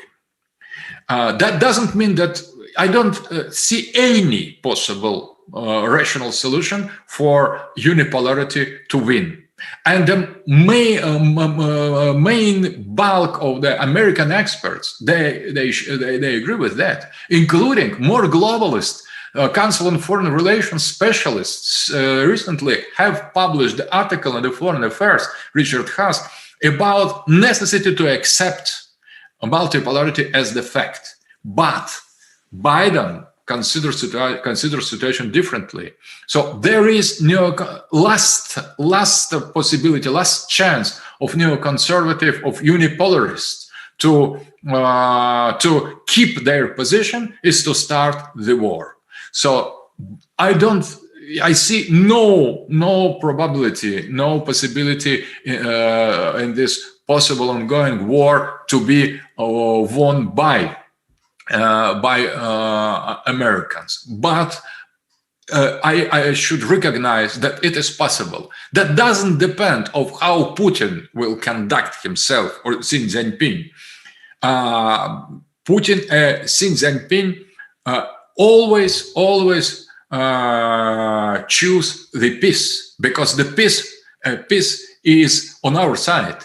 If we still manage to keep the peace for some time, unipolarity will be destroyed forever by itself. It will be implosion or explosion of unipolarity. It is in a clear decline all these 20 years. No sign of revival of this globalization, unipolar globalization. All signs, all possible signs of the coming decline. That doesn't mean that everything is quite right in our countries. We have as well some problems, serious problems, but the main idea is that we represent multipolarity that is growing, and they represent unipolarity that is falling, in self-destroying.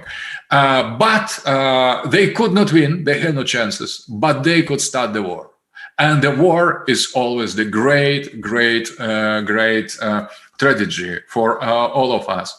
But you can say, let Putin and Xi Jinping, Erdogan, Khamenei, let them accept American demands in order to avoid. But that is also impossible. So Putin we will win with the peace, but not at any price. We could not give up our national interest. We could not give up our sovereignty. We could not let American fifth column to operate freely in our operation, on our territory. We could not accept slavery.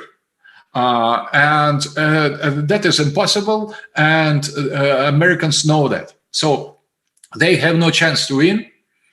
They have no chance to submit, to enslave anymore. Neither Russia, nor China, nor Turkey, nor Iran, or any other growing, emerging civilization. But they still have a possibility to start the war and to create a chaotic situation in the Middle East, on the border of Russia. They would try to use local regional powers against each other, trying to manipulate Turkey against us, as that was the case with Ukraine, trying to organize, provoke confrontation between us and Chinese, and so on and so on and so on, trying to put against each other Turkish and Iranians, and so on. We should follow the logic of multipolarity. Our governments should be conscious, should be coherent, should be intellectually awakened in order to use all means we have in order to promote multipolar world order, to avoid the war, and to make this decisive step toward the future. So that is my vision. We are balancing between ending unipolarity and emerging multipolarity, but that could come the war, because for them that is last moment, if last chance to start the war, because otherwise they will have no possibility, including to start the war, because they will be overthrown from inside. And now there is in the United States, that is the real dictatorship that was created, left liberal dictatorship of the half of American political establishment against the other half. That is usurpation of the power. That is a coup d'etat that Biden and neocons have accomplished in the United States. And they regard the half of their American population as the enemies of them, as the racist, so-called Nazi, fascist, and so on. And everybody except globalists are considered to be nationalists, religious extremists, and so on, and half of American population. So the Biden's rule is very fragile, and that is why the war is possible. But we need to defend and fight for the peace, for a real international democracy. We should help to our leaders to avoid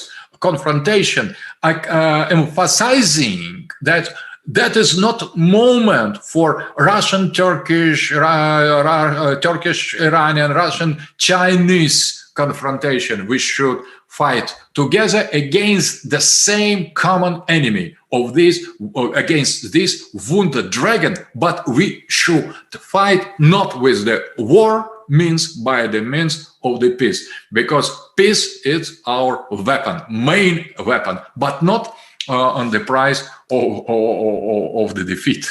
So we should win with the peace, not betray ourselves with that. So thank you for your attention, and I wish to your conference, to all of you, the best and the great conclusion of your very important and very actual work. Thank you very much. Güle güle. Thank you very much, Professor Dr. Alexander Dugin. It was always good. It's always good to see you too and see all our comrades. I believe we are going to see much more often each other. And I would like to thank you for really mind-opening points like informations. And I really think it is important that you are insisting on winning our war via peace for now, for this condition. And also you pointed out that the beast is injured now and it's more dangerous. That's why we have to be more careful and we shouldn't underestimate it. Thank you very much. Now I would like to invite Mr. Hüseyin Macit Yusuf. He is the traveling ambassador of Rauf Denktaş, Turkish Republic of Northern Cyprus. He will present his speech to us, and his title is very important for, especially in these days, the security of Mediterranean and Black Sea begins at Cyprus. Mr. Hüseyin Macit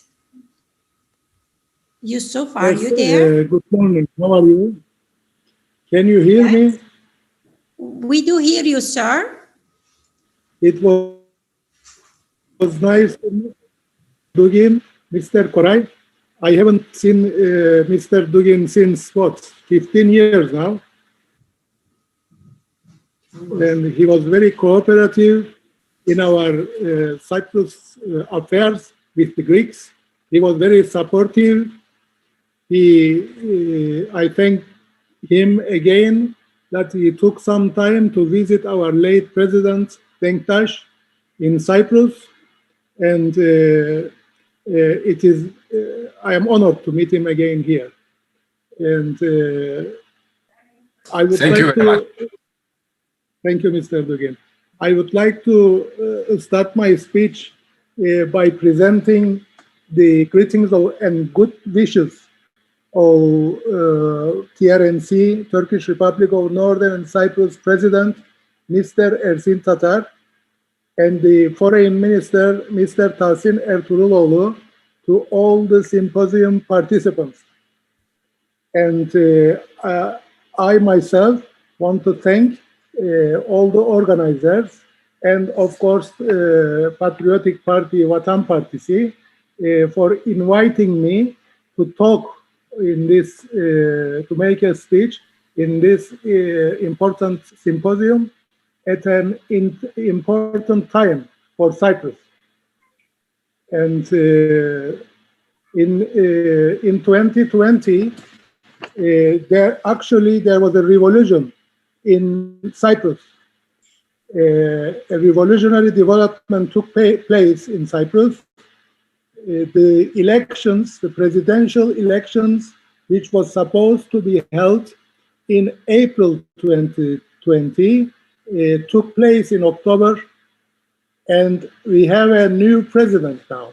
The new president, Mr. Ersin Tatar, won both rounds of the election, and he is supporting a new policy now. And after he won the elections, a new era has started in Cyprus. What Mr. Tatar has put forward is a cooperation between two sovereign states. So from now on, what is our policy the Turks are putting forward is based on two sovereign states. For this, the ongoing federal solution tactics of the Europeans, of the Greeks, is over. We have been negotiating on the table lately 53 years without any solution, and now with Mr. Tatar's electing as president, this is over. And that's why I called it revolutionary, because from now on, we will go ahead for a two-state solution. Whether the Greeks like it, whether the Americans like it, or whether the Europeans like it, we will put forward this policy and we will fight for it. Mr. Dugin has mentioned about Biden coming to power in the United States. He honors himself, Biden honors himself to be called Biden, and we know that he will support the Greeks and Greek policies in our region and in Greece, in East Mediterranean, in Aegean, and he has been using Greece, unfortunately, as a puppet state, and he has been arming Greece against Turkey, against Russia, against all region. So I hope Greece understands this and reviews their policy towards their neighbors, both with Turkey and both in Cyprus. Before I conclude, I want to, of course, put forward some historical facts. In order listeners to understand me, they have to know what happened recently in Cyprus. It is utmost important. Without knowing the some facts of history, it's not possible to understand our cause and what we are fighting for. You all very know that the island of Cyprus was Ottomans between 1571 and 1878. Can you imagine? We ruled Cyprus for 307 years. 307 years. Cyprus has never been under Greek rule. This is very important. Ottoman rule were living very peacefully. We gained independence in 1821 when Greeks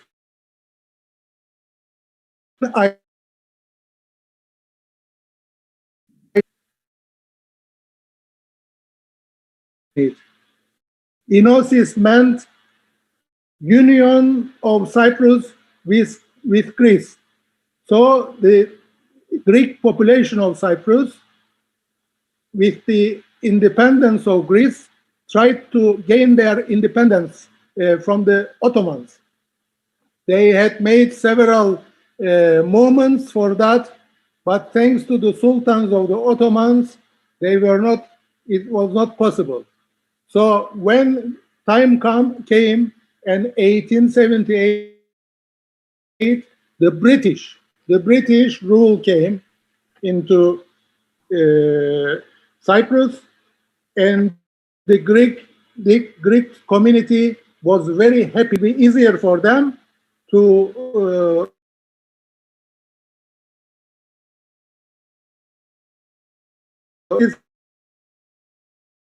rule.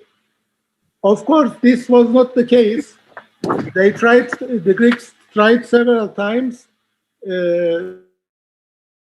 to gain independence from the British and establish their own state and united with the Greece, but that was not possible. So in 1955, they formed a military terrorist organization, EOKA. EOKA. This is a terrorist organization which fighted with British, and they tried to gain their independence, as they called. But independence meant destroying the Turkish people. We the Turks were the main obstacle against fighting the Turkish people, the Turkish Mujahideen, the Turkish resistance forces, and the organization which we formed with the cooperation with our mainland Turkish fight against this terrorist organization. Never gave up from our rights, from our freedom, and at the end of the day, we came to 1960.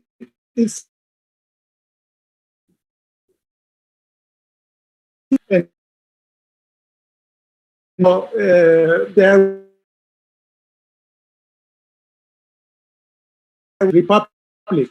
We formed the Cyprus Republic with the British, Turkey, and Greece being the guarantor powers. But the Greeks, of course, the Greek Cypriots saw the independent Cyprus state as a way again forward for Enosis. They thought that they will use the Republic of Cyprus as a means to go to their final targets, which was Enosis. And so in 1963, it is very unfortunate to tell all this, they fought against us. They killed civilians, they killed children, they killed young or older, elderly.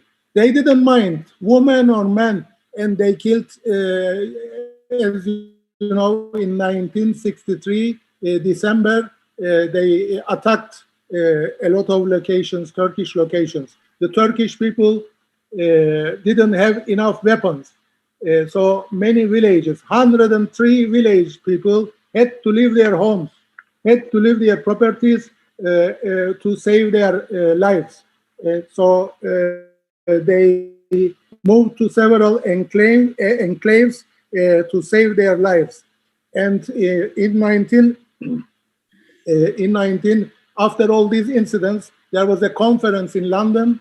One of the guarantor powers, British, called this conference, but that conference didn't succeed. Of course, the Greeks insisted on their union with Greece, Enosis, so it was not successful to make an agreement. But now what I am going to tell you is the crucial moment in our history.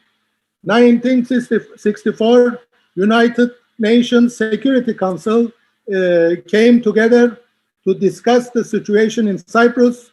In March the 4th, they passed a resolution. This is an incredible resolution in the history.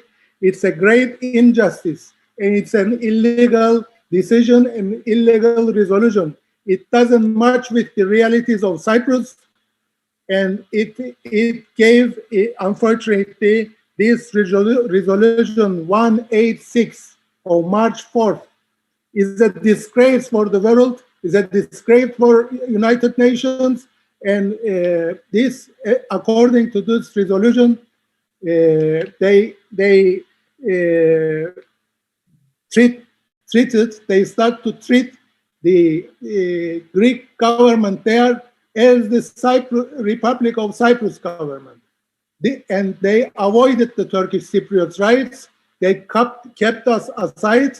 They throw us outside of the state. Our fathers, our grandfathers couldn't go to the government mechanism again. They were thrown out of the parliament. We were thrown out of the Cypriot Republic, and at the end of the day, they turned this republic into a Greek republic. So what all the world now calls republic is the Greek Republic. There is no Republic of 1960. This republic, what the world is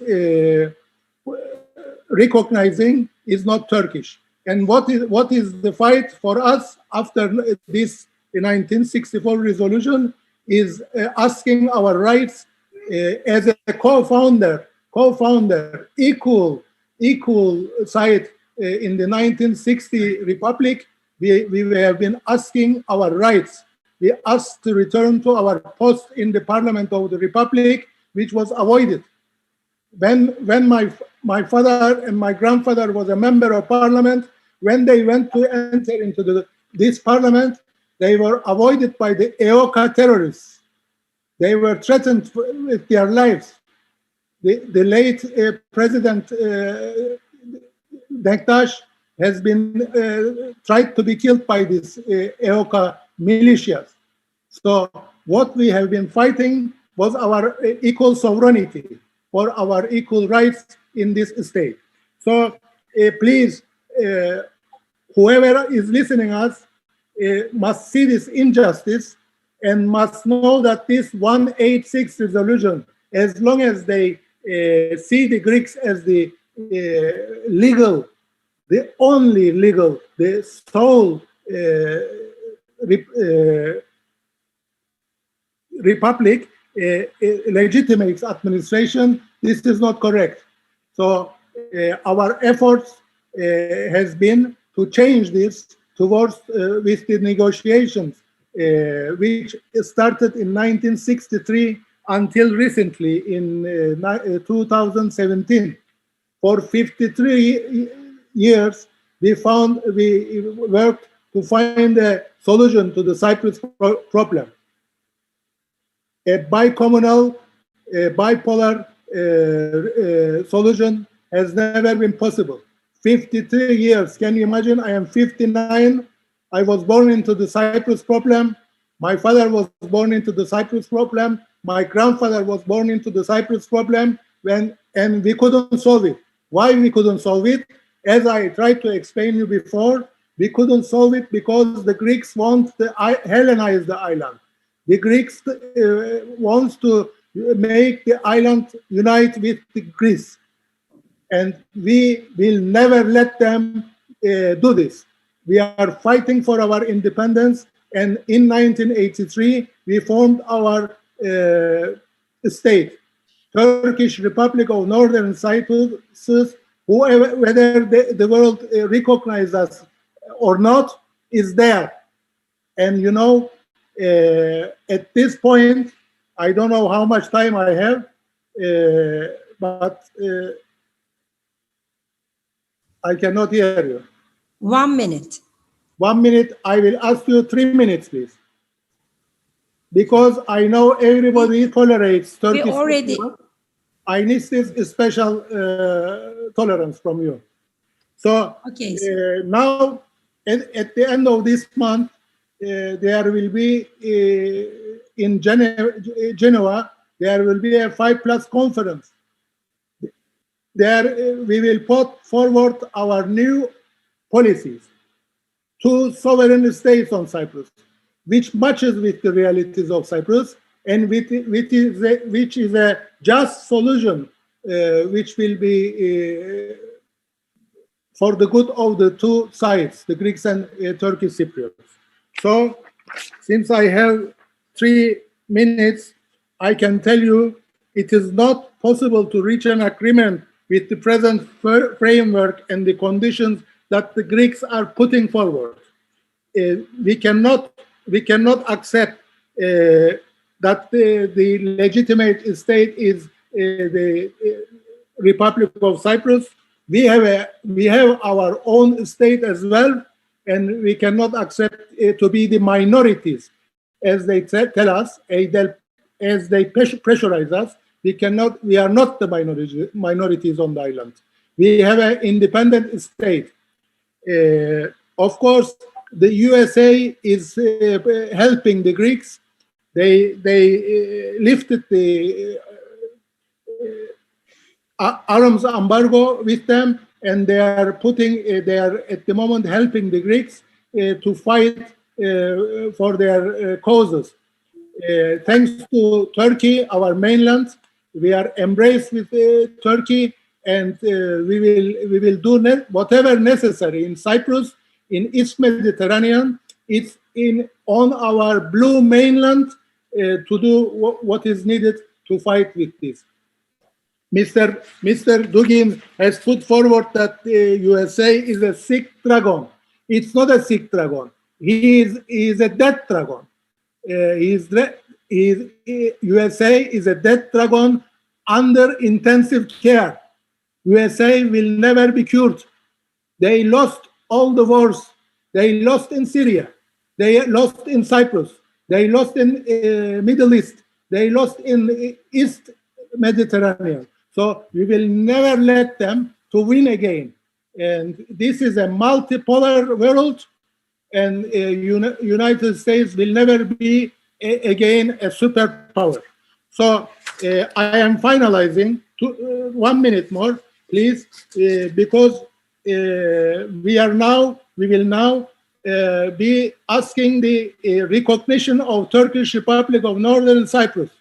Can the world recognize Turkish Republic of Northern Cyprus in the new world order? Yes.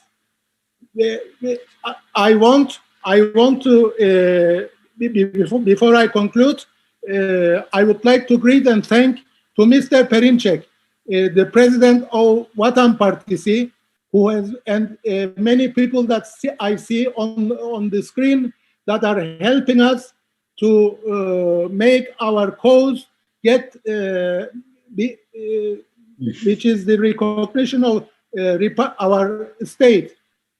I thank to Mr. Perinçek, who was a very close friend of Mr. Denktaş, that he is helping us for the recognition, and he has been very contributive, and I thank him for this. And I see the several people who is with us on this cause, and I thank you all as well. Thank you very much for listening to me. Thank you very much, Mr. Hüseyin Macit Yusuf. It was very, very good to listen to you once again. Now we are going to invite Mr. Abdullah, the member of the Palestine Liberation Organization. Mr. Abdullah, can you hear me? Thank you. Thank you very much. Here you are, sir. Let me start by thanking Vatan Parti for organizing this symposium and inviting Palestine to contribute to the theme of this symposium. Dear participants. Abdullah. Yes. Your camera is switched off. Could you please open it? The camera? Yes.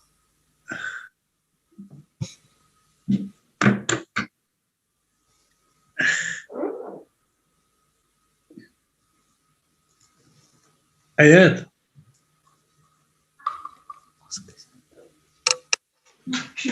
The camera switched off. Camera.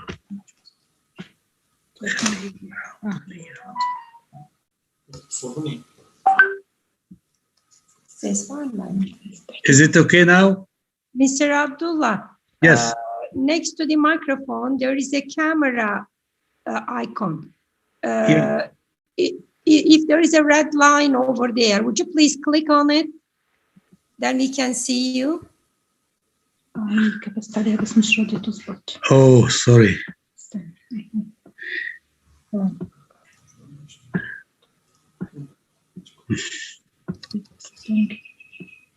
Öyle devam edelim.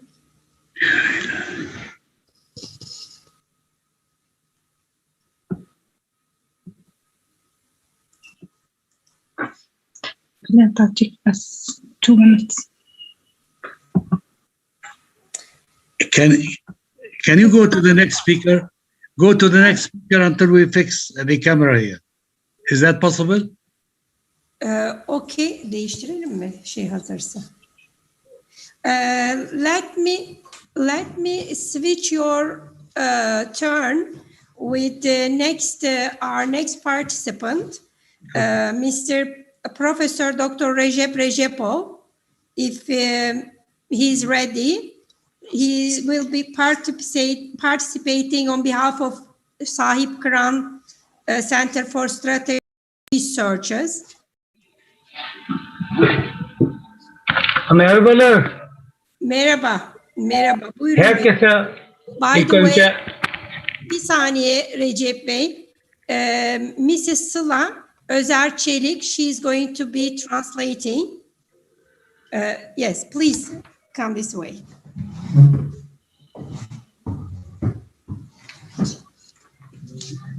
You can start now, sir. Başlayabilirsiniz.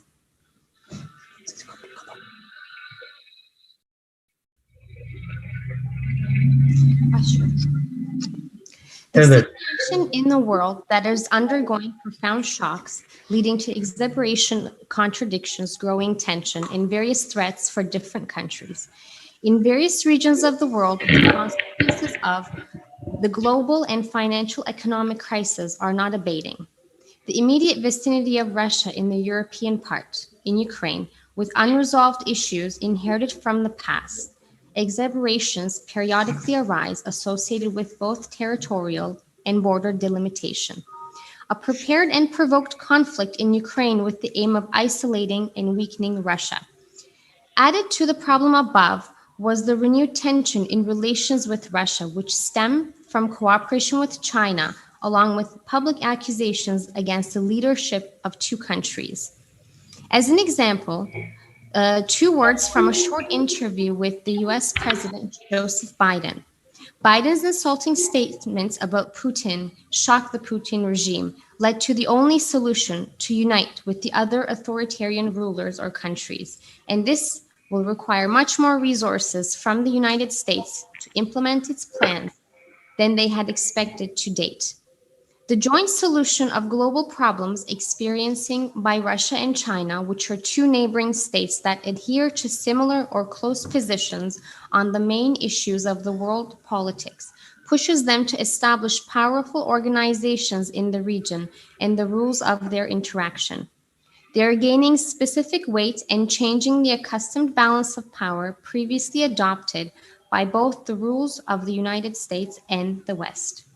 China is activating its role in addressing global challenges by promoting its participation in international affairs. Beijing is activating not only multilateral policies, but also bilateral ties with neighbors, which provide an opportunity to group these ties in 3 directions: large, neighboring, and developing countries.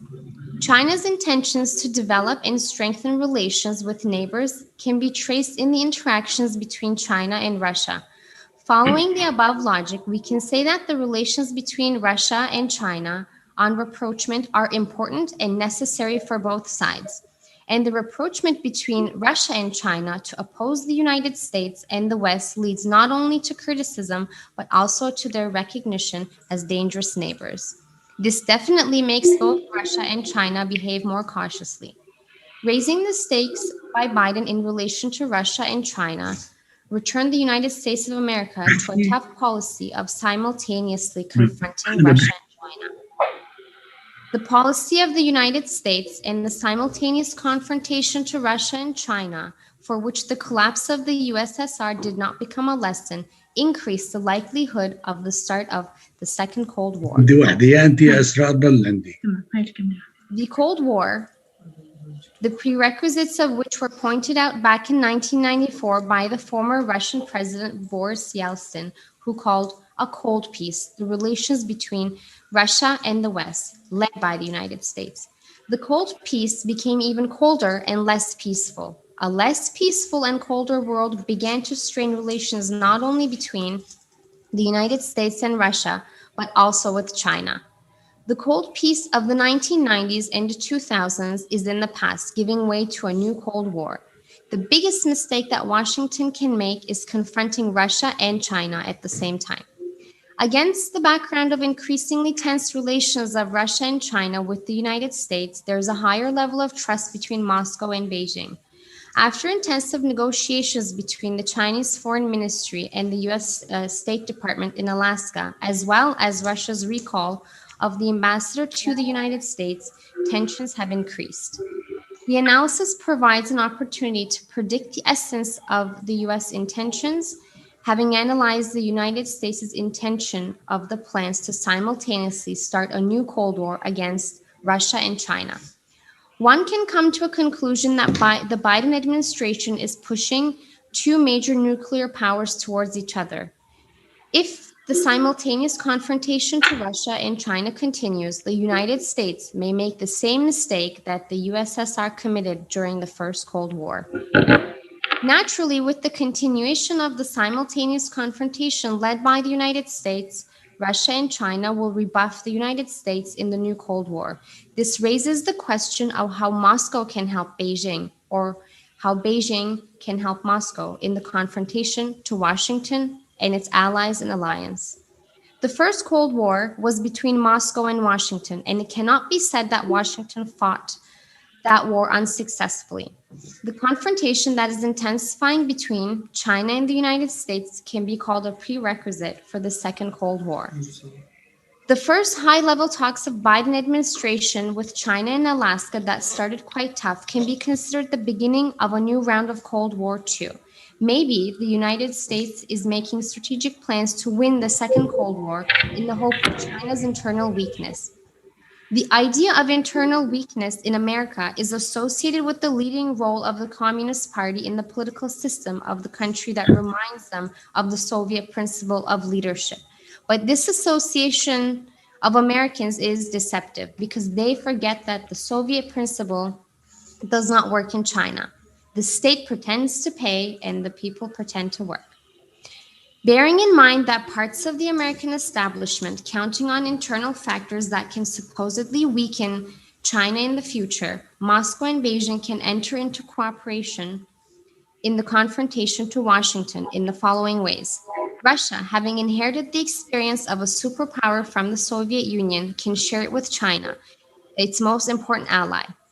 There will be fruitful cooperation between Russia and China in the field of public administration and economy, from which Russia can learn managing the state and economy.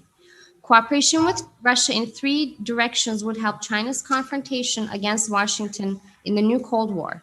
First, a military alliance between Russia and China. Secondly, cooperation between Russia and China in the field of providing a transport energy resources and goods by Russia to China.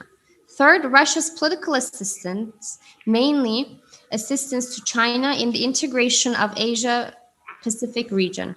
Therefore, an alliance in the form of an alternative political and economic structure of Russia and China is unacceptable for the United States. Thank you very much, Professor Dr. Recep Recepov. Thank you very much, Ursula. Biz de size teşekkür ederiz. Bütün bu etkinliğe beni davet eden Vatan Partisi'ne bu etkinliğin güzel bir şekilde, bu şekilde güzel bir düzenlenmesi için uğraşan tüm elemanlarına, özellikle Kurtuluş Bey'e, Emre Bey'e, Hakkı Bey'e ve kızımıza özellikle teşekkür ediyorum. Yineki yıllarda diğer bir sempozyumlarda buluşmak üzere, yüz yüze görüşmek üzere. Herkese iyi çalışmalar. Mr. Recepov would like to thank everyone involved in organizing this event. First of all, Vatan Partisi and all of our comrades here who have assisted in organizing this with technical help and other types of assistance. And he says he'd like to meet us in the future for more events such as this. We thank Professor Dr. Recep Recepov, and we really thank also Sıla Özer. She has very great interpretation. Now I would like to go back to Dr. Abdullah, if he is ready. Dr. Abdullah, are you ready? Welcome, sir. Floor is yours. Can we have your voice? Do you have your microphone is not on. Microphone. Thank you, sir. Is it on now? How about this? Can you hear me? Can you hear me? Yes, we are hearing you. Benim sesim yok mu? It's on? We hear you. We hear you, Dr. Abdullah. Yes, thank you very much. And we see you. You're welcome. Once again, yes. Back in 1948, my country was dismembered and my people were scattered as refugees outside of their homes and property. This, of course, was a collaboration between the superpowers of the time. They were racing who will recognize the new entity created in my country at the expense of my people, because each has his own ambition. The Soviet Union thought that these Jewish immigrants coming to Palestine are socialist and they will spread socialism in the area. The other camp, led by the Americans, thought that this is an advanced post that will help secure the routes of trade for the Western world and to make sure that the energy, which was very important and very essential for the industrial progress of the West, so they can be the vanguard of these interests. Now, in the 60s, the Palestinians who felt that they were deceived, they were cheated, and their rights were ignored, started to build an organization that will leave the status of the Palestinians as refugees, leave it behind, and start to work for the liberation of their country and for the return of their displaced people. This, of course, developed, and the world bipolar world order was also engaged in this development. The Soviet Union considered the PLO, the Palestine Liberation Organization, as a national liberation movement, and it gave support to this organization. The others, that's the United States of America and its allies, consider the PLO as a terrorist organization that has to be eradicated.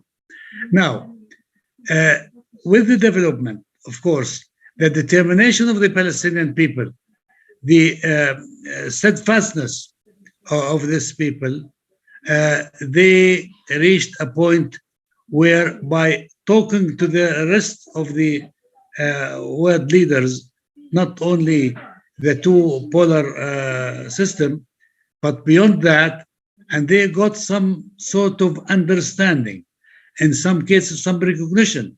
This encouraged the Palestinian people to put forward a peace plan that brings about peace and stability, and our region ends their disbursement and allow them to have the right to self-determination and establishing their independent sovereign state on the territories occupied in 1967, with East Jerusalem as its capital. This was not only accepted by the world leaders at the time, although the Soviet Union was in its last days of being a superpower, but even Israel itself, the government of Israel, accepted this approach, and an agreement was signed on the lawns of the White House in 1993. It seems to me that the fascist elements of the right-wing Israeli political parties, they assassinated the Israeli leader who signed on the Declaration of Principle to end the conflict between Israel and Palestine, whereby a Palestinian state will be established next to the Israeli state and normal relations will be built over. Now, after this assassination of Ishaq Rabin, who signed the peace accord between Israel and Palestine, the Israeli society turned into extreme right with fascist, racist leadership that denies the Palestinian people their right to existence, not only right to self-determination or statehood.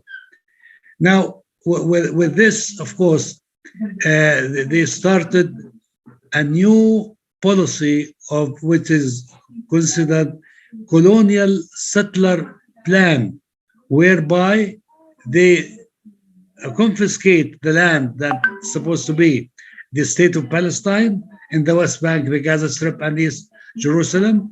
They started demolishing homes of the Palestinians, assassinating Palestinians on the checkpoints that were created, over 600 of them across the Palestinian territories.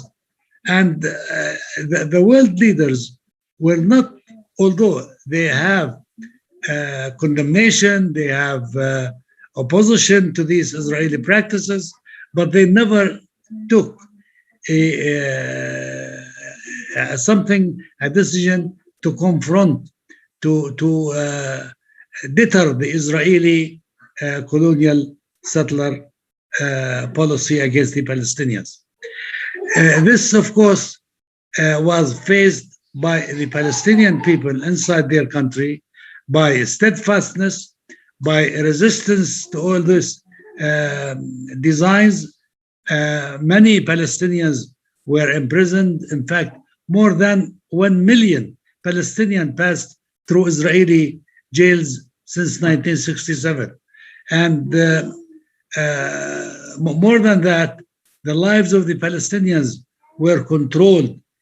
Gaza Strip, for example, is under siege for the past 16 years by Israel from the sea, from land, and from the air. So with all this, of course, that never stopped the Palestinians from struggling inside their country and around the world with the new emerging powers, because the United States failed to become the unipolar state that controls or hegemonizes the whole world. There are new leaders started to emerge from the European Union to China to the Russian Federation and others. So this helped us continue to contact these new forces, and at least at the United Nations, more than 750 resolutions passed in support of the Palestinian rights. And Security Council passed 86 resolutions that recognize these territories as occupied, recognize there is Palestinian right to self-determination, and the freedom of Palestine to establish its own independent and sovereign state on these territories. Now, this was, of course, met with the new wave of policies that adopted by the American administration, the past American administration under Donald Trump. The White House became like a foreign ministry for Israel. They denied the Palestinian people their right to be a people. They denied the Palestinian people their attachment to their occupied territory in 1967, the West Bank, Gaza Strip, and East Jerusalem. And they went even beyond that and granted East Jerusalem to Israel and moved the American embassy from Tel Aviv to Jerusalem, which is against all Security Council resolutions, all previous American administration policies concerning the rights of the Palestinians. Now, but this never stopped the Palestinians from fighting for their rights, from working hard in educating the other world leaders about the calamity that was forced on them. And this, of course, led to a new phase. This new phase that our president presented this in 2018 at the Security Council forum in New York, whereby we call recognizing that the world is no more a unipolar system as the Americans wanted to have it. There are new poles, new powers. This is why we called for a new peace conference, multilateral peace conference, that is governed by international law, by relevant resolutions passed by the United Nations, including Security Council, and this will be within a limited period of time, whereby it works for implementing these resolutions and forcing Israel to end its occupation and allowing the Palestinians to establish their independent and sovereign state in these territories. Then, and only then, justice can triumph, peace can prevail, and prosperity and stability can be the order of the day, and not only in Palestine and Israel, but in our region, the whole region at all.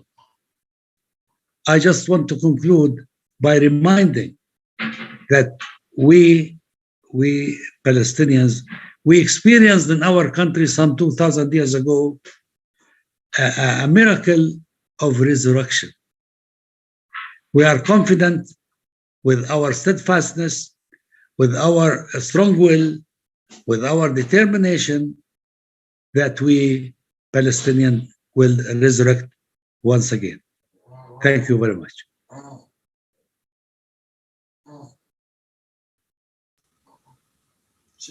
Thank you very much, Dr. Abdallah.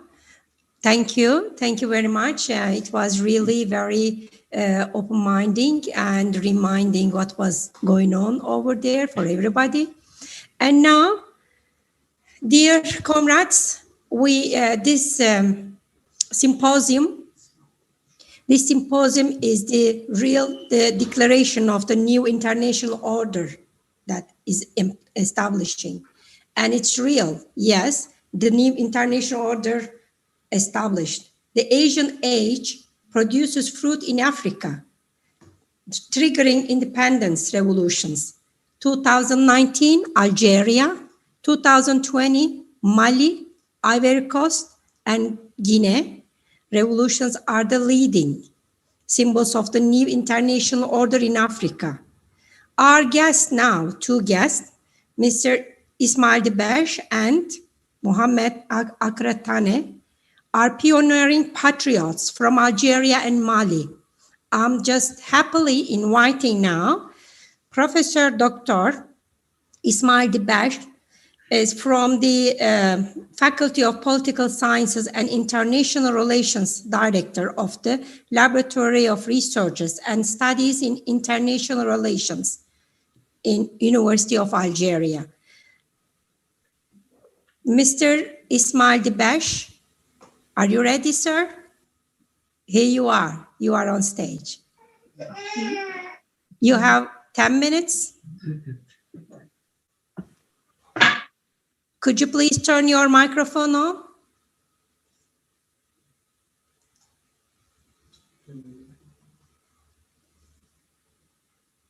Your mic. Hello? Yes, hello? Hello? Here you are, sir. Thank you. Can you hear me? Yes, we do hear you. Yes. Well, good afternoon to you all.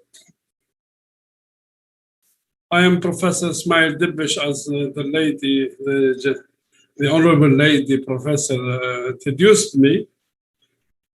At the same time, I am the President of Algeria-China Friendship Association. That's why maybe I chose the title to talk about China.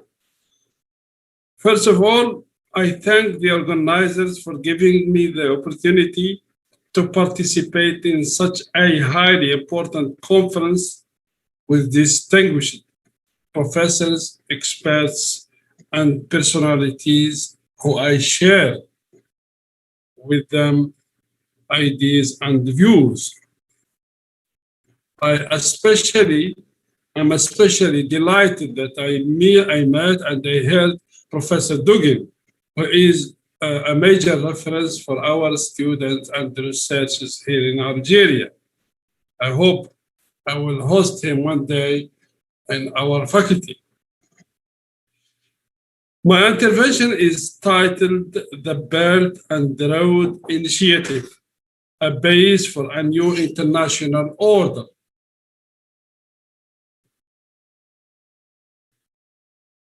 Prior to the announcement of the Belt and Road Initiative in 2013, the Chinese had already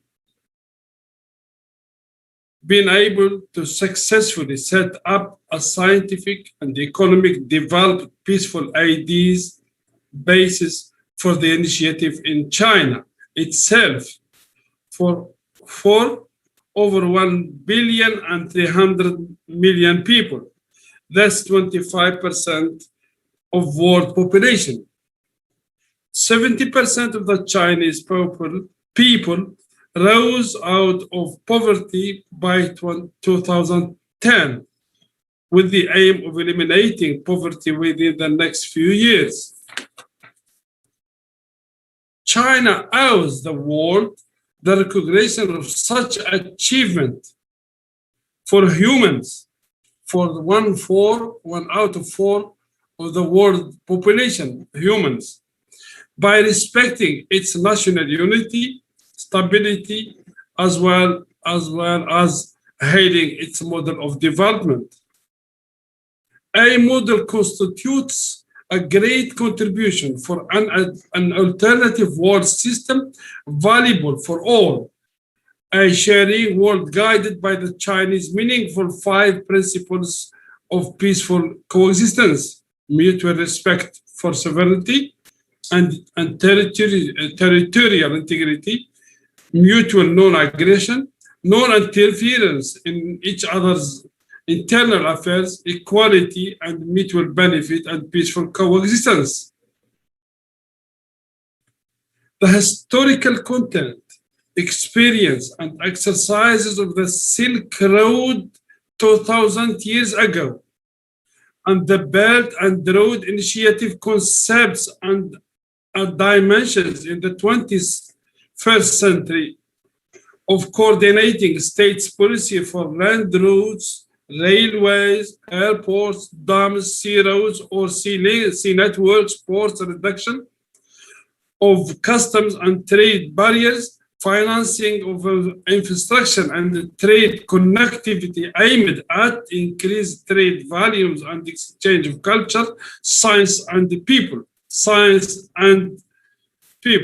All are constructive in nature, civic in character, human in objectives, with meaningful new opportunities, guided by mutual benefits and dimensions in the wake of the highly rising exploitative policies and actions by Western imperialism or Western neocolonialism as a whole, and by the United States in particular. Within such high content, Belt and Road Initiative can serve a viable alternative even for Europe, escaping from US pressure and blackmail politics.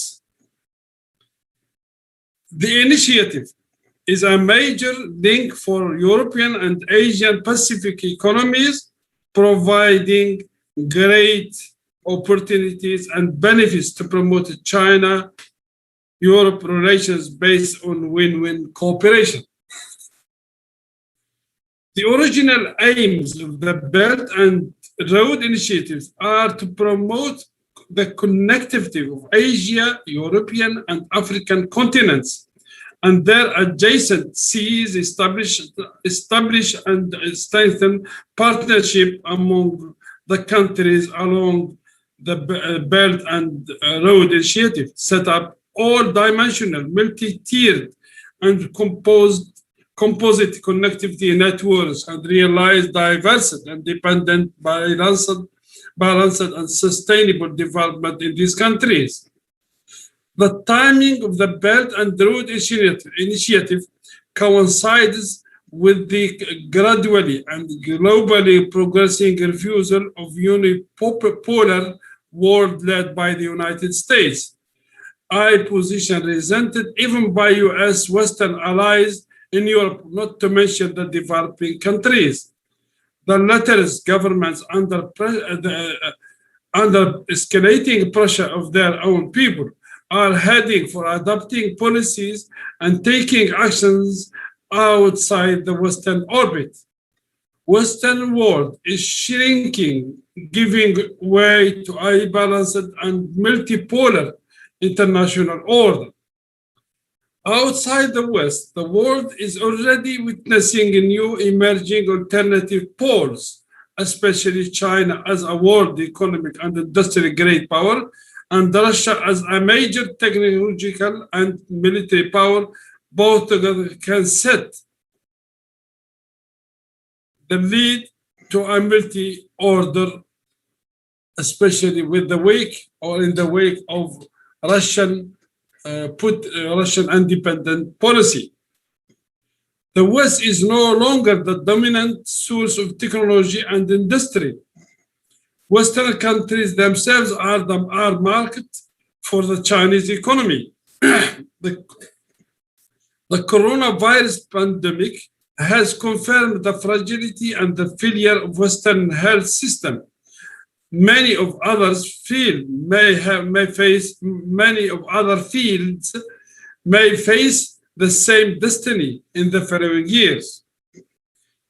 The human nature and soft approach reflected in the civic program pragmatism of the BRI can be a promising initiative as an alternative to the existing international order than those of the actual system full of wishful thinking, promises, democracy, freedom, human rights, far from being meaningful or realizable in the field. The actual international order is rushing to reinforcing rules and conditions, imperialist in nature, including creating crises and conflicts among nations for obtaining Western financial and economic interests, of course, at the expense of the majority of the people and the states. So far, the international system, including the UNO, has been imposed on the world, including the Soviet Union before and Russia now, because of Western domination. The vast majority of the countries in the world were not there when the international system was made or shaped before or after the Second World War II. Through the Belt and Road Initiative, peaceful in nature, along with other contributions, the time is ripe for a new international order or multipolar order, changing the existing world system of imperialist domination and USA blackmail politics, derived from international military crisis and wars. Thank you.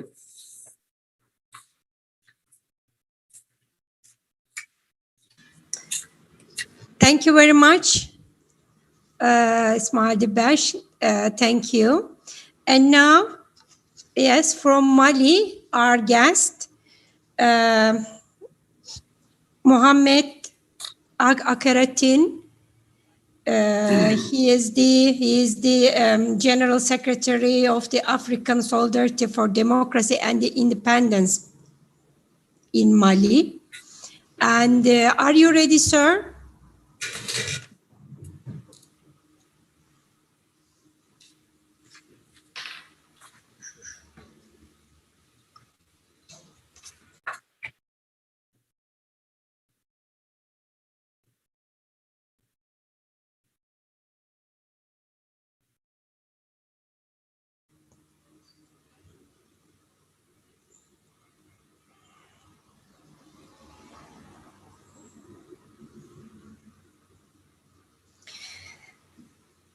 The African Solidarity for Democracy and Independence, it's SADI party's General Secretary. We are waiting for him. I think there is a internet problem, and we are trying to fix it immediately.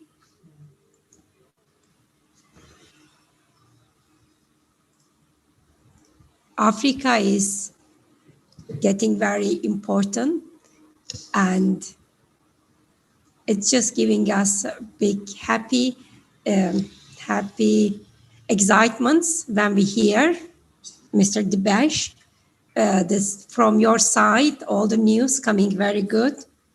And I hope Mr. Akaratin will come soon and he can share his speech with us. And his speech is for Mali torn between the occupations, the title of his speech. Nasıl beyler? Bağlı değil mi?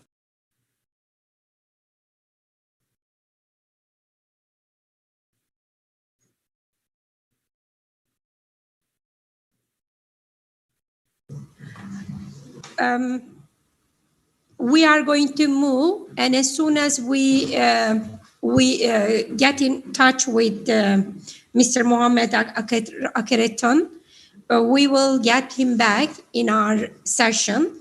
Right now, I would like to thank you all, dear participants, and I would like to especially thank also to Professor Dr. Semih Koray, Head of the International Relations Bureau of Patriotic Vatan Party, and Professor Dr. Alexander Dugin, leader of Eurasia Movement, Mr. Hüseyin Majid, traveling ambassador of Rauf Denktaş from Turkish Republic of Northern Cyprus, Abdullah, member of Palestinian Liberation Organization, Professor Dr. Recep Recepov from Sahip Kıran Center, and also Ms. Sıla Özer Çelik, I would like to thank, and Professor Dr. Ismail Dibash from Faculty of Political Science and International Relations of the Laboratory Researches and Studies in International Relations University in Algiers.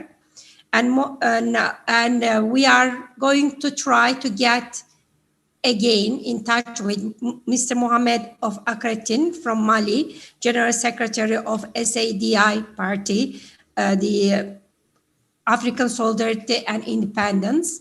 And I would like to thank to you all and to all my friends, so technically helping us to keep in touch with you and listen to you.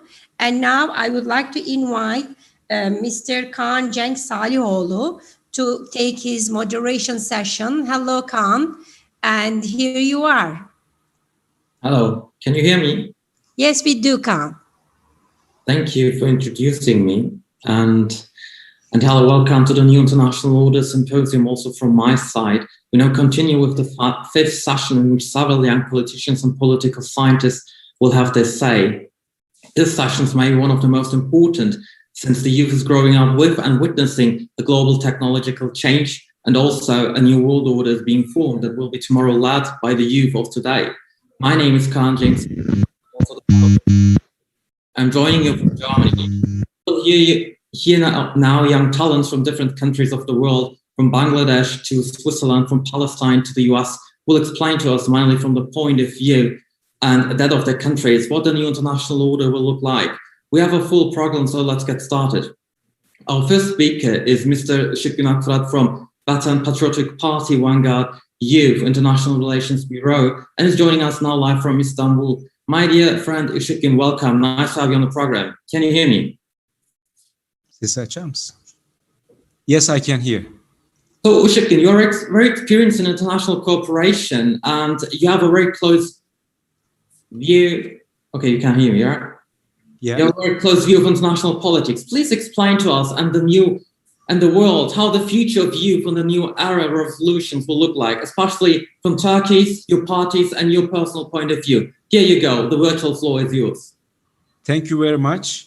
I first greet our chairman, Dr. Doğu Perinçek, our distinguished participants, dear guests, comrades, and friends.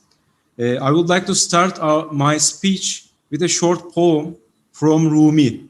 He said some 800 years ago, a poem on the climate of change, saying this: everything about yesterday has gone with yesterday. Today it is needed to say new things.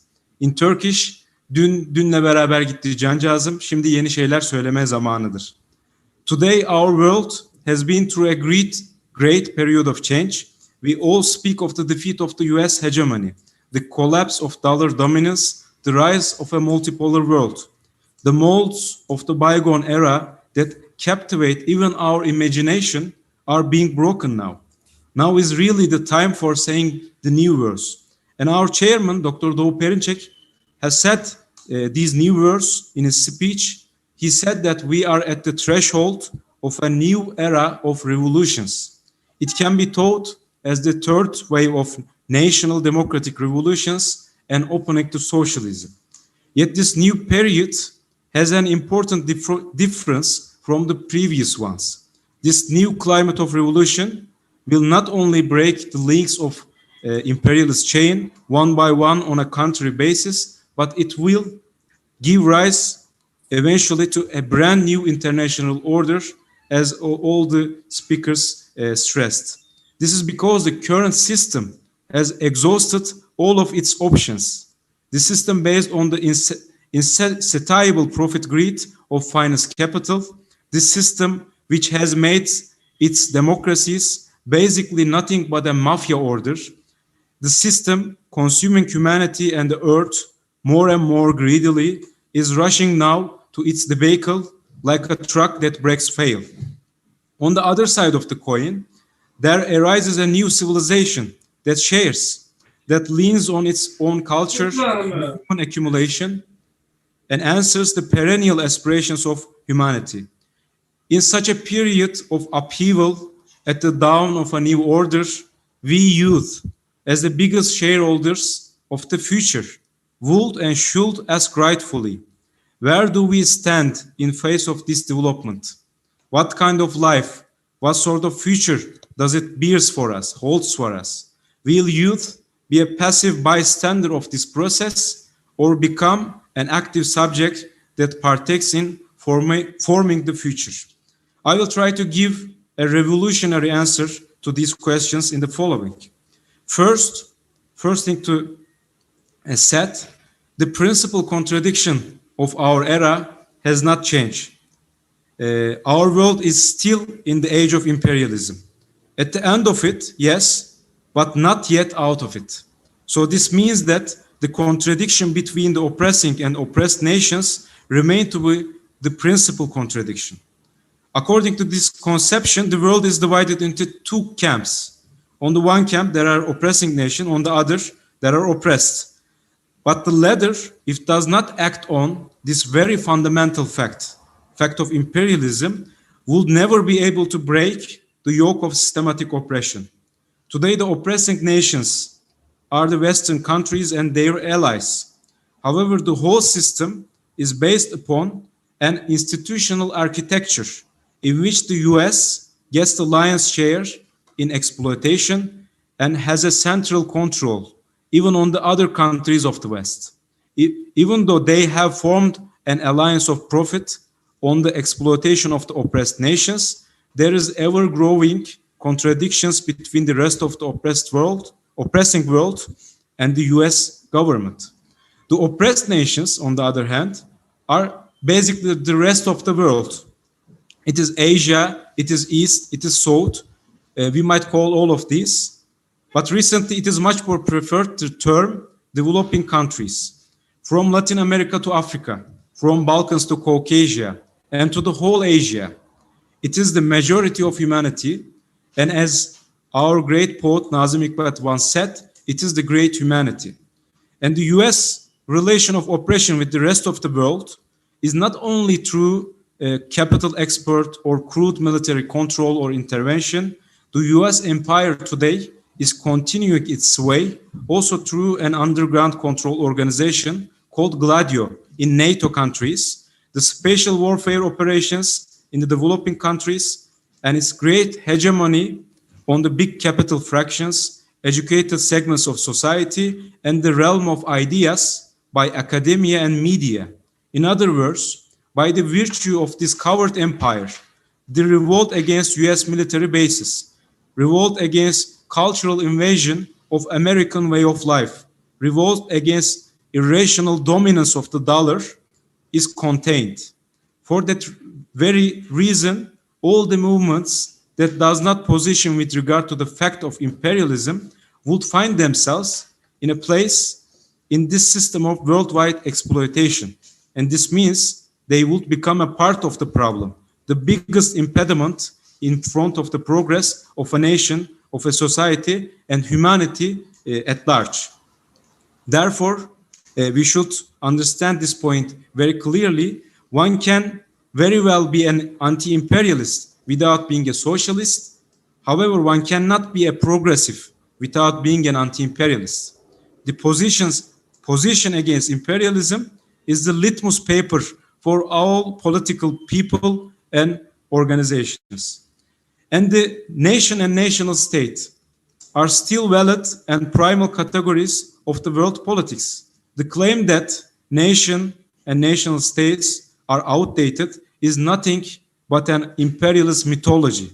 If you put out of equation the US state with all of its world gendarme forces on every corner of the globe, the whole system would immediately collapse. Without the US state, no trade of sanctions or missile attacks would mean anything and would alarm no one. Without the US state, those apostles of the NGOs who propagate the American way of life, culture, ideology will starve. Without the US state, the terrorist organizations like PKK, PYD, or Turkestan Islam Party cannot stand even 3 days. The power behind the dollar grows out of the American barrel. If there were no US army, the dollar banknotes would be nothing but paper sheets. On the other side, if we put out of equation the national states and national armies, the entire potential for resistance and revolution against imperialism would be gone. No political and economic independence is possible without the resistance of national state. This is why the ideologues of neoliberal globalism demonizes and try to tear down national state and national army. We witnessed as Turkish people in Turkey this very closely and very intensely. So the position of resistance and revolutionary advance must be in the line of national states. This is why we speak of new international order instead of the so-called supranational new world order of America. Internationalism is based on the existence and solidarity of national state, not the destruction of them.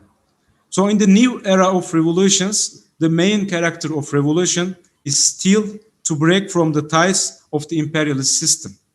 This is what unites us despite all our differences. The rise of Eurasia as a geopolitical bloc is also based on this fact. The immediate threat of the US government to Russia, to Iran, to Syria, to Turkey, and to all the countries of the region united us. It is important that the youth of these countries, all of youth these countries, is anti-American and on the forefront of struggle. The rise of multipolarism is also based on this fact. The US hegemony tries to suppress the Western countries and its allies' sovereignty as well. They are also trying to find a way out from the US hegemony. The youth of Western countries is also in search for an alternative. That means all the historically progressive developments on the world scene is happening on the front of fight with the US imperialism and hegemony. Now I'd like to propose some general lines of uniting youth struggle all around the world. First, we should unite with no precondition, with no reservation against US imperialism and hegemony. All the youth organizations around the world should come together to share their experience, show their solidarity, and grow an international consciousness of struggle. This is why, as Vatan Parti Vanguard Youth, founded the World Anti-Imperialist Youth Union, WAYU, in 2014. It has more than 40 organizations from 25 countries, and hereby I call forth all youth representatives and all the parties who listen to us right now to join our union and lead their youth to join our union. And this system divides youth into ethnicities, religious sects, gender and cultural identities. We should be blind to all these differences and eyes wide open to the common enemy. In the division, there is death. In the unity, there is life for us. Second, we should act as a single unit against the US aggression and intervention to all oppressed and developing countries, from Yemen to Syria, from Bolivia to Brazil, from Myanmar to Bangladesh. The oppressed and developing world is resisting hard to the assaults of imperialism. They should hear the solidarity of the world, and we should echo their voice all around the world. Third, we should fight against the ideological siege of the US hegemony and neoliberalism. The US-based Atlantic system offers us nothing but more debt, more war, more internal intervention, more sanctions, more terrorism, and no peace, no production, no prosperity, no security, no human rights, no democracy, and no justice. It offers the youth, their own youth and all youth in the world, nothing but drugs, blind consumptionism, nihilism, anarchism, and decay until they consume their relationships, consume their joy of life, and even consume themselves. It offers no bright future, no hope. The West has failed in the face of COVID-19 pandemic. They lost not just many lives, but their humanity as well, as they compete with each other rather than cooperate. This is the time we should challenge the Western ideology. What Samir Amin, whom I commemorate with great respect, once said, liberal virus. This is the time we should challenge liberal virus more powerfully than ever. Fourth, we should show courage to imagine an alternative world.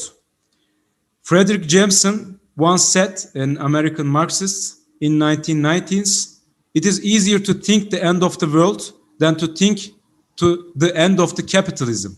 This can be adjusted to this American-based system, but it is no more unthinkable right now. It is right in front of us. A new world is rising. And this new world is based on the benefit of the public, development by sharing, peaceful coexistence, non-interference, and the idea of the common future of humanity. The rising values of this new world are humanism, revolutionarism, populism, and altruism. Now it is really the time to say new worlds, to name that rising world. The era of revolution is the era of youth. This new era of revolutions is the time that we should take much braver steps to put much more effort to unite and rise international youth struggle. In this world, in this new world, youth is not just the vote constituents, but they are the historical subjects that affect the course of history and their own fate. It is the force that fights on the forefront of defense for homeland against imperialism. That's why I conclude as the following. The future of youth in this new era is the same with the era's future, bright and full of hope. As we unite, we will win and shape our common future together. Thank you very much. So, thank you very much, Shikbin. That was a revolutionary speech as well. We expected from the youth. You have given us very important and critical information everyone should internalize. And also your call and advices should be followed by everyone who seek for serenity and freedom. We see that Dr. Doğu Perinçek can be reassured. His youth is on the best way to lead Turkey and to lead the world. And now we turn to Bangladesh, to Mr. Ali Collins, the chairman of Youth Unity of Bangladesh. First of all, Mr. Collins, thank you very much for joining us and welcome. We have heard Mr. Akrat presenting us the view of Turkey. Now we're eager to hear your assessment of the new international order with the title American imperialism always patrons the fundamentalist communal terrorist forces. Now it's your turn. Here you go.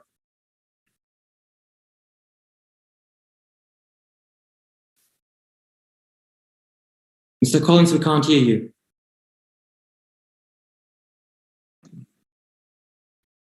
Can you hear me? Yes. Thank you very much. Thank you very much to organize this session by the Vatan Partis. I am express my best greetings to Vatan Party over there, and so organize a youth session to give us the chance to express our speech and make the movement for future youths and present youths. My greetings from my organizations, Youth Unity of Bangladesh in Bangladesh Jubo Moitri. However, when we're in this symposium, when we're New World Order Symposium, when we are in the session, by this time around the world in the pandemic called COVID-19. So this is very significant for the youth. Some youths looking for jobs, they cannot get the jobs. Some youths already drop out from this job, and jobless people is in the world day by day is increasing. This is very significant for the life and face the pandemic also. So my speech title, American imperialist always patron the fundamentalist communal terrorist forces. You know, already we have celebrated Golden Jubilee of Bangladesh, independent of Bangladesh last 26 March. We have passed our Golden Jubilee is going on. And also at a time we were very lucky to celebrate anniversary, birth anniversary to Bangabandhu Sheikh Mujibur Rahman. Their 100 years celebration. We have anniversary in this last month of the March. So if we think about the Americans, so it's a history. Need to go back to 15 years back. That 15 years back. That's mean 1971. 1971 is the liberation war period. You know about the liberation war. We are in the war that time. America is totally against of us, and very interesting. When the war collaborate the Jamaat Islam, you know, Jamaat Islam was the totally against of our liberation, and also this political Islam party, Jamaat Islam, also collaborated with the Pakistani armies that time, and not finish the war this time. That time the freedom fighter have to recover our country, but till today Jamaat Islam is the feel pain their failure in 1971 16 December. Till today they are making very types of terrorist movement, violence in our country, and patroned by America directly. It has been proven. So the last month in the March, when we are in the celebrating the anniversary of Bangabandhu Sheikh Mujibur Rahman, our great nation leaders, as at the same time the golden jubilee of the Bangladesh. That time Hepazot-e Islam, I think you know, Hepazot-e Islam is another one Islamic fundamentalist terrorist forces. They have make some violence in Bangladesh, some areas. So they are not forget the failure of the 1971.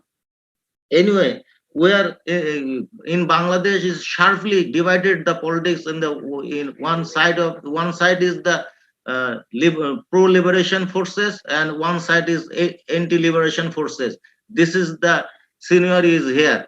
BNP, Bangladesh Nationalist Party, and some reactionary Islamic party, they are unitedly make a 20-party alliance is here against the government, and government is pro-liberation government, and Awami League led by 14 parties is here. So this time, at this moment, Bangladesh need to Bangladeshi people always pro-liberation, always they are tag with the pro-liberation forces. But Bangladesh has some problem. This is the same problem around the world. The pandemic COVID-19. So Bangladeshi youth, unemployed youth is growing up, and youth people who are working, they are day by day jobless the work, and the small enterprises and informal sectors peoples, they are losing job. But government is try, but this is not enough to save to them their life in this moment. Already lockdown is going on. Anyway, I'm not taking more time. I talk about the in Bangladesh, Myanmar have push to Bangladesh around 1 million peoples, refugee in more than 1 million refugee peoples in the Bangladesh at this moment, and very significant issue that these Myanmar's peoples cannot carry Bangladesh carrying these peoples, but Myanmar government is now the vulnerable situation is there, but Myanmar has no headache. Their people who are in the Bangladesh. So I am talking about that. So whole world make a pressure to the Myanmar to come to take over their citizens from the Bangladesh. And it's very true. Is America never ever is the friend of the human peace and humanity around the world. It's a proven matter in the world. The imperialist against imperialism, now the high time to raise the voice around the world. Youth people make a very strong movement against the American imperialist policy. I hope if we are making the raised voice and united movement against the American policy, so present and future youths will be future and present and future youth will be seen bright era. This is I'm talking about that. So including I'm saying included sentence I'm trying to say imperialist America be destroyed now, and the high time to resist and make a raise united voice and movement around the world against American imperialism. Thank you with solidarity. Thanking you, the organizer, and hope we have to make a very united movement against America around the world. Youth make a win from the American imperialist attitude and policy. Thank you all, and stay safe and secure from the COVID-19. Thank you, Mr. Collins. Thank you for being with us today. It was an informative speech. So you briefly outlined the harmful US foreign policy, especially with respect to Bangladesh, public order, religion, and factor humanity. Thank you very much again. And now we turn our attention to Palestine, a country that has experienced decades of war and has been repeatedly ignored by the major part of the international community so far. Ladies and gentlemen, please welcome Ms. Yusra Abdallah from Palestinian Students Front to present her speech titled Palestine and the Struggle Against Imperialism. Ms. Abdallah, we're very eager to hear what you will tell us in the world from your point of view. So the stage is yours. Thank you. The name of the revolution and in the name of every drop of blood that was shed in defense of a noble idea. In the beginning, I dedicate the most sincere feelings to all comrades all over the world, each in their position, who are fighting against imperialism that is robbing us of everything. In the last 2 years, we see the imperialism is manifested in its ugliest form, controlling over treatment, aid, and controlling countries' management of crisis. In Palestine, we face the spoiled son of imperialism, Israel, which controls all our lives, the water, the air, the food, and also the treatment and medication, especially in corona pandemic. Palestine was and is still the spearhead of the struggle against imperialism, and this is because the Zionist ideology and its reflection embodied in the global Zionist movement and its racist colonial entity. That is supported by the imperialist friends all over the world. These imperialist countries, their interests goes side by side with the Israeli colonialism regime and goes against the interests of all people around the world, especially marginalized people. So along with Israel, these governments denies the rights of Palestinian people, the right of return for refugees, the right of sovereignty and independence of our people. On the other hand, Israel supports the imperialist regimes of this government and its control over the people and policies that makes the richest richer and the poorest poorer. It is prevalent that the popular alliance between the Jewish bourgeois and imperialism is the basis for the suffering of Palestine. The Israeli occupation continues its colonial policies, aiming to dismantle the Palestinian cause through ethnic cleansing plans, daily invasion and arrest military action against Palestinian communities, and the ongoing siege of Gaza Strip, house demolition, graping land and water resources, controlling all lives of Palestinians around the world. 4,500 Palestinian prisoners are in Israeli jails today. Only during COVID-19 pandemic, more than 2,300 Palestinians were arrested, including children, women, and sick people. 38 women prisoners are today in Israeli jails. 18 of them are mothers. Last year, 5 Palestinian women have been illegally detained in interrogation centers, suffering the several methods of inhuman interrogation and psychological and physical torture. Israel has also continued its inhuman executions of Palestinians in what we call on the spot killing, such as Jerusalemite Yad Halak, who suffers from autism syndrome and was executed on his way to school in Jerusalem last year. And just last week, a man and his wife were shot on their car on their way home by Israeli soldiers. The 54-year-old man died, and the wife suffered from an injury. The blockade on Gaza continues, make the lives of Palestinians in Gaza impossible and hardens any possibility of normal life. Today, poverty in Gaza exceeds 15%. Most of them are women and families are there headed by women. On the other hand, the control of water resources, which leads the consumption of polluted water in Gaza Strip, also the siege is leading to increase of deaths in Gaza due to no access to health outside of Gaza Strip.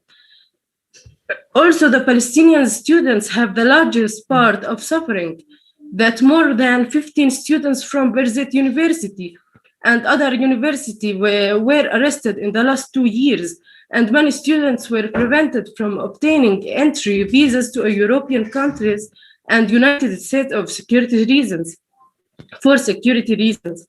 Further, the recent annexation plan, which started practically, which imposes Israeli sovereignty over 13% of West Bank lands, mostly agricultural lands, and lands with the nature resources, enhancing the apartheid regime.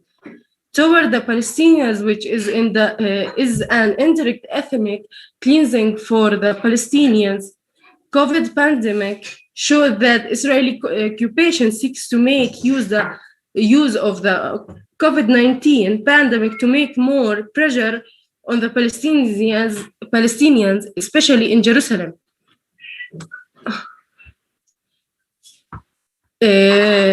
Pandemic to make more pressure on the Palestinians, especially in Jerusalem, through the racial policies and health access negligence. The control over the entry of medical supplies to Palestinians, the arrest of voluntary workers who volunteered to help through the pandemics in Jerusalem. The Palestinian people, nevertheless, is still steadfast and is in solidarity with all victims of discrimination and colonialization around the world.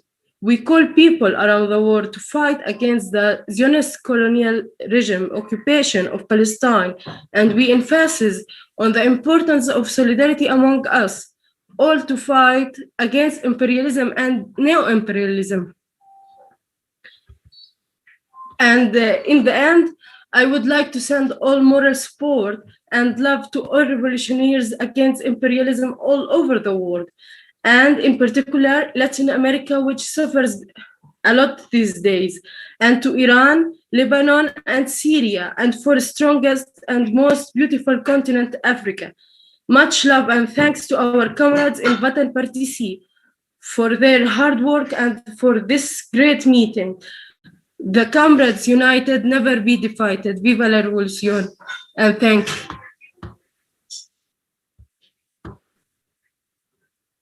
Well, thank you. That was a really sobering speech. Thank you very much. We hope that the world hears your voice here, and we will fight together for a sovereign Palestine. You're not alone. Thank you again, Ms. Abdullah from Palestinian Students Front. Thank you. And now we are going to Europe. A state considered to be neutral in terms of foreign policy by the international community, which is Switzerland. Zeno Casella of Swiss Communist Youth is now waiting for us. Mr. Casella, thank you very much for your participation. We hope you're well. Now it's your turn. We are curious to hear what you will tell us from Switzerland's point of view. If you're ready, we can get started. Yes, thank you very much, comrade. And I joined the call for solidarity for the comrade that preceded me, and I express all my solidarity and solidarity of Swiss Communist Youth toward the Palestinian people which are suffering in the context of pandemic, but every day from decades because of U.S. imperialism and Israel imperialism. And I would like to thank you also the comrades of Vatan Partisi'ni and the Vanguard Youth for organizing this important symposium and this appreciated youth session. The topic we're dealing with today is of crucial importance for the Swiss Communist Party and its youth organization, the Swiss Communist Youth. The anti-imperialist struggle and the construction of a new world order based on multipolarism have long been top priorities for us. The pandemic has certainly accentuated and highlighted the difficulties and the selfishness of Western imperialism, while emerging countries such as Russia and China have sent concrete signals of solidarity to developing countries, for example, in the case of vaccines. However, we know that when the beast is cornered, it reacts in a more violent and unpredictable way. We must therefore keep our guard up against the Biden administration, which has already declared that America is back. New conflicts, new sanctions, and tensions are therefore very probable. As we well know, imperialism does not easily resign itself to its decline. Our task, especially of the Swiss and European communists acting, as we can say, if you can say so, in the belly of the beast, is to promote a distancing from the Atlantic system and the American imperialism in favor of greater cooperation with emerging countries. A new kind of cooperation as equals with mutual benefit, which distances itself from the neocolonial practices that Western multinationals have adopted for decades. In this sense, we have defended the free trade agreement concluded by Switzerland with China, which is, however, increasingly being questioned by not only by the pro-Atlantic liberal circles, but also by the Swiss government itself. The new policy of relations with China, recently adopted by the Federal Council, foresees a greater attention to human rights. And we all know how this pretext is used to impose sanctions and diplomatically isolate countries not aligned with imperialism. For this reason, we continue to fight for greater cooperation with China, with Russia, and the expansion of trade outside of Europe, which is also in deep crisis. Talking of China, we have also launched a campaign against xenophobia in our country, one of the most serious forms of racism that we breathe in Europe and Switzerland, especially after the pandemic. We are therefore promoting political training courses among young people and young militants to show that China is not capitalist, that the ethnic separatism of the Uyghurs is a tool in the hands of the United States, and in general to show that China has no hegemonic aims and it can be an ally and for a truly independent and neutral Switzerland. As mentioned, however, the Swiss Communist Party also seeks to outline an exit of our country from the Atlantic field, of which we are not formally part as a neutral country, but to which our entire foreign policy, trade, and military is based. Imperialism uses all the instruments at its disposal to keep Switzerland on its side, from the outright corruption of army officers hired by the American military industry to favor it in large defense contracts, to the spying on the federal administration, a scandalous practice for a neutral country, and of which more details you can read in the political document that I will send to the organizer for publication. In order to succeed in opening new avenues for multipolar cooperation, it is therefore essential to guarantee Swiss neutrality and to fight against the pro-Atlantic militarism prevailing in our country. The Swiss Communist Youth plays an essential role in this struggle. Our militants are called to make consensus objection and to refuse military services in this army that indoctrinates young people to Atlanticism and bourgeois nationalism. While we regularly conduct campaigns to fight against militarism and to build a broad peace movement because the Swiss army is no longer a defense force, but for example occupies Kosovo together with NATO troops. On May 21st, for example, we will take the streets with the movement Fridays for Future, a movement that we know is ambiguous, and many of you view with suspicion, but that gathers wide support among the new Western generation, from which we do not want to separate ourselves. But we will be in the streets with young environmentalists to denounce the responsibilities of imperialism, wars, and Swiss militarism in global warming, and to explain how, to avoid pollution, we must build a planned economy and get out of the productive logic of capitalism. In this regard, we bring as an example countries such as China, which has invested heavily in clean energy. Therefore, it is essential for us to work and fight in collaboration with all the anti-imperialist youth organizations participating in this symposium, in order to succeed in overthrowing imperialism once and for all, and to open the way to new forms of cooperation and diplomacy at the new international level. I thank you for your attention, and I express once again all my solidarity with all the struggles and the organizations that are participating in this symposium. Thank you very much. Mr. Casella, thank you. If you say all this as Switzerland about imperialism, what should the rest of the world do? So notwithstanding, it was a great enrichment.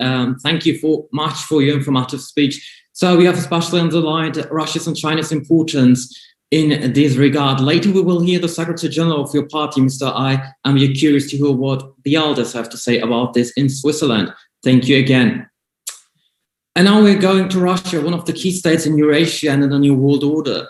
We welcome Maxim Medorov from Eurasian Youth Movement. Welcome, Mr. Medorov. We hope you're well. How do you see the International New World Order as a representative of the Eurasian Youth Movement and the largest state in terms of territory in Eurasia that we will hear a lot about in the coming decades? That's also why we will be listening to you very excitedly. Mr. Medorov, here you go. Good afternoon. I'm glad to greet all the participants of today's conference. And today I'd like to touch a new distinction between closely related concepts of a multipolar and pluriversal and polycentric world order, the future world order. The similarities and differences between these terms, as well as the reasons for their popularity, should be now discussed. The problem of the degree of readiness of modern great powers, such as Russia, China, Turkey, Iran, Pakistan, and so on, for a new, more just world order, is outlined in my today paper. Today we are experiencing the collapse of the unipolar world order, American world order. The USA as the hegemon, the world hegemon, is constantly weakening. But the multipolar world of the future carries with it a number of difficulties and threats. And I think we should have some thoughts about them for future, for the 21st century. We must work hard to overcome the contradictions between our countries. We are talking today about a multipolar, polycentric world, pluriversal. What does it mean? The word multipolar, we still use it. We still use it. In any sense, we do not reject it, but side by side with it, with the word multipolar world. Now we put new terms, polycentric or pluriversal world. Because are we doing so now? We are doing so because the word multipolar can also mean a conflict of some poles, about 10 or 15 poles in the Earth. The polycentric world is more interconnected. Strong countries retain their strength and sovereignty, according to, for example, to the teaching of Carl Schmitt about great powers and their spheres of influence. But nevertheless, they meet each other halfway in a respectful dialogue. That is our hope for the future century, for the 21st century. This especially applies to the old world, to Eurasian continent. It is more important for our continent than, for example, for America. Nevertheless, we see today at this conference some very important reports from USA, Venezuela, and so on from the New World. Nevertheless, today I'm now speaking at the first time about Eurasian continent, about the old world. Our common task today is to get rid of the American hegemon on our continent. To get rid of it. But what is next? The world of the 21st century will not be just a world of a unipolar world government, but it also will not be a world of small national states. Instead of this, it should be a polycentric world of large integration associations of sovereign states and autonomous regions. I emphasize, there are not military political blocs in the old sense, in the sense of the 19th or 20th century. It is not. It will not be blocs in the old sense of NATO or the late Baghdad Pact or Warsaw Pact and so on. They will no longer be associations of small and weak countries around some superpowers, as it were in the decades of Cold War, when some small countries formated groups of satellites around the USSR or the USA. In the 21st century, there will be integration fields around several major players in the international arena at the same time. Let's look, for example, at the Shanghai Cooperation Organization.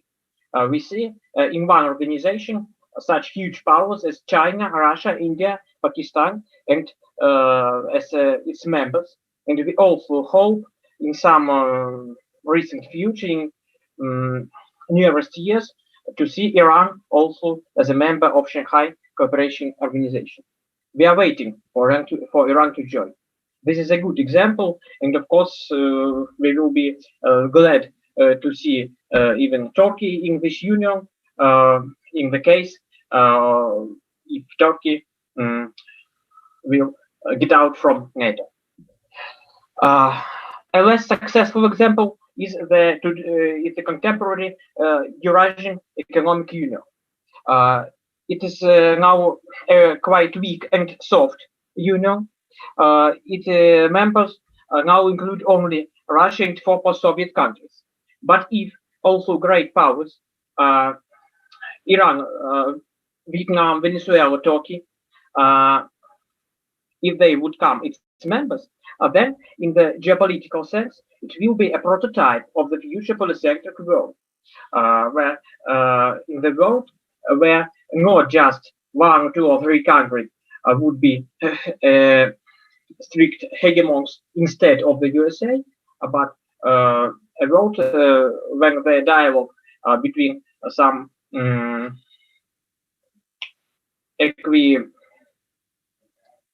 some countries with approximately even weight of power, weight of economics, and so on, they should formate a new type of integration blocks and union. There are contradictions between our countries, yes, they exist.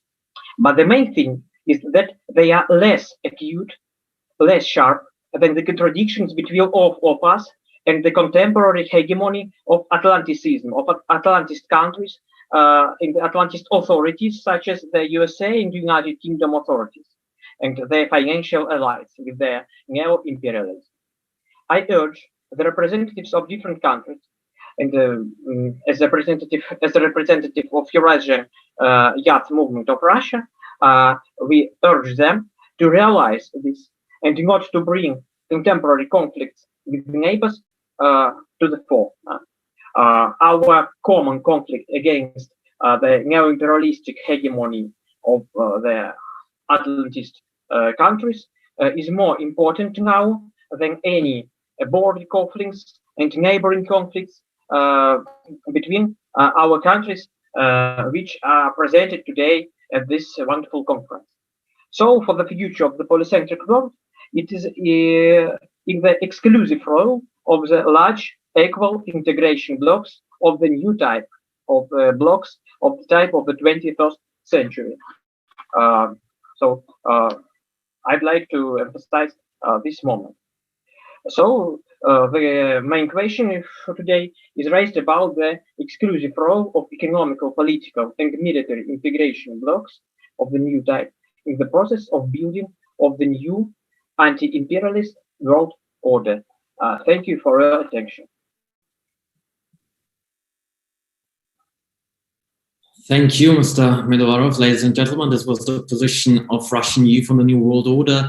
The speech was very extensive and covered many areas of public and international life. So we had also here Mr. Dugin earlier today. Thank you again. And I think our next speaker, Mr. Alex Dillard, is missing, so that we will go on with Argentina.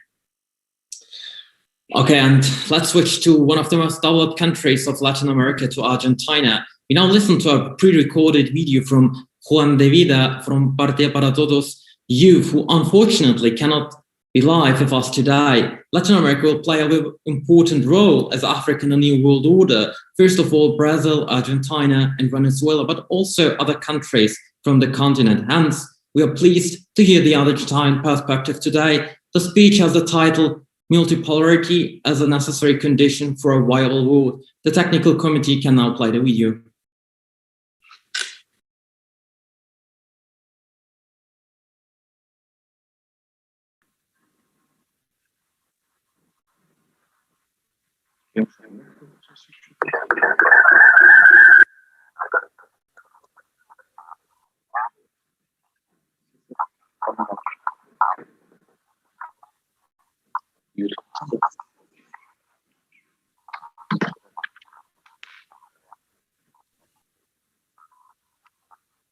So I think we can't hear him now.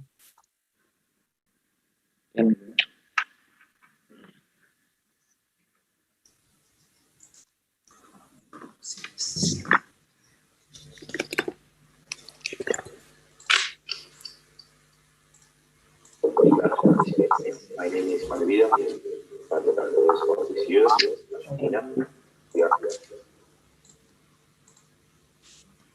So, Non, là, on a un problème, on a disparu, ça va.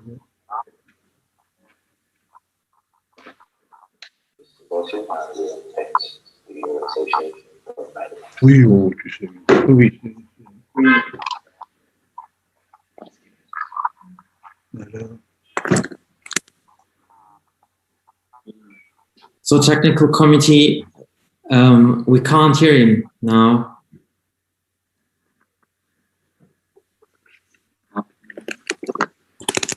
And okay, then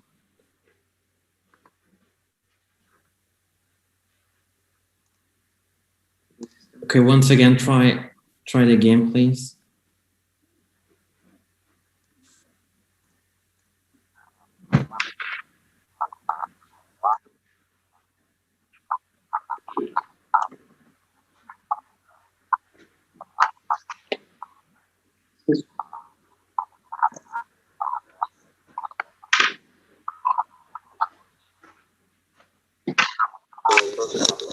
Okay, we'll maybe try it later on.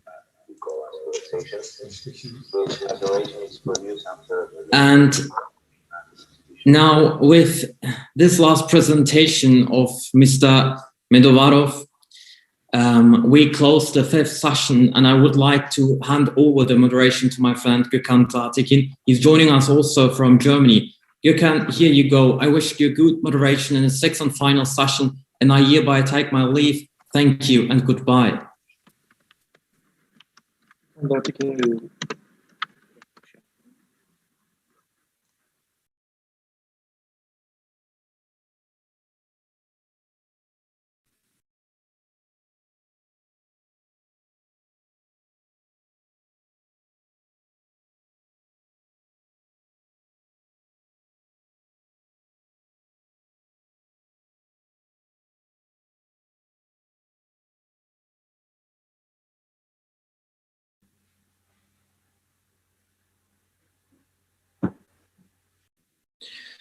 Ladies and gentlemen, I think we have another technical problem. So, Gökhan, are you ready now?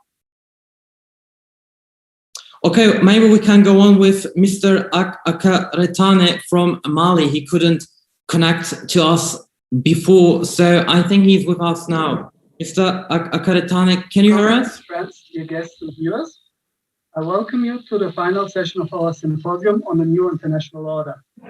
My name is Gökhan Dafikin. I am the editor for Europe. Sorry.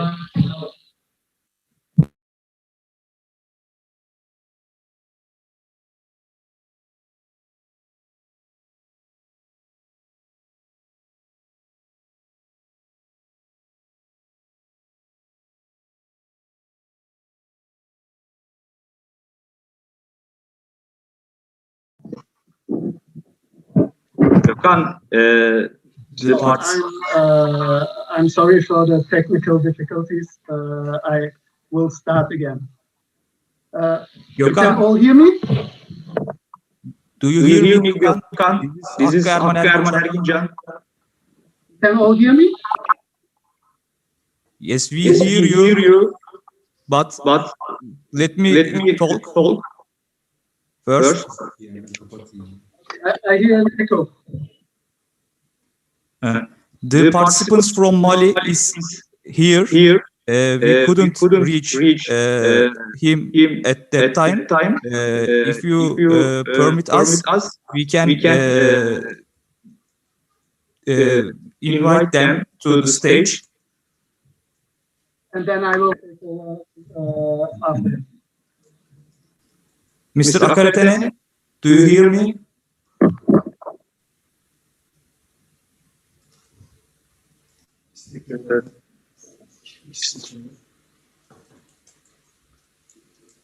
Muhammed Akaretane.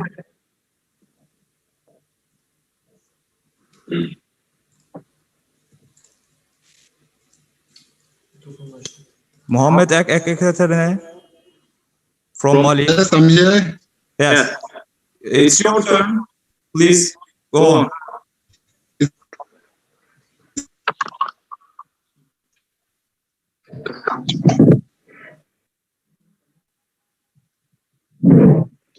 Geçmesi lazım. Yapıyorum.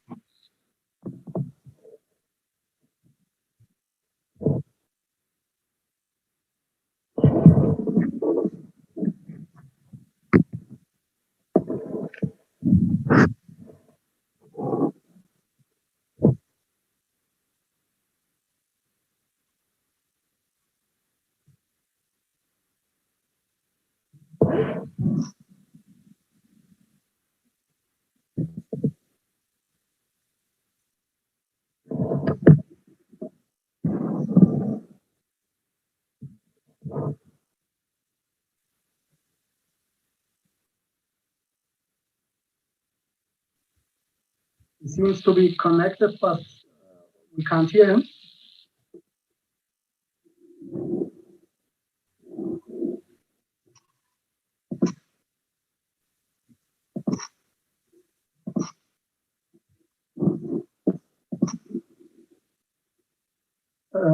Işıkgün, your microphone is not open. Mr. Akaretane.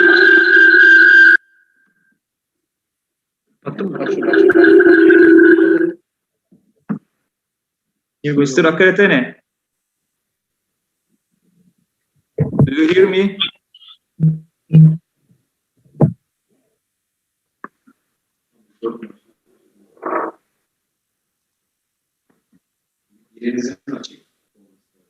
Benim sesim geliyor mu yani? Biraz kapalı şu an. Mr. Akaretane, do you hear me? Şu an sen duyuyorsun. Sen Ermaz. Yes. Okay, it's your turn. Neyden oluyor? Sesim mi açık?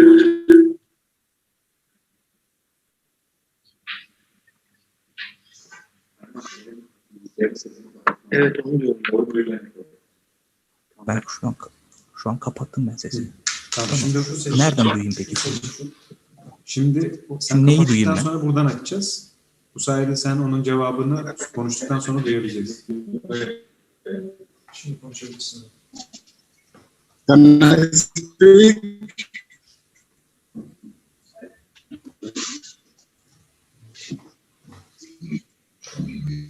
Yes, you can speak.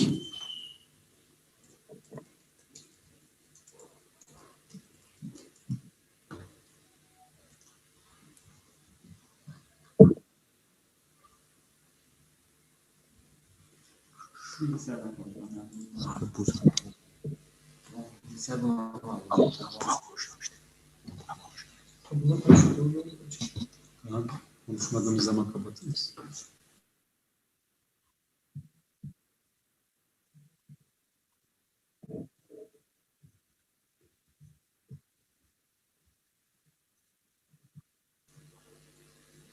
Muhammed Akaretene, do you hear me?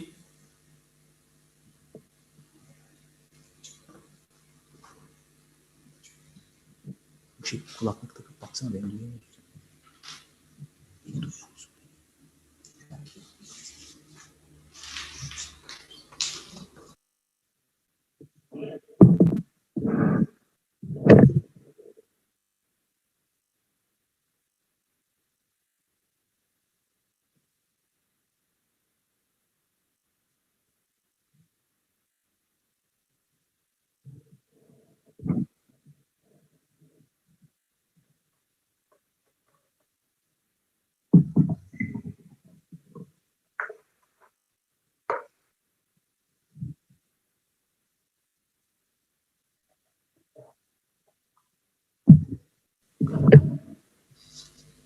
Gökhan, I think my voice is coming to you, but not to Muhammed Akaretene. Okay, Am I right? Should we try or should we proceed with the sixth session? Yes, yes. We should proceed? Yes, you can proceed. Okay. Okay. Please excuse the technical difficulties.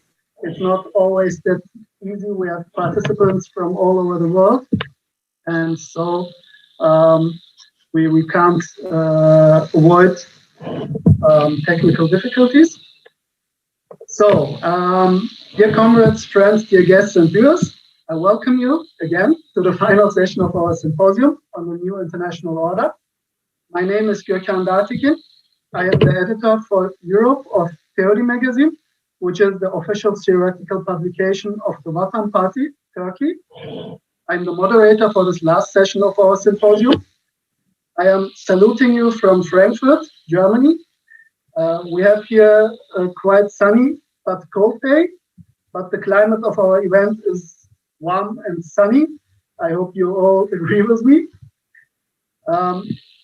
We'll listen to 9 distinguished speakers in the session from Greece, Turkey, Austria, Italy, Switzerland, France, United Kingdom, and Venezuela. For the sake of the progress of our event, I would like to remind kindly all our speakers to stay within the time limits that is given to them. We will start our session with Dimitris Konstantakopoulos, who is also our keynote speaker. He is a journalist of geopolitics. His topic is the crisis of the unipolar world and the need of a global alternative. We are looking forward to this speech. Dear Dimitris Konstantakopoulos, you have 20 minutes. The floor is yours.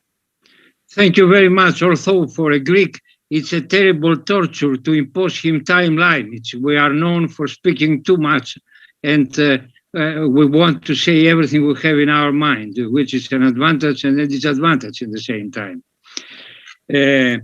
I want, first of all, to thank you deeply for your invitation to this conference, which takes place in a very timely moment when we all wait to see where the United States boat will direct itself.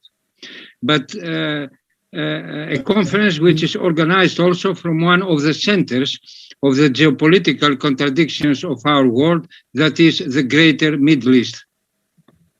Our region has been the cradle of great ancient civilizations and also of the 3 great monotheistic religions. Without belittling the dangerous potential of instability prevailing in other regions, like Ukraine and the former Soviet Union or East Asia, our region, the broad Middle East, has a very high probability to decide here the issue of world peace or world war, a war which in prospect can put at risk the very survival of humanity. For various reasons, the Middle East and Eastern Mediterranean can play the role of a fractal of a world situation, and it is probably here that history will choose what path to follow. The empires which came from far away to dominate our region have been usually able to do it by applying the rule of the Romans, divide and impera, divide and rule. The ability of our nations to exercise sovereignty will depend to a large extent upon our capacity to avoid falling into the trap of conflicts between themselves, which third forces are trying to provoke. My topic today will not be the Greek-Turkish antagonism. Still, I cannot resist the temptation to make some general remarks on that too. I understand that many Turks are concerned, among other things, about what they perceive as an imperialist encirclement of their country through Greece and Cyprus, just as many Greeks are concerned about the Aegean army opposite of the Greek islands and also of the presence of a very strong Turkish military presence in Cyprus. History weighs heavily on our region, and this factor tends sometimes to increase such concerns. But I must note that the United States bases in Greece and British bases in Cyprus do not target mainly Turkey. They target Russia and Iran. And the same is true of the United States bases in Turkey.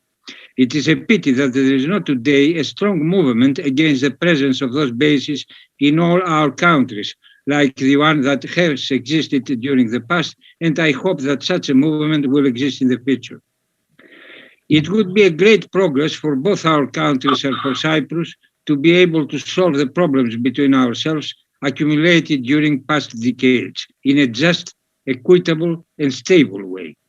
Unfortunately, I don't believe the necessary conditions for such a solution exist today. I don't think we have achieved such a degree of maturity. As for a conflict between us, it would be a disaster without victims, given the capacity of our weapons to inflict unacceptable damage to the other side. Even a Cold War would inflict us great damage and would curtail strongly any margin of exercising sovereignty. As Lenin used to say, we must make concrete analysis on the concrete situation. And my analysis, maybe I'm wrong, brings me to the conclusion that the best solution by far in the present conditions is the preservation of the status quo, in spite of many unpleasant, unjust, and even unacceptable characteristics it bears with. I must note that there are probably extremist centers of power in the Western system which would like to provoke a Greek-Turkish conflict in order to dominate the region, exclude any Russian influence, bear a coup to the One Road, One Belt project, and also to the European Union. I hope that the powers in both Athens and Ankara will be careful to avoid playing their game. Now, turning to the main point of my presentation, I must remind that our world was born in 1990 with the collapse or the suicide, if you prefer, of the Soviet bureaucratic so-called socialism. This collapse represented a historic triumph for the forces of Western capitalism. It opened the way for the world domination of the empire of finance, including on the advanced capitalist countries, in a condominium, I would say, of finance with a strictly speaking American empire. The unipolar world, or to be more precise, the way to such a world was wide opened. The Soviet collapse created the conditions for attempting the world domination of capitalist relations of production and distribution and the accompanying civilization, the system which became known as the neoliberal globalization and which is a deeply hierarchical system meant to assure the domination of the empire of finance on the whole world, either directly or indirectly, through the states, the international, political, media, and intellectual institutions controlled in last analysis by the world financial capital. Already at the time of Soviet collapse, George Bush called this project the New World Order. Western ideologues and politicians presented this project as a democratic and liberal one in order to win the popularity for it they needed. In reality, it has been a deeply anti-democratic project, and it can hardly be called even liberal. That was proved only 2 years after the Soviet collapse, when Americans pushed their puppet, the Russian President Boris Yeltsin, to attack his own parliament, thus terminating the ill-conceived project of Soviet and Russian democratization begun under Gorbachev and opening wide open the way for the most massive plundering of property in history, the privatization of Soviet and Russian state property. The fact that imperialism has used democratic slogans to justify its interventions, and the fact that important forces inside the Western left have quite often used also them to side with Western imperialist interventions, has created an enormous confusion about the most fundamental notions. Democracy and liberalism are not the same thing, although they can have some relationship. The slogan of the French Revolution, freedom, equality, and fraternity, has to be understood as a whole. It is a civilization proposal which is different from the proposal of liberalism. Liberalism is not the same as neoliberalism, although they bear some relationship. But what has nothing in common is democracy and neoliberalism. Democracy means the kratos, the power of the demos, the people, and the absolute power of capital is the neoliberalism, so they are the opposites. This is why I personally refuse to give any democratic and even any liberal credit to the late capitalism and imperialism. I believe we will be more effective to fight imperialism by claiming for ourselves the democratic ideals which inspired the French, the Russian Revolution, and also its child, the Chinese Revolution. I'm a student of Western policies towards Russia since many decades. My personal conclusion is that the West prefers, of course, a kind of pseudo-liberal banania in Russia, banana republic in Russia. But if it cannot have it, it certainly prefers a neo-Stalinist regime than a really and deeply democratic Russia.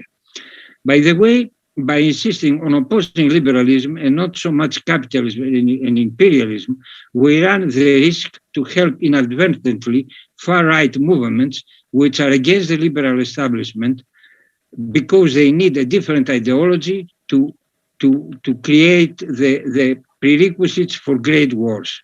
Hitler's example remains always relevant. Hitler was an opponent of the liberal establishment, even if history is not repeating itself in exactly the same ways. In the light of the 30 years which elapsed since the Soviet collapse, there can be no doubt that the project of New World Order is a totalitarian project of world domination, including domination on advanced capitalist countries. It is also a project of transformation of capitalism by abolishing any democratic characteristics it was obliged to tolerate in the past, by extending the power of finance into the whole economy, and by beginning the transition from the neoliberal to the disaster capitalism. This latest phenomenon we have witnessed in the former Soviet Union, where capitalism has inflicted the biggest social, demographic, and cultural destruction since the beginning of the whole industrial era, destroying the first in history social welfare system, and also later with the debt war against Greece, which was the beginning for the destruction of all the European welfare system.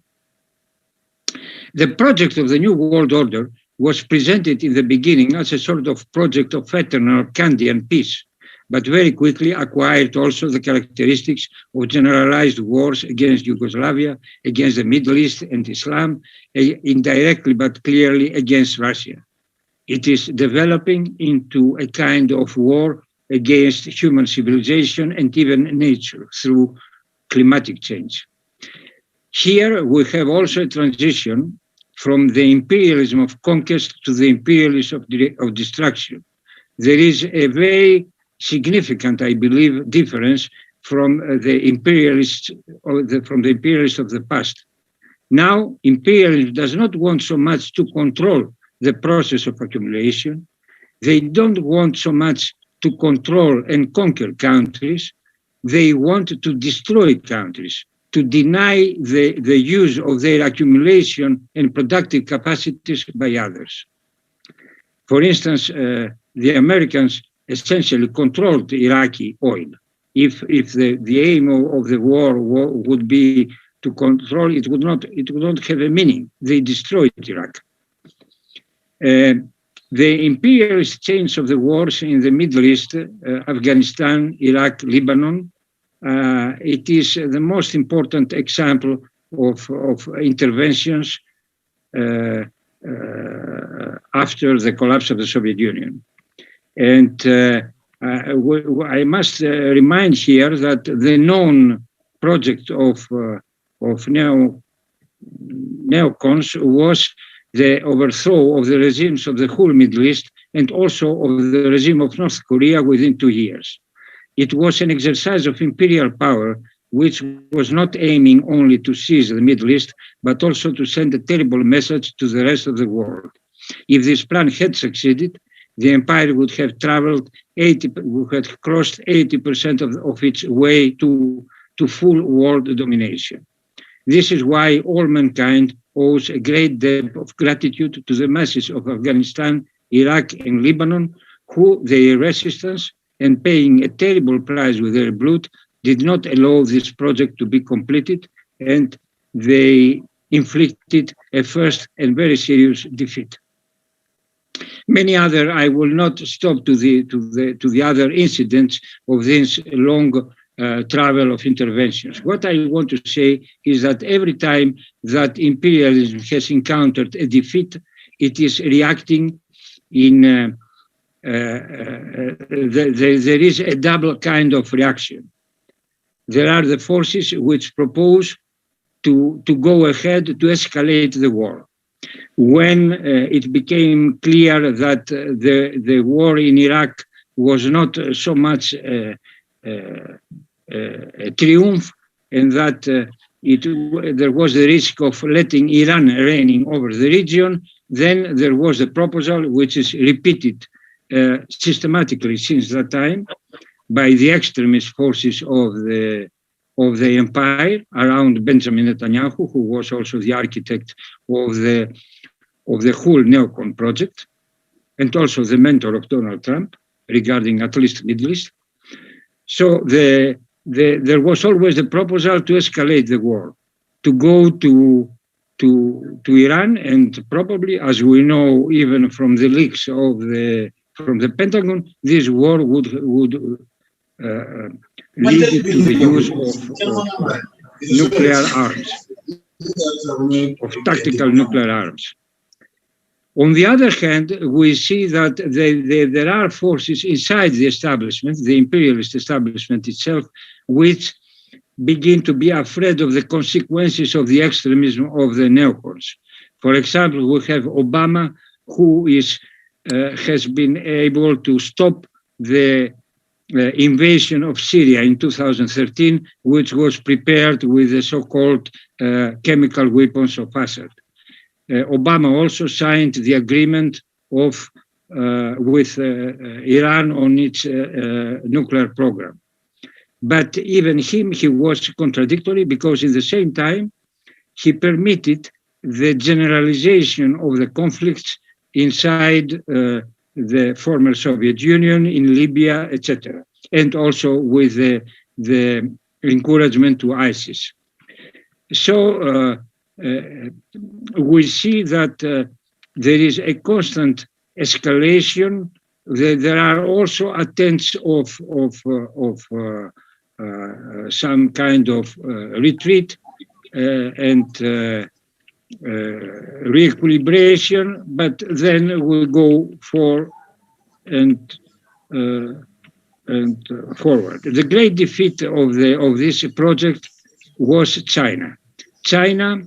Western capitalism exported to China large parts of its production capacity.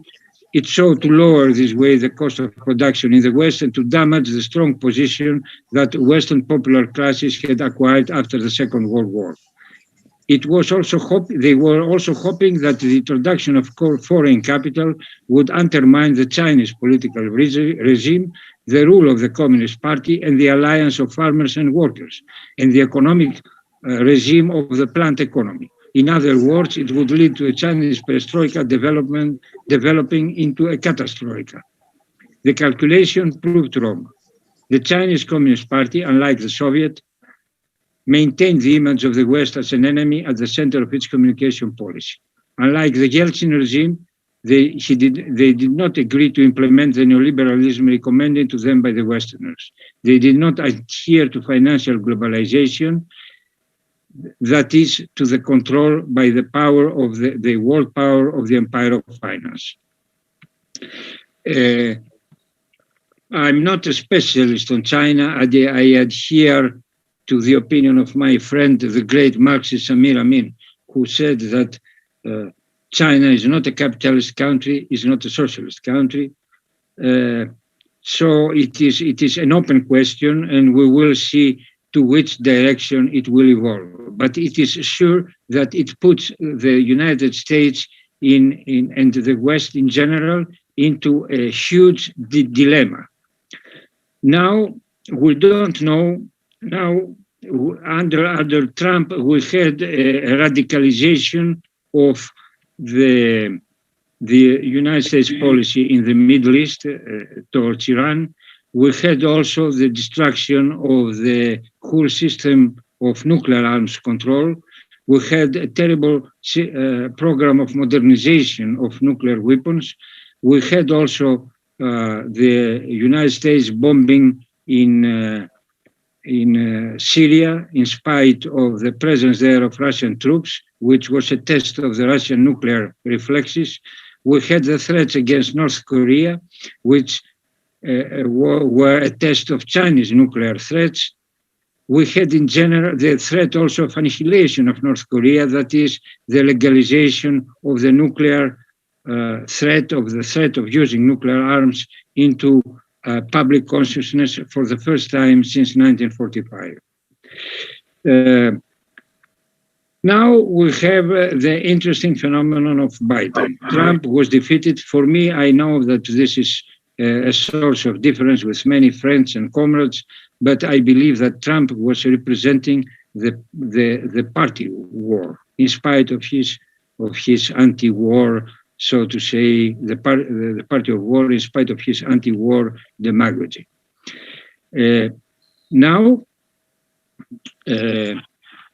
Now we see that under Biden we have an interesting situation and a very contradictory one. On the one hand, Biden has rushed to sign a new extension of the START Treaty. The START Treaty, the nuclear arms control, means that you accept the other side. You don't. It is irrelevant. It is inconceivable. It is not. You cannot compromise this with a policy of regime change. In the same time, he is encouraging, or at least accepting, the hostility in Ukraine, which is a very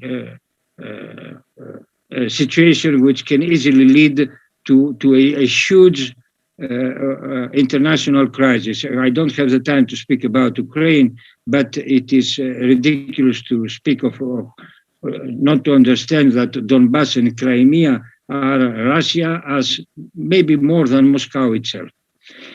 In the economic field, we see that many of the advisors of Biden are left-leaning proponents of a Keynesian correction. Now, a Keynesian correction is not compatible with new Cold Wars against Russia and China. In the same time, we see the attacks by Blinken on Russia and China, and we see also the fact that we have by a cardinal person of the United States establishment, Mr. Richard Haas in Foreign Affairs, the acceptance of a multipolar world. those are contradictory signals. Maybe here we don't have the contradictions, so much the contradictions of Biden, but a real and very serious struggle inside the imperial establishment about the direction America and the West will take. We are not, this is beyond our power to influence. What is inside our power to influence is another thing. Up to now, the resistance in various parts of the world and the ascension of the emergence of China, the re-emergence of Russia, have played a great role in containing Western imperialism. The West does not have the means to dominate the world, but it has the means to destroy the world, trying to defend to its dominating position. In order to counter such a threat, it is imperative to produce a political counter vision to the Western decaying world, a new vision for humanity, a new vision for a new world order, a new vision which will be able to attract also a part of Western popular masses, because if Western capitalism and imperialism are able to enlist the popular support, that will make more easy for them to go to extremist war solutions. Even if the nuclear arms are a relative obstacle to the prospect of a generalized war, they are not an absolute one, and we have a tremendous other probabilities of waging war, like cyber war and many other new forms of technological wars which can be applied. By the way, this we have to do it. I mean to articulate the much needed counter vision of a new democratic, social, economically just world order to counter oppose the Western imperialist order for even a more fundamental reason. If there was not even imperialism, if tomorrow we would not have imperialism, we are now facing the most formidable challenges and threats in the history of humanity. And sometimes the geopolitical challenges are hiding us the fact that after 1945, with those productive forces and with those technologies, humanity cannot survive by repeating the domination claims of that it used to places the Neolithic revolution. It's good to hear about the rise of Asia, because the rise of Asia can somehow contain the West. But there is no more possibility of having the domination of the West over the East, of East over the West. This era has finished. If we insist on playing these games, there will be not any future for humanity. We are speaking about oil in the Middle East, but according to we have gone to war 3 times during last summer, near to war, Greece and Turkey in Eastern Mediterranean, for an oil which maybe does not exist. And in any case, we will not be able to, I am finishing, to exploit it because of a climatic change, which, if it continues like it is, it will make all our countries of the Middle East uninhabitable in 30 or 50 years. So the new problems need a new proposal, political, social, and civilizational. And the forces which resist the imperialism have to produce this proposal before it is too late. Thank you very much. Thank you very much for your speech, Dimitris Konstantakopoulos. Our second speaker is Professor Dr. Defne Tamar Gürol from the Vanguard Women's Organization of Vatan Parti, Turkey. We will concentrate on the role of the woman in the constitution of the New World We are eager to hear your views on this important facet of the New World Order. Dear Professor Kamal Gürol, you have the word. Thank you very much. Dear political party representatives who will be among the founders of the New World, and dear participants, we salute you all with respect and love as the progressives of the Turkish Revolution, which was carried out with the determination of imperialism will be ruined and destroyed under the leadership of our founding leader, Mustafa Kemal Atatürk, and created a leap human rights.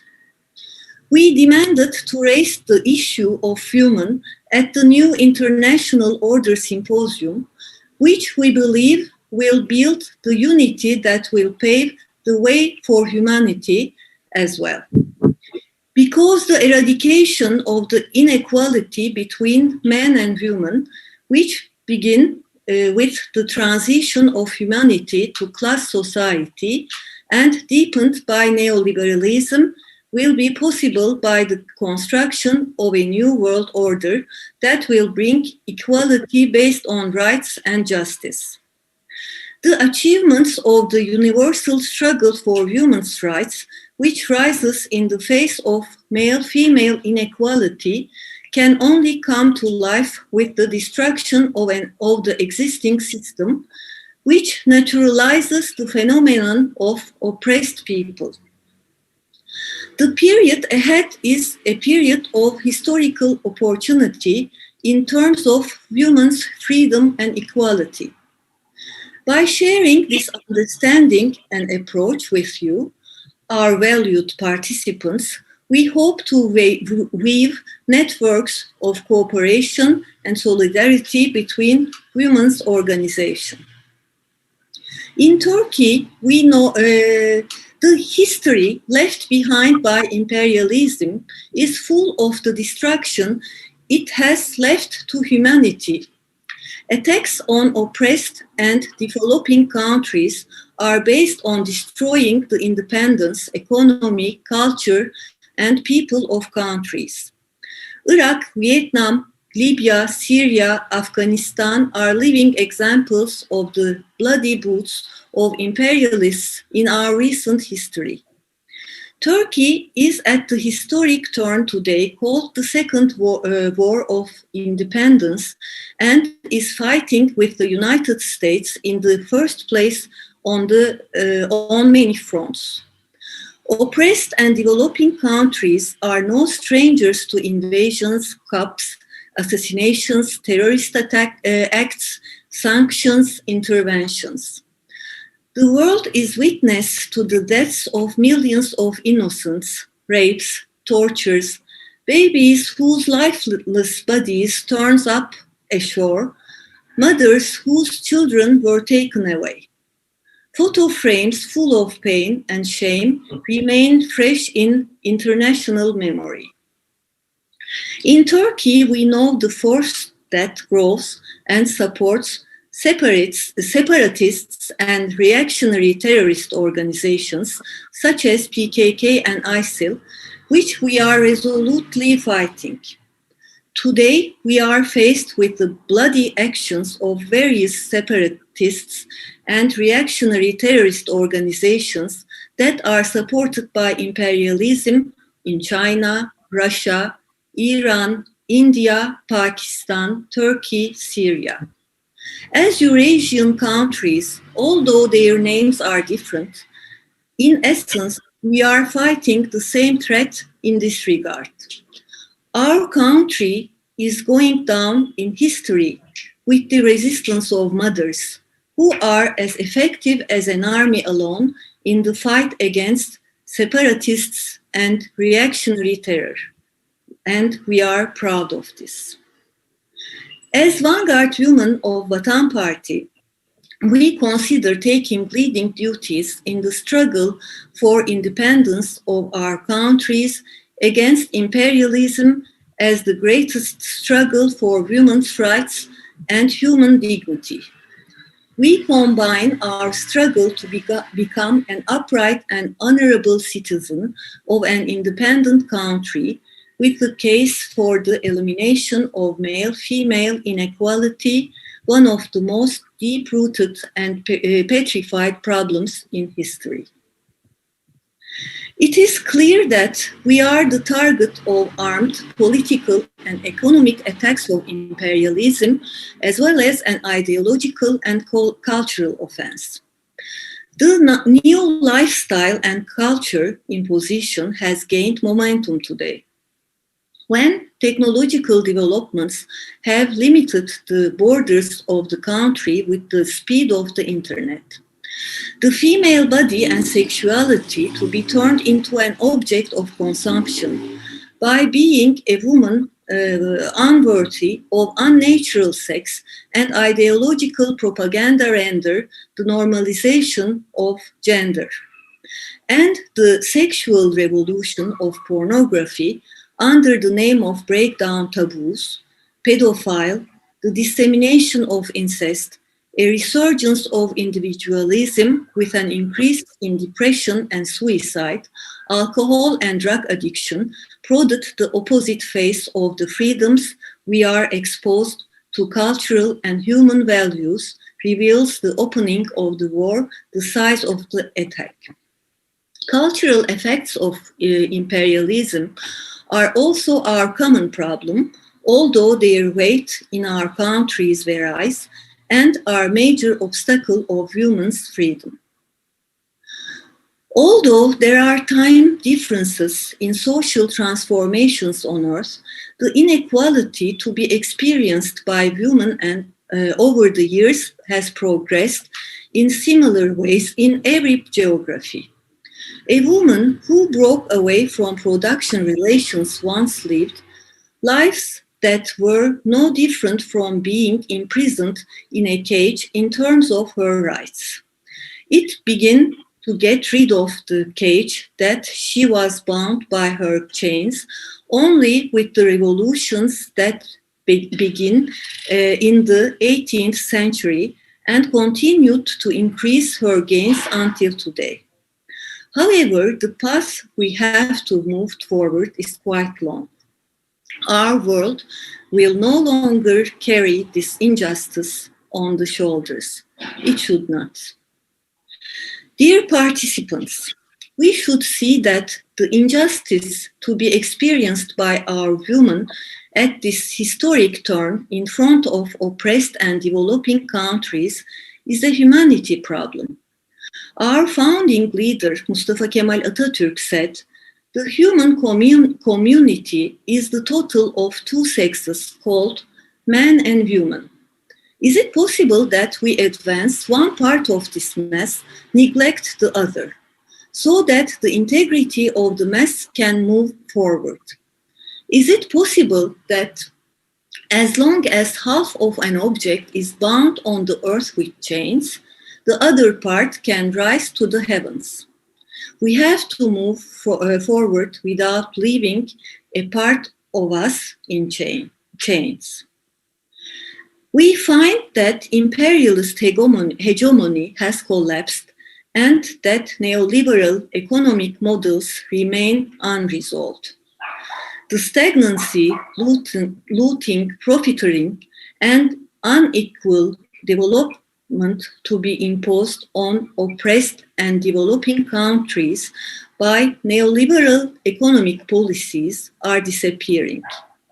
A model that grows its resources by producing and aims to develop by sharing is sprouting from Eurasia. In the branches of this sprouting tree, we must expand the employment of women.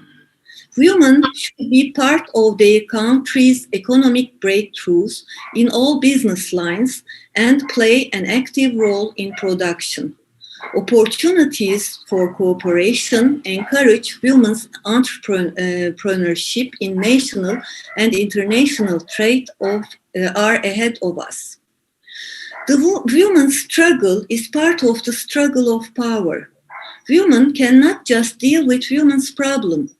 women's problem cannot be solved by just dealing with women's problem.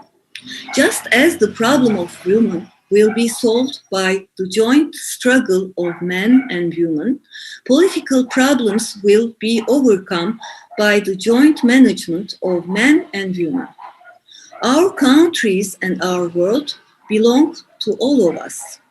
Unfortunately, when we arrived in 1920, women in only 10 countries were able to vote and be elected.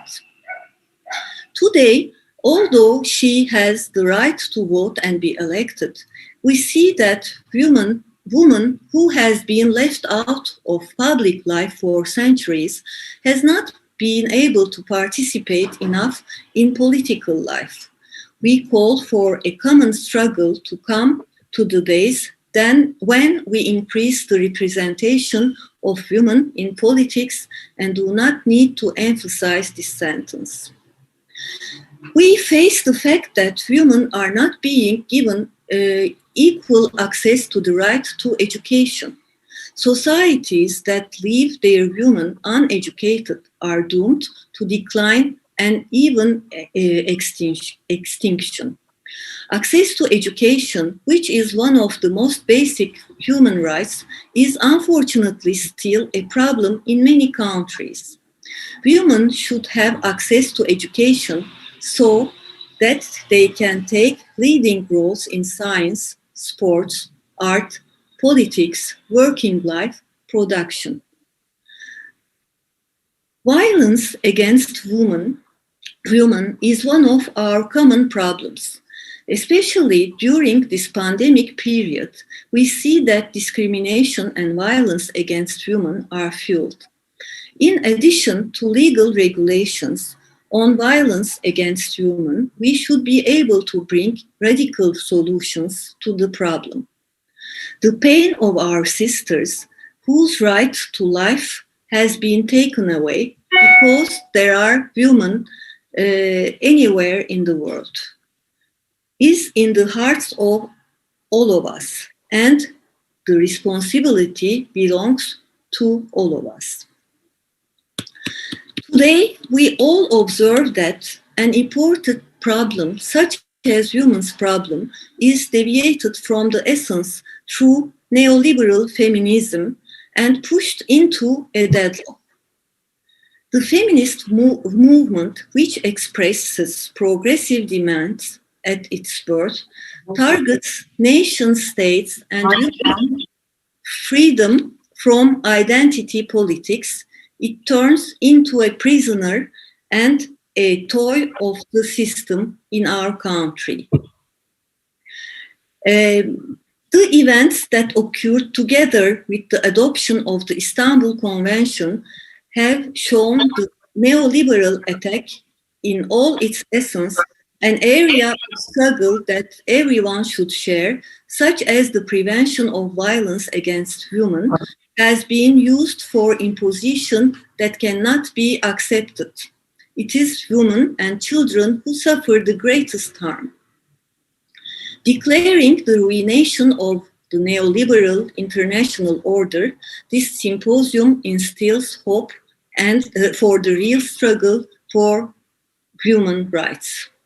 Dear comrades, at our symposium, the new international order, we call on women's organizations of all participating parties. Let's establish a common solidarity. Let's ensure the collapse of imperialist system, and the more effective women are the formation of a new world in which women and men will live in a fair share. We know that we are moving to the days of a new world where we will put an end to the imperialist exploitation and free women from all their chains. Finally, we present the words of Doğu Perinçek, the leader of the Vatan Party, that if there is a woman, there is a revolution as well. It is from an aspect a revolution as the women take place. Hoping this conference to be a new beginning. We salute the vanguards of the new world with respect. Thank you. Professor Dr. Defne Tamar Büro. Thank you very much for your speech. Following now is the speech of Alexander Markowitz from Austria, who is the Secretary General of the Suvorov Institute. The topic chosen by him is about the famous state and law theoretician Carl Schmitt and about Schmitt's vision of a post-liberal multipolar world. So, you have the word, Alexander Markowitz.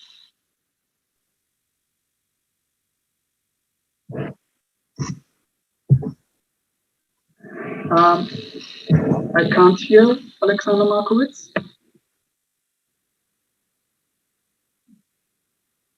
His microphone seems open, but I can't hear anything.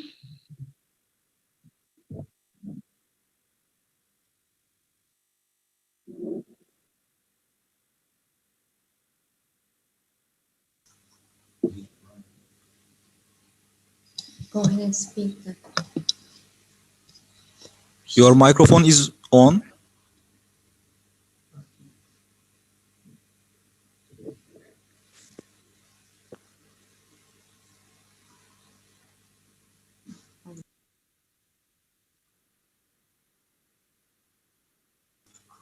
You should select the input option as microphone. We cannot hear you. The input selection is located under the mute button. There is an... Okay, yes. Does it work now? Yes, clear. Great, thank you very much. So first I want to thank you very much for the invitation, especially Vatan Partisi'ni, of course. The global liberalist order is collapsing, whereas its elites are calling for a great reset. Populist movements across the globe strive for a great awakening. But where can these anti-imperialist and anti-globalist forces look for an inspiration? The ideas of German philosopher, jurist, and conservative revolutionary Carl Schmitt, who lived from 1888 to 1985, are an important inspiration for the creation of a future post-liberal multipolar world order.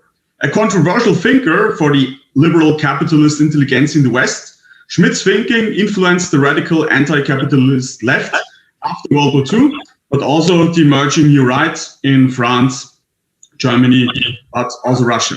Today, his thinking is widely discussed in the People's Republic of China, but also inside Russia, especially in the thinking of Professor Alexander Dugin and Leonid Savin, but also, for example, in Turkey. Whereas Schmitt is well known for his definition of the political as the definition of the main enemy, which in his thinking was clearly liberalism and political modernity, he also laid down a vision of the upcoming multipolar world, already in the early stages of the Cold War and shortly before. So the first important aspect in his thinking are great spaces and the people. Following Schmitt's political theology, the main definition of the political consists in the identification of the main enemy. In applying his principles on the field of geopolitics in 1939, before the outbreak of World War II, Schmitt laid out the vision of a multipolar world order centered around the ideas of great spaces combined with the principle of non-intervention, liberated from Western universalism. Criticizing the US for turning the Monroe Doctrine from a great space order into a universalistic concept, Schmitt pleaded for Europe forming its own great space, emancipated from the Order of Versailles. In order to achieve this liberation from Western imperialism, he argued for cooperation with the Russian great space of Soviet Union. The precondition for a great space, according to Schmitt, are a political idea in order to organize the space and the leading folk, similar to Russian narod or in a narrow sense, English people, joining with other peoples of the same civilization, having common roots in religion and history, in building a political order. This order included in the eyes of Schmitt not only the West, Europe and Russia, but also the possibility for other powers to form their own great space. Whereas the fight against the common enemy of liberalism is paramount, Schmitt is not speaking of a morally evil enemy, but an ideologically just enemy who needs to be fought. whereas conflict takes an important role in his thinking in the struggle against liberalism and capitalism, as Chinese scholar Zhao Tingyang highlights, cooperation between different civilizations is possible according to Schmidt. Therefore, Schmidt's international legal order of great spaces constitutes a first attempt at imagining a multipolar world. Second, there is this notion of land and sea. At the height of World War II, the German philosopher reflected on the nature of politics and history in his work Land and Sea from 1932. Therein, Schmidt regarded history as a struggle between land and sea powers, symbolized by the fight between the monsters of Leviathan and Behemoth in the Holy Bible. Taking the conquest of the sea by England as an example, Schmidt identifies liberalism and Western universalism with the power of sea, pirates and thieves, trying to liquidate all kinds of collective identity, whereas he equates the socially more conservative societies of the Eurasian continent with land power, being forced to come to a mutual agreement with each other since they are sharing the same space. In his critique of the civilization of sea, Schmidt identifies it with capitalism and regards the emancipation of economics from politics as a grave problem. Referring to World War I, he identifies the politics of free trade as a mean of exploitation and domination. According to Schmidt, these tactics can be suddenly turned into a trade blockade by the Leviathan, suffocating its enemy to death under the weight of sanctions and food scarcity. In order to avoid these dangers of international capitalism and universalism, Schmidt once more pleaded as a German conservative revolutionary and Christian thinker for the political organization of great spaces and the defense of the power of land and tradition. As his disciple Hélène de Benoit has shown, today's globalization and alienation are a consequence of consumerist society, are themselves a consequence of the civilization of the sea Carl Schmitt spoke of. The third aspect is a new nomos of the earth on upcoming multipolarity. In his book, The Nomos of the Earth in the International Law of the Jus Publicum Europaeum, Schmitt confronted the bipolar system of the Cold War. Seeing his fatherland Germany occupied both in the West and the East, and Europe vanished as the geopolitical power, Schmitt recognized the reason for Europe's downfall in its universalist expansion around the globe. As a problem of this universalism, he not only regarded the military expansion, but also the cultural imperialism of the Europeans, especially the projection of European laws on the Americans, Africa, and Asia. In this process, according to Schmitt, the Europeans fell victim to their own universalism, emptying their own essence and spirit and becoming hollow beings, no longer connected to their own Christian religion and cultural heritage. For Europe, Schmitt refers back to the Holy Roman Empire of the Middle Ages and the figure of Katechon, the emperor as the deputy of Jesus Christ on earth, preventing the advent of the Antichrist, the Dajjal in Islam. He argues that it's Europe's traditional role taking the position of Katechon in its great space in order to prevent the arrival of the Antichrist and therefore the total domination of sea power. In the face of the oppressed peoples in the world, Schmitt pleads for a new nomos of the earth, a redistribution of land according to his teaching of great spaces and therefore the liberation of people suppressed by universalism. A devout Christian, Schmitt appealed to human dignity and called for a rejection of political romanticism and other philosophies reducing humans to one-dimensional beings. Whereas the ideas of Schmitt are widely discussed in Russia and China nowadays, he seems to be despised in Europe, in European politics at the moment. One could argue that this is only natural, since his thought is in radical opposition to globalization and liberalism. Schmitt does not believe in the one truth of capitalism, of liberalism, and of globalization, but he believes that every people, every civilization is capable of forming his own political order, and therefore shall not be subjected to foreign oppression and dominance. He realized Europe's colonization by its own universalism and envisioned a more just multipolar world. His thinking is important for the realization of a multipolar world, which is first and foremost a spiritual struggle of liberation against the spiritual principles of liberalism, of capitalism, and the current unipolar world order, especially in Europe itself, as Schmidt shows in his writings. Thank you very much for your attention. We are thanking Alexander Markowitz for his speech. The next speaker is from Italy, Fabrizio Verde, director of the newspaper L'Antidiplomatico. Fabrizio Verde, alas, can't speak in person, but our friend Silla will read his speech on his behalf. We are curious to listen to his chosen topic, which is Italy and the new Eurasian multipolar order. Now we are listening Silla Özerçelik reading the speech of Fabrizio Verde.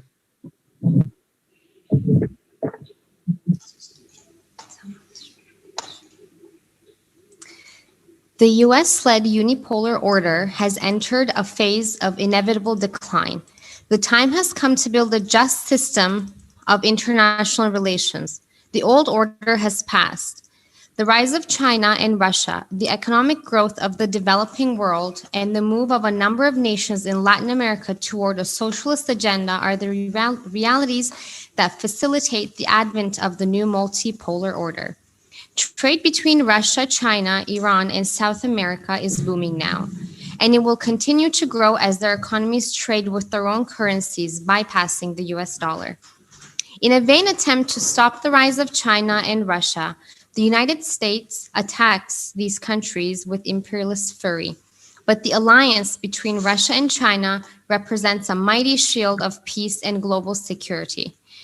As affirmed by the leader of the Cuban Revolution, Fidel Castro, in one of his latest articles. Now, Italy is a country cornered between two types of imperialism. The main one is American imperialism, which uses its military presence, occupying the country with several NATO bases. Not a leaf moves in Rome without Washington's approval. The second one is the European Union's imperialism. Although it is subordinated to the US and NATO, it exerts further nefarious influence on the Italian peninsula, particularly from an economic, financial point of view. The notorious external budget constraint and the euro issue represent a real condemnation of eternal austerity for Italy.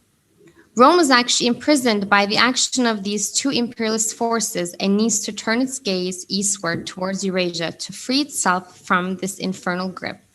In particular, it can receive assistance from the two bastions of the new multipolar order, China and Russia. In this scenario, Italy has the opportunity to break the cage in which it is currently locked up, depressed, humiliated, deprived of any residue of sovereignty. Embracing the new multipolar order, Rome can break the disastrous submission to the Atlantic geopolitical interests. Italy can also take advantage of its central position in the Mediterranean, which has once again become a strategic quadrant of geopolitics and geoeconomics in the world. The Mediterranean Sea is central for international trade. The foreign trade of some of the largest economies in the world with the countries of the southern shore of the Mediterranean has been growing steadily for 15 years. The unprecedented ascendancy of People's Republic of China is in part a result of this increase in trade. The Asian giant is preparing to overtake the United States as the world's leading economic power in a few years. Beijing's trade in the Mediterranean area in the last 15 years has had a monstrous increase, about 841%. A large chunk of this trade passed through the Suez Canal, central location for Chinese strategies based on a strategic initiative of the New Silk Road. The Mediterranean has become a key hub for China to reach the European market and the MENA area, which together represent the largest GDP and trade area in the world. And let us not forget that the Mediterranean is fundamental as a gateway to Africa, a continent with serious growth potential and resources. Due to its geographical position, Italy represents the natural platform for connecting the Asia, Suez Mediterranean sea routes with continental Europe. It is best to play this role by recovering its historic role as a stabilizing power rather than subordinating itself to imperialism. For example, through collaboration with Turkey and recognition recognizing the Turkish Republic of Northern Cyprus, the right climate could be created for the Mediterranean of peace and prosperity. Italy and Turkey are two maritime and Mediterranean powers. They have a balanced bilateral trade worth about $20 billion. Italy is Turkey's fifth trading partner and the second largest in the European Union after Germany. Rome and Ankara have common geopolitical priorities in the Mediterranean. Turkish Republic of Northern Cyprus is definitely a sovereign and independent state that controls and governs a territory effectively since its proclamation took place on the 15th of November in 1983 by the Turkish Cypriot Parliament. This parliament is an entity that articulates the free will of the Turkish community in Cyprus. A decided Italian government with straightforward strategic vision could proceed with the recognition of the Turkish Republic of Northern Cyprus, a move with the potential of changing the game and displacing those, like France, who try to enter the Eastern Mediterranean, as well as to disrupt the imperialist plans of the US-Israeli alliance. In conclusion, the long-term strategic perspective for Italy now is to break with the US-led unipolar order to embrace the emerging multipolar order based on mutually beneficial cooperation between sovereign Russian, Chinese, and Eurasian states. We are thanking Fabrizio Verde for his contribution and our friend Sula for her reading. I was informed that my voice is a little low, so I tried a headset. Can you hear me better? Now, it's better now. Okay, perfect. Now we have a speaker from Switzerland. Massimiliano Arifai is representing the Swiss Communist Party. He will speak about the Swiss communist approach to foreign policy and the relations between Switzerland and Eurasia. A very interesting topic. Dear Massimiliano Arifai, the floor is yours. Thank you, dear comrades, dear friends. Thank you very much to the Vatan Party of Turkey for the invitation and for the interesting reports we have been able to hear today. First of all, I would like to say 2 words of introduction about the Communist Party of Switzerland. We are still a small vanguard political formation, territorially rooted mainly in southern Switzerland, where Italian is spoken. And so today I would like to propose a few considerations. Our party's approach to foreign policy and the relation between Switzerland and Eurasia, and particularly China. The last Congress of the Communist Party of Switzerland, held in 2016, set out to give force to our party's international policy. Among the priorities we set were not only to build and consolidate relations of friendship and solidarity with the left-wing parties, popular forces and governments of emerging countries, especially the BRICS, but also to try to build concrete forms of cooperation with them. In fact, we recognize as the primary contradiction in the current historical phase imperialism, as opposed to nations defending their independence. From this point of view, we believe that the absolute priority is to fight against the US-led Atlantic unipolarity in order to promote multipolarism. Being communist means for us being, first of all, anti-imperialist. And it is clear that the clash between emerging countries on the one hand and Atlantic imperialism on the other is underway. We are aware that multipolarism is not yet socialism, but it remains a central objective in our view in order to open margins of political agility that can be to the benefit of peoples who aspire to break out of the chains of neo-colonial dependence. Today, we find ourselves in a phase of encirclement that Atlantic imperialism exercised against Eurasia in general and Russian Federation and People's Republic of China in particular. This is expressed in various types of provocation, not least the military one, that try to affect the national and regional security of Russia and China.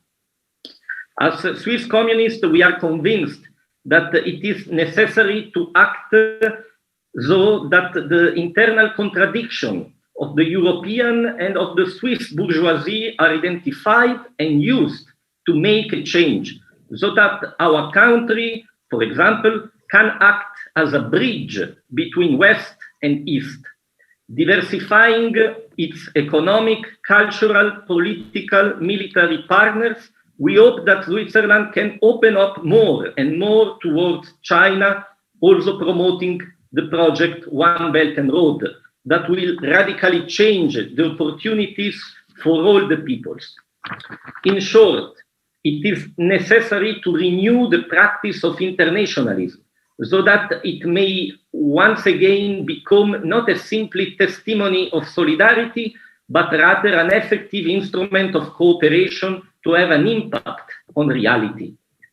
In recent months, especially with the onset of the pandemic, we have seen a sharp rise in xenophobia. The attack against all countries that oppose the Atlantic liberal model is total, and these countries are immediately identified as dictatorships. For example, a former Swiss public prosecutor wrote that those who deny the so-called genocide of Uyghurs in Xinjiang should be tried under Article 261 bis of the Swiss Criminal Code, an article that is called anti-racist, but it is in fact used politically against historians who try to research other sources than the dominant ones. A psychological warfare is underway against anyone who does not obey this vision. Therefore, it is very important to develop international solidarity and a better cooperation and coordination between our organizations. Otherwise, it will not be easy to resist these attacks in Europe. Switzerland is an officially neutral country that is neither a member of the European Union nor a member of NATO. Unfortunately, Switzerland is closely linked to the European Union with bilateral agreements that encourage economic liberalization and competition between workers. At the same time, the Swiss army is losing its defensive value to become more and more integrated in the Atlantic structures, for example, by occupying Kosovo with the KFOR or by signing various partnership agreements with NATO. The last one during the first lockdown, when there was no possibility to oppose them. Relations between Switzerland and China have historically been good. This is true both on the diplomatic side and on the economic side. More recently, this has led to a free trade agreement that allows Switzerland to diversify its outlet and its economic partners so that it could be no longer exclusively dependent on the USA and the EU. In recent days, however, the Swiss government published a very serious document, very critical on China. Neutrality should be an instrument for dialogue between, without prejudice with the rest of the world. Instead of respecting the different social systems in the world, the Swiss government explains that the imperative is to protect the liberal international order. This is an insult to all those countries that don't want to be capitalist. Switzerland also insists on defending multilateral organization, but multilateral only means the supranational institution founded by the West, like the IMF, when Switzerland would have every interest in dialoguing with those international organizations that are demonstrating economic and diplomatic vitality, such as the Shanghai Cooperation Organization, an organization that is never mentioned in the Swiss government document. The free trade agreement between Switzerland and China is an important factor, but liberals that call themselves progressive, ecological, and humanitarian are actively trying to sabotage it for the benefit of Atlantic imperialism. In this sense, it would be very useful to be more coordinated at the trade union level as well, because it is primarily the workers and not only the capitalists who should benefit from multipolarity. If the broad masses of the people do not share the Eurasian integration or the new Silk Road project, multipolarity will only be partial. We need to learn from Latin America's ability to build with the peoples the Bolivarian integration process that Fidel Castro and Hugo Chavez were able to launch. We need to have a political class-oriented mass line and not just an intellectual approach.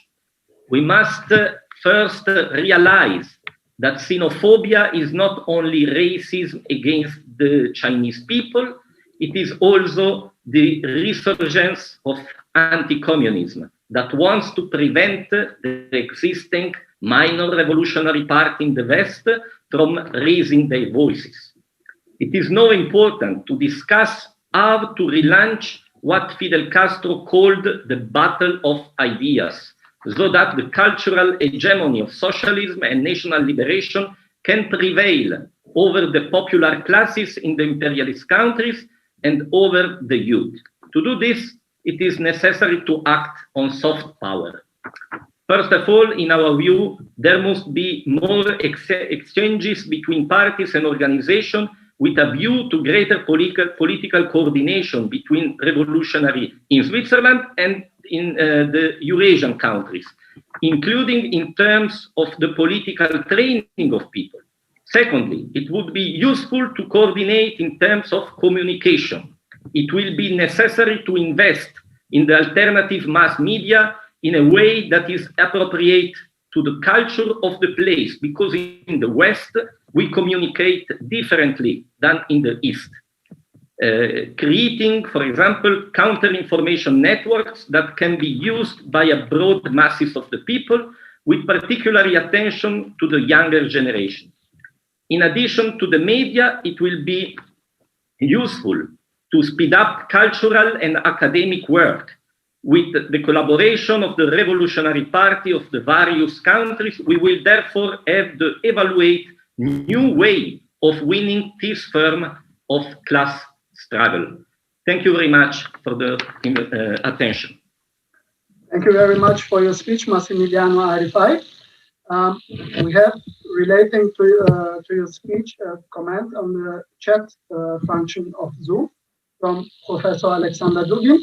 He's saying, great discourse of Massimiliano I, and he wants to add some words to your speech, and I want to give him the opportunity to do this. So, Professor Alexander Dugin, the floor is yours. Thank you very much. I just would like to add one remark. So that that is beautiful that we could unite the communist, the traditionalist, the conservative, the people of all ideologies in the common struggle against liberal hegemony. That is really very important. And I would like to stress that in the speech of Mr. Markowitz, the speech of Massimiliano I, and many participants, we don't share the ideology of each other, but we are absolutely together. We are united with the things we deny, we refuse, and that makes us closer to each other. And I would like to stress that it's very important to transcend the traditional things and lines that divides all the people from the left, from the right, from Europe, from Asia, from China, from Russia, France, Turkey, in order to create common front in geopolitical struggle in the front, not of only tactical, but strategical, trying to establish new world vision based on real democracy, real social justice, real fight against capitalism, because that is about our common refuse of global liberal capitalism. So I would like just add these words, and thank you very much for this excellent conference. It's very important. That is breakthrough that gives us new horizons, I would say. Thank you all participants. That was really happiness. That was really joy to hear all of you. Thank you. Sorry for taking your time. Professor Dugin, thank you for your valuable remarks. Our sixth speaker is Professor Michel Rimbaud, former ambassador of the Republic of France. He will interpret the New World Order in the context of the geopolitical shift against pandemic luring. Dear Professor Rimbaud, you have the word. Do you hear me? Yes, perfectly. Okay. So at first, I want to thank you for your invitation to this conference, to this symposium that is very interesting. And so I will talk about the New World Order, the geopolitical shift against pandemic luring, as you have said. Well, for the neoliberal Western style order, which governed international relations during the 2 decades, 1991 and 2011, of the American unipolar moment, following the breakup of the Soviet Union, it is probably the end of the game for the American unipolar moment and for the Western camp. Nevertheless, if they are losing step by step their hegemony, the United States and company, the Anglo-Saxon allies and Israeli allies, have still a high nuisance capacity and many supporters all around the world, including in oppressed countries. Conscious of their decline, they have difficulty accepting the evidence the world is in search of a new order based on justice, sovereignty of nations, and multipolarism. This is, in fact, the main challenge in the global conflict between the Atlantic Empire, what the geopoliticians do call the empires of the sea, and the Eurasian bloc centered on Russia and China, the heartland. The main theater, not the only one, between being the Muslim green belt that George W. Bush used to call the Greater Middle East, where strategic and vital interests of the two blocs, of the two antagonistic sides, clash. Goals and stakes, expectancies and realities, at first the proximity to Israel being a determining factor. Most pieces of the puzzle have met in Syria, in its historical extension, and Iraq, making this region the epicenter of the Great Game. By the way, I want to have just a few words for the Independence Day of Syria, that is today, on the 17th of April. And so wishing peace to Syria and to the whole region. It is difficult, in fact, for American leaders, as it were Obama, Trump, Biden, and so on, to admit the visible outcome of the ongoing confrontation, namely the gradual but fast decline of the US Atlantic Empire in front of the comeback of two rival powers, Russia and China, to begin with. Economically, just some facts. China has become #1 in terms of gross domestic product some years ago, as well as the factory of the planet. By the way, I should say that 80% of the medicines and medical material are produced, are made in China or made in India sometimes. Last but not least, I think I will mention the other project, One Belt, One Road, referred to as the Silk Road, that is purporting the Greek national strategy for the century, reflecting the ambition to propose to the world a counterbalance to the Greater Middle East of George Bush. The US military supremacy from the other side is challenged by a Russia born again that has recovered to a great extent the former Soviet Union capacity. It explains the high level of threats and gesticulations in Washington. Moreover, Moscow has become the refereeing political and diplomatic power, not only where it used to be influential, but in many regions, including in the US backyards like Middle East, Africa, Latin America. The Russian diplomacy is not a circus team like some Western diplomacy. Even more impressive is the loss by the United States of their moral, intellectual, and ideological power, legacy from World War II and imposed on the free world in the framework of the struggle against communism. This US soft power had overcome the whole international community, or the so-called international community, in the aftermath of the implosion of the Soviet Union. The idea was to instrument new humanitarian law to bypass the basic UN principles. Right of interference was the first principle, was born out in the late 60s in Biafra, in Nigeria. It was theorized in the late 80s, 20 years after, during a conference on moral and humanitarian law. The new idea was presented again as a duty of interference that was to change to a duty to protect before becoming being finalized with the responsibility to protect, the R2P, that was used as a noble pretext to engage into interminable wars.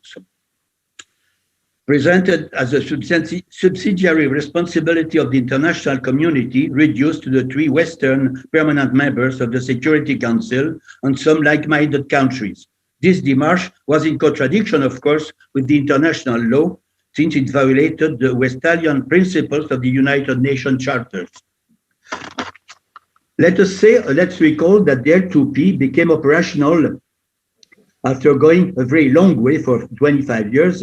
It became operational after the fall of the Soviet Union, especially when George W. Bush presented his Greater Middle East project after the September attacks on the World Trade Center, waving a noble concept in order to reach a shameful goal is old as imperialism. According to Anglo-Saxon and Israeli projects, Iraq and Syria, and in alliance with the Islamist forces, having the same goals with different reasons, Iraq and Syria were a priority after the 11 September attacks. But all the Arab countries, with no exceptions, including Saudi Arabia and all the Gulf states, ought to be destroyed one by one, and the axis of resistance from Iran to Lebanon neutralized. Washington, by the way, was not ready to accept and is not yet ready to accept any unthinkable defeat. As long as it has no trump cards in hands to impose suitable solutions in all those conflicts, America is waging and leading from behind, as Obama said, endless hybrid proxy wars. This phase of endless wars had been engaged when the COVID pandemic arose to confuse the issue as a kind of political tool, as it was instrumented for political or geopolitical purposes. But it's rather a Western priority, I should say. That's why the official media and decision makers in the so-called international community insistently claim that COVID is the main challenge for all the nations, since the so-called Big Three and permanent members of the Security Council have decided it is a reason to push deceitfully their globalist dreams about a world government. Kissinger is probably the father of this world government concept. It's an old story because he's aged 100 years or something like that. But in 1974, if you remember, or if you don't remember, in the diplomatic history, he was making the shuttle diplomacy in the Middle East between the capital to reach ceasefire agreements. But at the same time, he presented in 1974 to Gerald Ford a comprehensive study on the population of the world and its evolution up to 2070, expressing his concern about the high level of world birth rate increase, the disparities between developing and industrialized countries, and the discrepancy between developmental needs and demographic pressure, suggesting that dramatic events could happen just in time, just in order to solve the problem, sick, that was the words of Kissinger. The paper remained unpublished until 1989. The notion of pandemics being used as an opportunity to march toward the world government has been integrated in CIA reports for many years.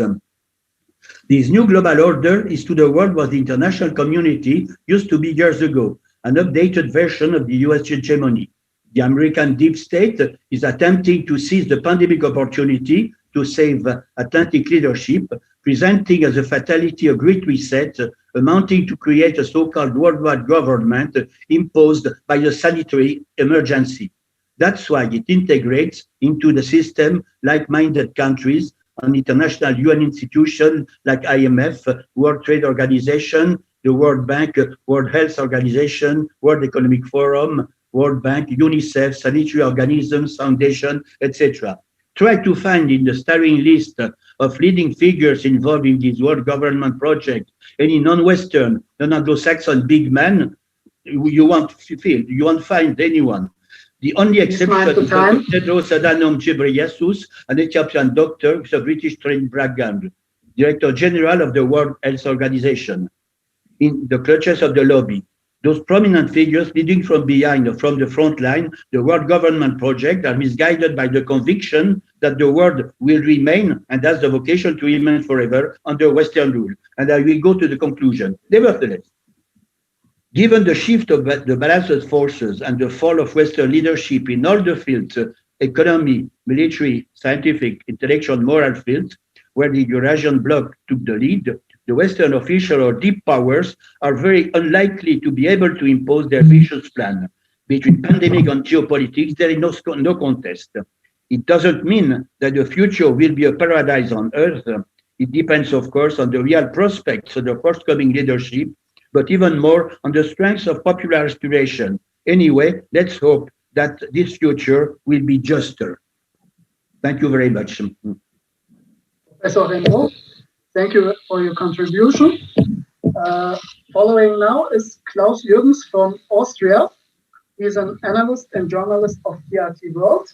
He states a quite provocative, challenging, and may I say revolutionary question, namely, have previously unthinkable developments become the new standard?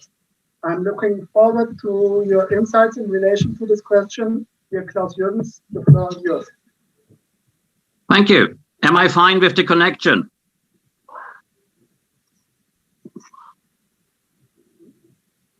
I didn't hear. Am I fine? Can you hear me? Yes. We hear you clearly. Okay, perfect. Hello. Thank you very much. I'll try to be very brief, 9.9 minutes. I hope I can contribute to this debate in my modest function as a journalist and media person. But as I've said, these are my personal viewpoints. Now, I think there are three issues which mean we have to completely rethink the way we saw our world. And I want to give examples which might surprise you. The first one is Brexit. The second one is a fine young lady called Greta Thunberg. And the third one, of course, is the post-pandemic, hopefully soon, world. Now, I hope I do surprise you a little bit. Now, the first point is the following. Why do I say that a new world order is indeed possible? Why do I think that we can recreate the world solidarity, how North, South cooperate, how we live together from Africa to Australia to America? It doesn't matter anymore. Now we only have to tell our leaders, corporate, political, financial, that this is actually the case. It's a huge responsibility for us, the people. First example, in the middle of the last decade, no one would have ever expected that a member state of the European Union would simply want to disappear out of this bloc. Now, the Prime Minister at the time, David Cameron, he never expected it to happen. He just said, because his advisors told him, look, if you go for Brexit, the majority of the population wants to stay in the European Union anyhow. Now we all know what happened. He gambled his entire political career and just under 2%, and they voted in favor of Brexit, and now we have Brexit. Why did I choose this example? We cannot simply say the world remains always static. It is changing, sometimes for the good, sometimes for the bad. I'm not talking about whether Brexit is good or bad. I just want to give it as an example that we as the citizens must understand, A, we have power, B, we have influence, and C, we must really think out of the box, including the consequences, which that may actually lead to Brexit as case in point. So this was my first example. Unthinkable things happened in the past decade.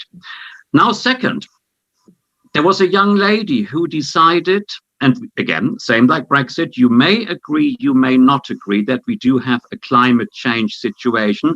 I hope most of our esteemed colleagues here would agree. We would actually say there is a youth development where young people no longer simply listen to what society tells them, what the establishment tells them. There is a development where people simply say we have to take matters into our own hands. Non-violent, non-abusive, not inciting hatred in society. Just talking about an issue, talking to other young people, inviting them to have the Fridays for Future movement, including where I'm speaking from, very close to here in Innsbruck, even here everywhere you can witness it. It still happens, socially distanced now for the time being, but young people are alerted to the future of our planet, which I think is a wonderful development. Now, the establishment, of course, immediately wants to curb it all down and say these are, as you said in your introduction, thank you, these are revolutionaries, these are dreamers, these are young people as usual who have no clue about the future of the planet. Second unthinkable idea I wanted to give you, wrong, completely wrong. I think they have woken up, or we still must support them to wake up. The third brief point, yes, we live in a health situation. I refuse by now in the media to write about the corona, the COVID, the 19, the mutant, the mutation, the what have you situation. I call it a health situation because this is exactly what it is. People died because of a virus. No one doubts this. But what my esteemed colleague just a few minutes from France contributed, asking the question, how do our governments actually react to it? What do they tell us how we have to react? Should we give in to, yes, of course, we have to rein in all our civil liberties. It doesn't matter anymore. This and this happens. Yes, I'm very worried about the corona situation. I have a family myself, so will you. But how is the ratio between accepting cuts of individual liberties and defending civil liberties? Now comes the tricky part. How can we bridge the gap between Brexit, a political phenomenon, irreversible by now, second, a young woman setting up a movement, Fridays for Future, hopefully irreversible by now, going on and on and on. And thirdly, something which should be reversible. How can we make sure that our healthcare systems are actually so much better prepared for a future pandemic? God forbid, should it ever happen again? I think I have 2 or 3 more minutes. Now, exactly this was the question I was asked just about a year ago, not making any undue PR by Indus TV in Pakistan. They asked me, Klaus, are you sure that the healthcare systems in developing countries can actually cope if corona would spread? At that time, a year ago, no one really knew the exact extent of all of this. And I said, no, they are not ready. The richer countries will be the first ones to get a vaccine if it's ever necessary. They will start testing. And unfortunately, many people in the developing and emerging world will have to face the consequences. Now, this pandemic has shown us one thing, if anything. There is only one world. There is no more north, south, east, west. There is no more your neighborhood is posh and your neighborhood is poor. You can have a virus by tomorrow. I could, anyone could. And we have to fight this together. So what I really hope for is that your topic was the new world order, the new international order, that once society rolls up its sleeves and says, another colleague from Switzerland said a few minutes ago, it doesn't matter. You can be right, left, you can be this party, this ideology. Ideology should not stop us from working together in the common interest of the people. Now, I'm so happy when I read the participants, the delegates list of your conference. You did a great job. You brought everyone together from this side and that in the middle. The odd journalist chipped in for good measure. Thank you. But I really believe that we have not much time left. The young lady would say it is climate change. Some politicians would say we don't want manipulation by superstates, for example, a centralized European Union. Others say we as citizens should have a say in how many of our freedoms should actually be curtailed if a pandemic strikes. And last not least, we should reinvent the word international solidarity. There is no more poor north, south. We are all in the same boat. And this is what I hope this event you are holding today would have a trigger on effect. And yes, thank you very much for having been on board. Good luck. Thank you. Well, thank you very much for your speech.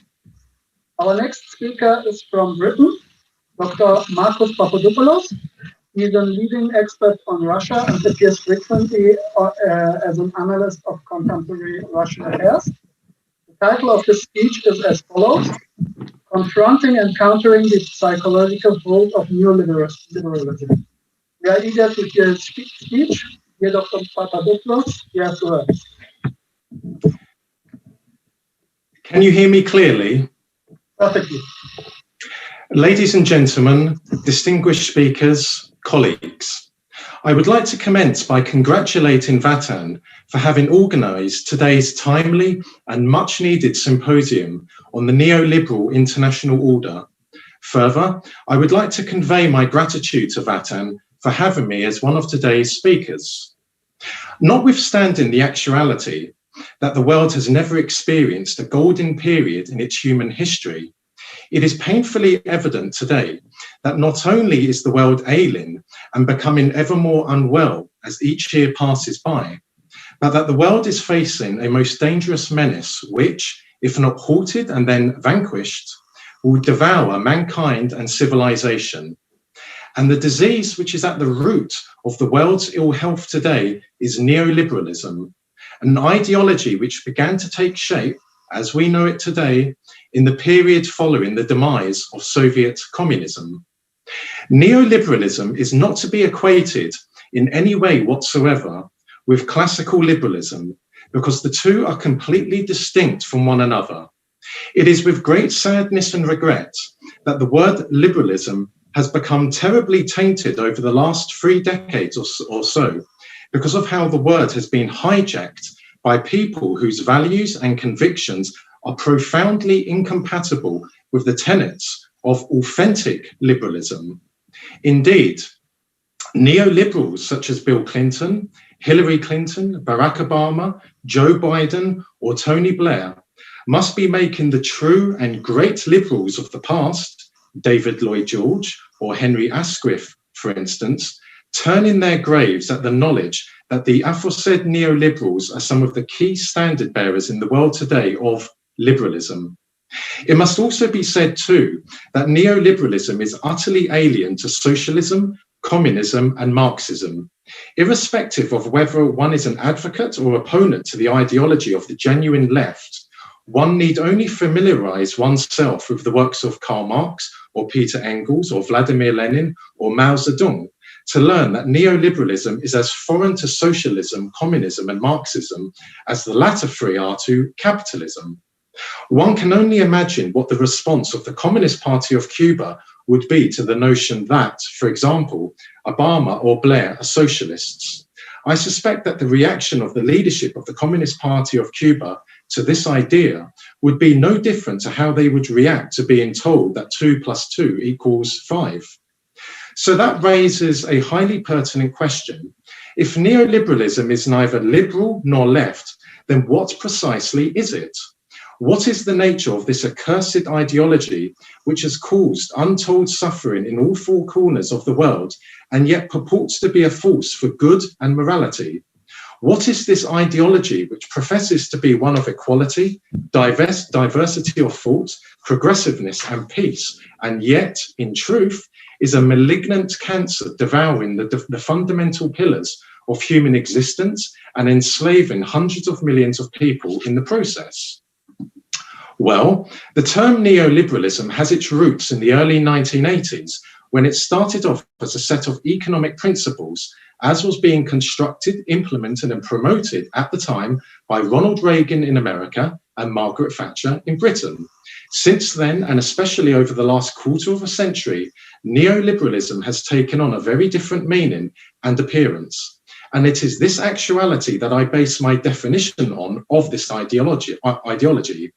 Accordingly, in 2021, I would describe neoliberalism as an intellectually devoid, morally bereft, intolerant ideology, one which extols hatred of religion, culture, and national identity, and seeks their annihilation, one which champions the destruction of education, intellectualism, free thinking, and critical thinking, one which advocates the eradication of human identity, including of the male and female genders, one which encourages the systematic erosion of the rights of both women and children, one which constructs tyranny through political correctness, one which calls for a lawless society, partly through defunding the police, one which has appropriated and distorted words and concepts such as democracy, freedom, human rights, equality, racism, progressiveness, tolerance, and diversity, and has used these to suppress and enslave people,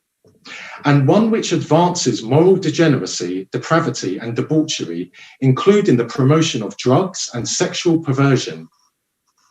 Whilst the ideological tenets and objectives of neoliberalism are, at the very best, unhinged, and at the very worst, diabolical in the strictest sense of the word, nonetheless, a very large percentage of the global population, especially in the West, are either oblivious to the ramifications of the neoliberal order for themselves and their families, or are unaware of the existence of this ideology in the day-to-day lives of themselves and their families, or are hoping that this ideology will go away on its own.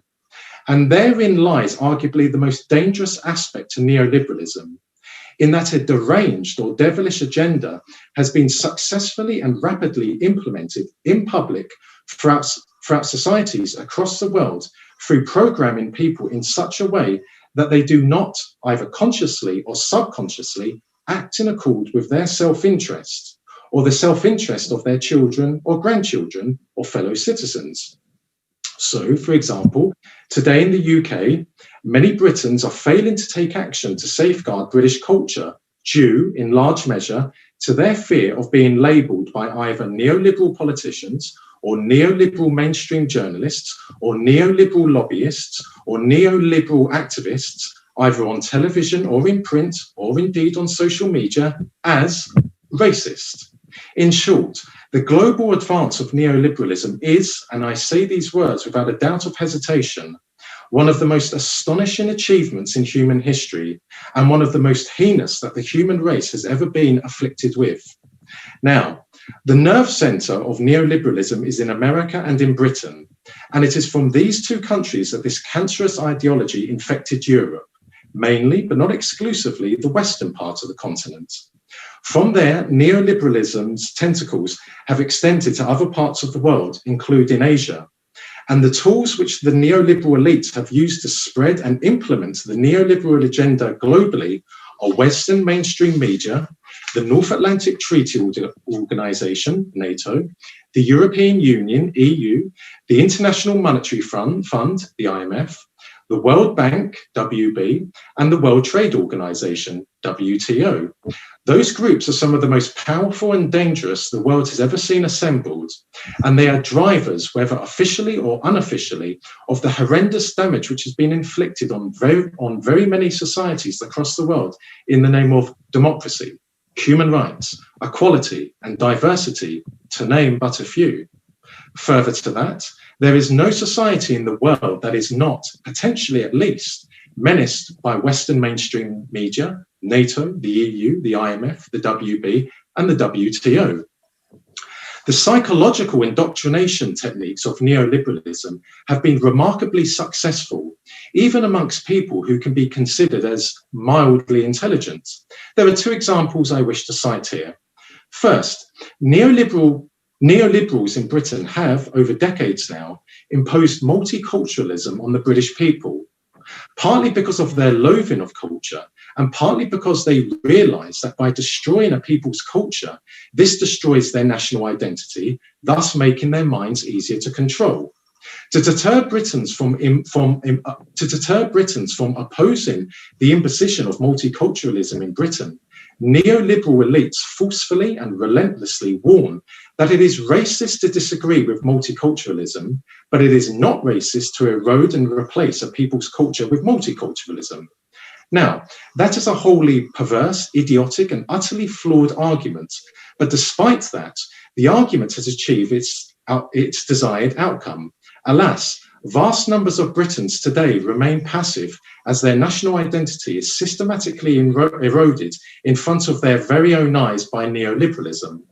The second example concerns the ongoing conflict in Syria. The image of a dead Syrian child refugee washed up on a beach in Greece in the summer of 2015 was used by neoliberals to justify their view that the existence of national borders causes the deaths of innocents. Hence, countries should abolish their borders. Such a disgraceful act of child exploitation sadly influenced considerable numbers of people in Western countries into thinking that by supporting the existence of borders, this was tantamount to being complicit in the deaths of refugees. It should be said at this point that the real reason as to why neoliberals seek the dismantlement of national borders is to allow the tentacles of neoliberalism to extend from one country to another unchecked. Now, the official neoliberal argument about borders is quite simply absurdity at its most absurd, because foreign states arming terrorist groups in Syria is what ultimately caused the death of the Syrian child in 2015. And this arming was and continues to be implemented and supported by neoliberal elites in America and in Britain. It is at this point that I wish to address the Turkish people. Whilst I have many disagreements with the Turkish state, so for instance, over the conflict in Syria, the Turkish state is not Turkey, just how the British state is not Britain. Thus, I respect the Turkish people's love of God, their love of Turkish culture, and their pride in being Turkish. But please do not think for even one moment what the world is witnessing in Britain, in America, and in other Western countries, namely the erosion of societies there by neoliberalism, would never be replicated in Turkey, because it is that delusion, that complacency, which has, in large part, placed the British people in the peril which they find themselves in today as a consequence of neoliberalism. Too unthinkable to believe would happen has happened in Britain and in many other countries too. In conclusion, history teaches us that all is impermanent, that the world goes through phases. The world today, particularly in the West, is in a dreadful condition, largely on account of the neoliberal international order. But this does not mean that neoliberalism is a permanent reality.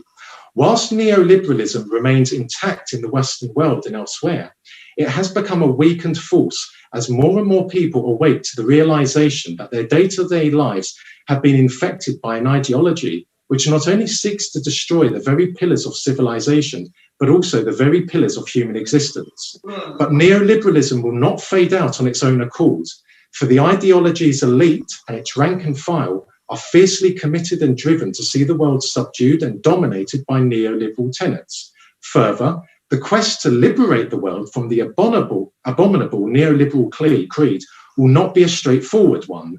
What is required to start with is for peoples, cultures, and religions from across the world to form a metaphoric chain between themselves and defy the diktats of neoliberalism by saying in public, no to political correctness, yes to God, yes to culture, yes to national identity, and yes to free and critical thinking.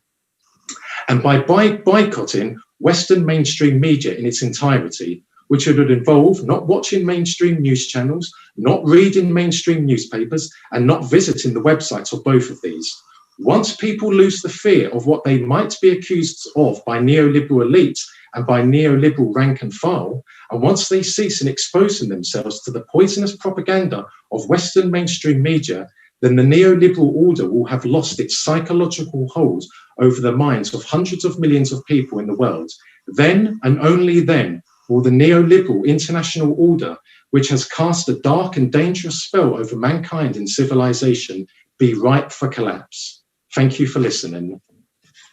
So Marcus Papadopoulos, thank you very much for your speech. Our next speaker is from Venezuela. Micaela Ovelar is an international relations expert advisor and independent journalist.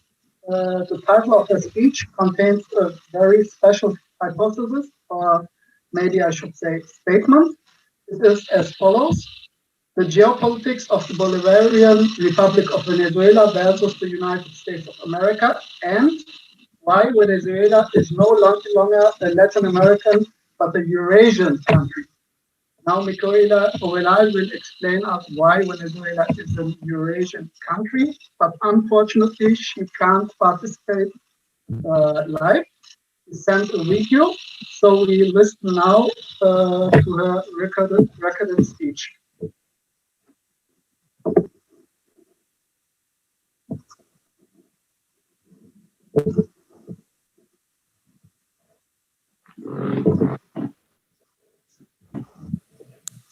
Dear Camers, my name is Micaela Ovelar, and it's an honor to be in here in the Symposium representing Venezuela.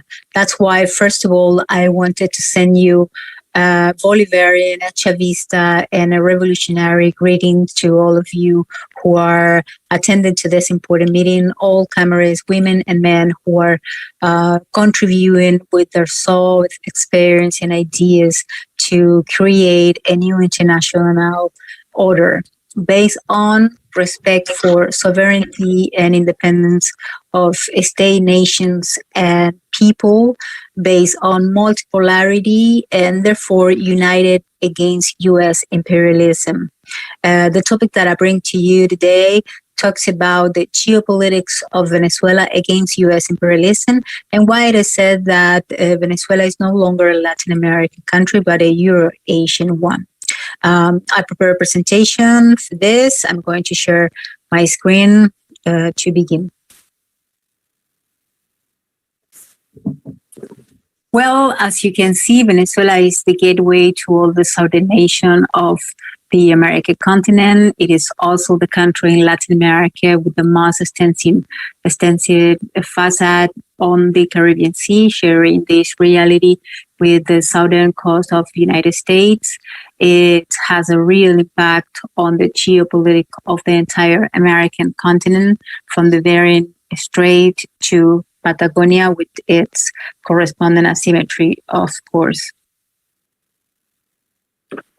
Adding many other strategic natural resources to oil and gas and its geographical position, Venezuela is a fundamental piece in the definition of geopolitical balances for the United States. Therefore, a count on Venezuela would represent a privileged condition to the U.S. hegemony and imperialism. Stated in a very simple way, this is the central reason that drives many of its initiatives, agreements, and alliances, as well as the direct implementation of United States military position in Latin America and Caribbean territory. As Professor Esther Cedeño from the Geopolitical Observatory of Mexico says, Venezuela not being militarily invaded, it's being besieged by all possible U.S. imperialist means, including, of course, the increasing military presence of land border and maritime borders of Venezuela, as you can see in this map. The profound difference of geopolitical praxis between the United States and Venezuela are historical and has been reflected in the Bolivarian doctrine and in the U.S. Imperialist policy called Monroe Doctrine, which it's known in the political ideological phrase of America only for Americans. The arrival of President Chavez in '99 as the leader of the Bolivarian Revolution had a profound structural impact on the reality of Venezuela, and in the plan of de la Patria, or plan of the Bolivarian homeland. Chavez revived the Bolivarian doctrine, and with it proposed to contribute to a multipolar and a multi-center world. When we hear phrases like the West has lost Venezuela, or Venezuela, it's no longer a Latin American country, but a Euro-Asian one, since due to the economic blockade illegally imposed by the United States and Europe, most of the Venezuela economy relations are currently being carried out with Turkey, with Russia, and also India, and of course China. Our answer is overwhelming. First, it's not an insult to Venezuela or to anyone to be compared with their Euro-Asian country or an Asian country. Second, it is not possible geographically talking. And third, the approach of Venezuela to Euro-Asian countries and Asian country is part of the praxis of the multipolar and multi-center world, and it is based on the Plan de la Patria, just as I said. So let us continue to build a new international order based precisely on multipolarity and various centers of power, which respect the sovereignty of the state and the people. So we cannot finish this presentation without calling for international solidarity to stop the U.S. imperialist blockade against Venezuela and its legal unilateral sanction. Well, I hope this short presentation has been interesting for you. And before saying goodbye, I would like to especially thanks to the Vatan Party, to the Vatan Partisi'ni, for having me and for making real this important symposium so vital for the multipolar world. And for the rest of my colleagues and participants, I wanted to send you again a huge Bolivarian and Chavista hug. And remember, we shall overcome. Venceremos. My name is Juan de Vida from Patria.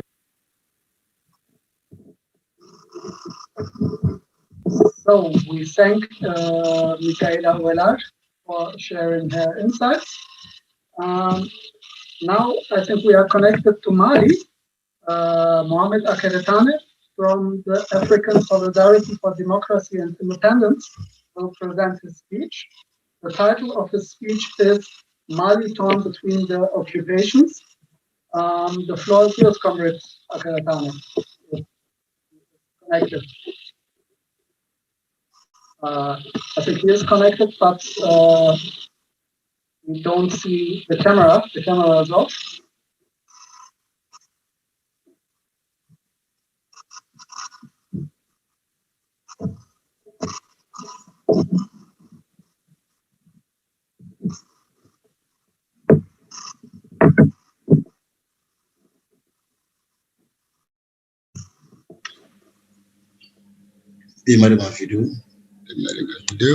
Hello? Now. Hello. Okay, thank you very much. You're welcome. So the floor is yours. We have many problems of connection here in Mali. No problem. Okay, thank you. Ladies and gentlemen, dear comrades, Mr. Chairman of the Symposium, allow me to convey to you the warm and militant greetings of all members of the African Solidarity Party for Democracy and Independence, SADI, and those of the political bureau, some of whom are here with me. My intervention will focus on the situation in our country, Mali, which has been facing complex situation for several years. This country, which was the cradle of the great empires of Ghana, Mali, and Songhai, had opted for the socialist path to its independence on September 22, 2016, under the leadership of President Modibo Keïta. This choice, behind which the people mobilized, was quickly stopped on November 20, 1968, following a military putsch sponsored by French imperialism, which could not conceive of any of its famous colonies being entirely sovereign. Imperialism left the formation of an axis, Ghana, Guinea, Mali, working for African unity and sovereignty. After the putsch, our country experienced dictatorship, but the resistance of organizations never waned. In 1991, the pressure of the underground movements and the revolt of people and students of Mali and their leadership, under the leadership of Omar Mariko, the current president of the SADI party, made it possible to overthrow the dictatorship. Unfortunately, the conquest of the revolution of March 26, 1991, were confiscated by a clique of opportunists and corrupt who silently applied the injunction of the World Bank and IMF. The transparent election, which constitute the main promise of liberal democracy, were a tool for confiscating the freedom and voices of citizens. The country experienced another coup d'etat or putsch in 2012. 212 concomitant with the occupation of the north of the country by a tactic alliance between Islamic hordes returning from Libya and separatists without a clear program. Remember the NATO intervention in Libya. This intervention, which was a pretext for the assassination of Colonel Muhammad Gaddafi,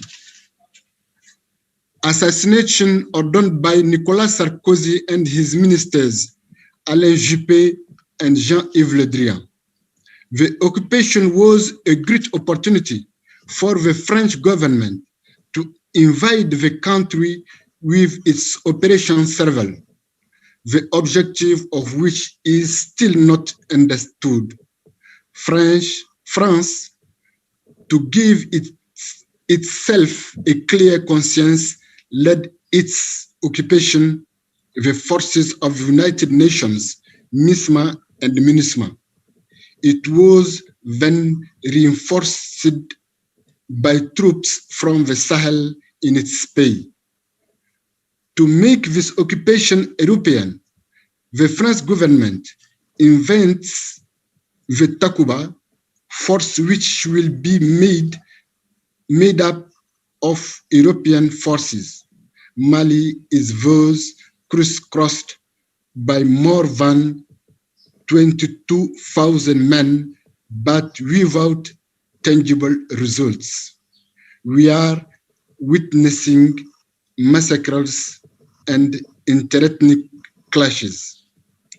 Since 2012, Mali has been occupied over 2/3 of his territory, with the presence of 22,000 men in security. Massacre, digital assassination has spread over almost the entire territory. Why will French imperialism use all its influence to keep it in its fold?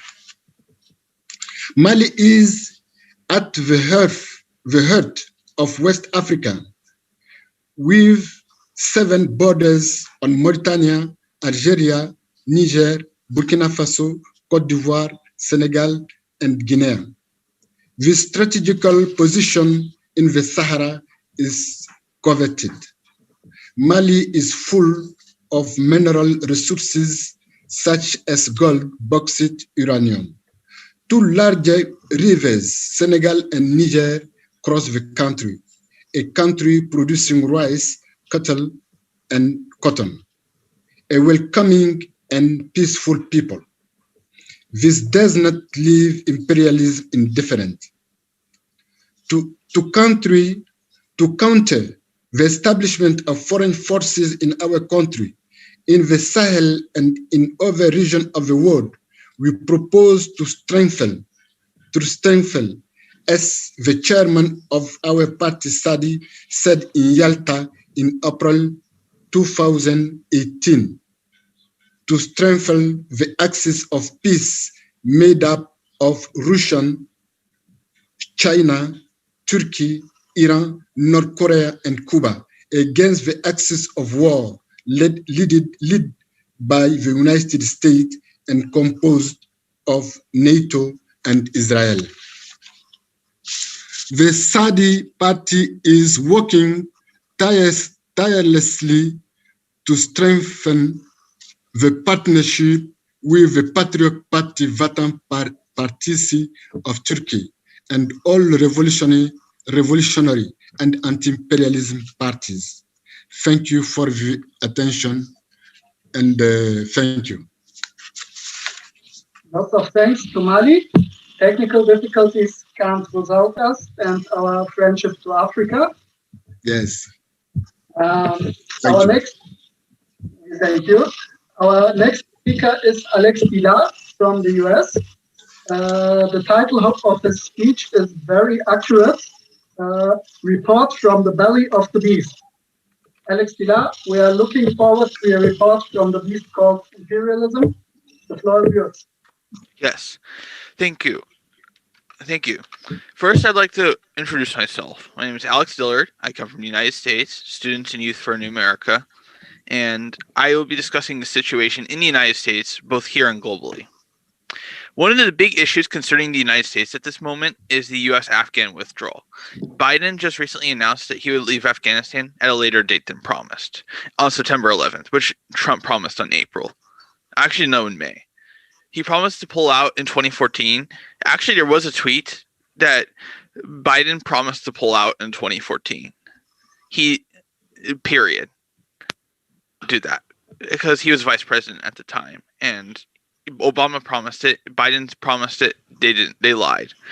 The withdrawal from Afghanistan, however, is a must for the United States, as it's caused endless suffering for the Afghan people, as well as for the people of the United States, including the taxpayer money lost, the lives lost, the time wasted, the money wasted, all the stuff wasted. Another big issue concerning the United States is the Derek Chauvin trial. The trial had huge implications for the United States, both in terms of how the United States police runs and in terms of how they treat their own population. Many Black Americans in the United States feel unsafe to police in their own neighborhood. Compare that to other countries such as China, where the police feel as if they're a part of the community, and if the police community feels as if the police are a part of it. One last issue that I will be discussing today is the 2020 election and its implications. As you all know, Joe Biden won the 2020 election, and he has been attacking civil liberties, attacking countries, breaking promises in the same way that Republicans have. Americans need to realize that the Democrats are not good, that they're no alternative, and that they also serve imperialism.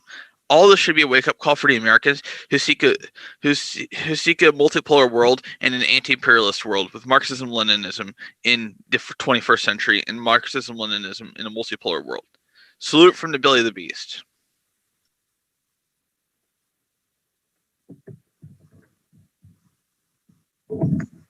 So, thank you, Alex Pilar. If I am correct, we have now a video of Juan de Vida from the Patria para Todos youth, and he will share his speech as a video.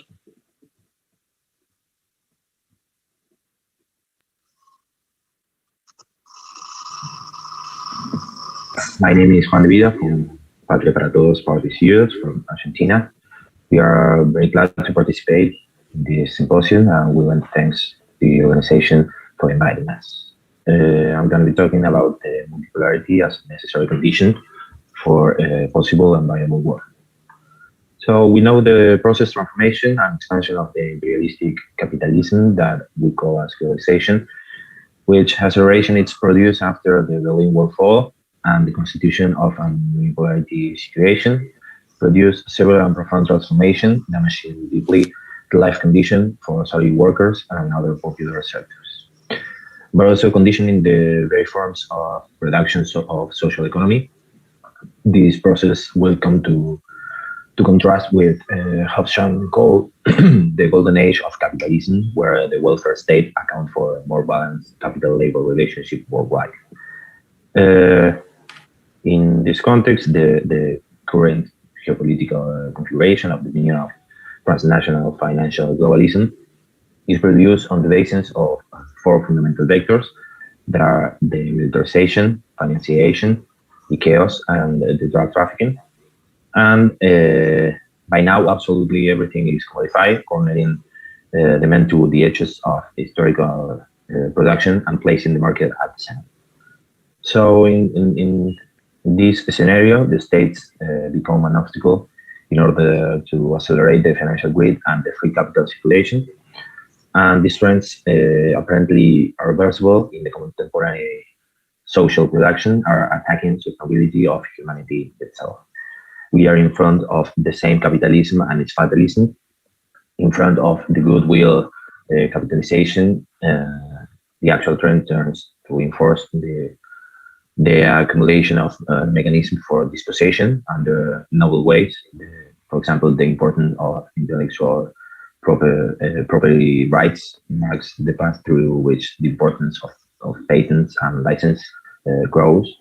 The increasing depredation of global environmental assets and the proliferation of environmental degradation, which prevents anything but capital-intense modes of agricultural production, have a result for a total transformation of the nature into a merchandise. Of course, these processes of dispossession are causes widespread resistance.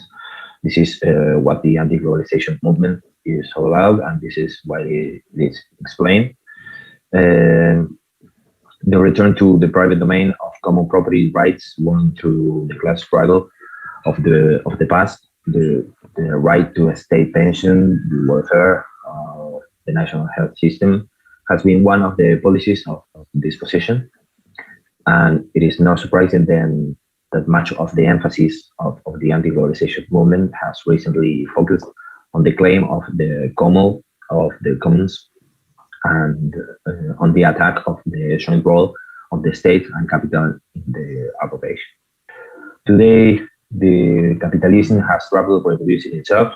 It can no longer be produced as it has been produced, nor can it be consumed as it has been consumed. And for the economic sphere, there is a mixed crisis of overproduction and underproduction. The underproduction is basically sustained by the lack of common goods, oil, gas, water resources, etc. And at the same time, it is the result of the succession of overproduction crises. In the imperialistic centers with 15% of the world's population monopolize the 85% of those goods on the planet for the consumption for the West.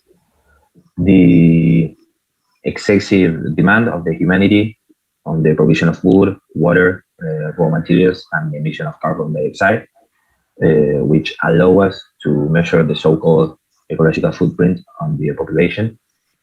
It's causing enormous pressure on biodiversity, putting the supply in serious danger, continuation of ecosystem services, threatening both biodiversity and sustainability of the human species itself.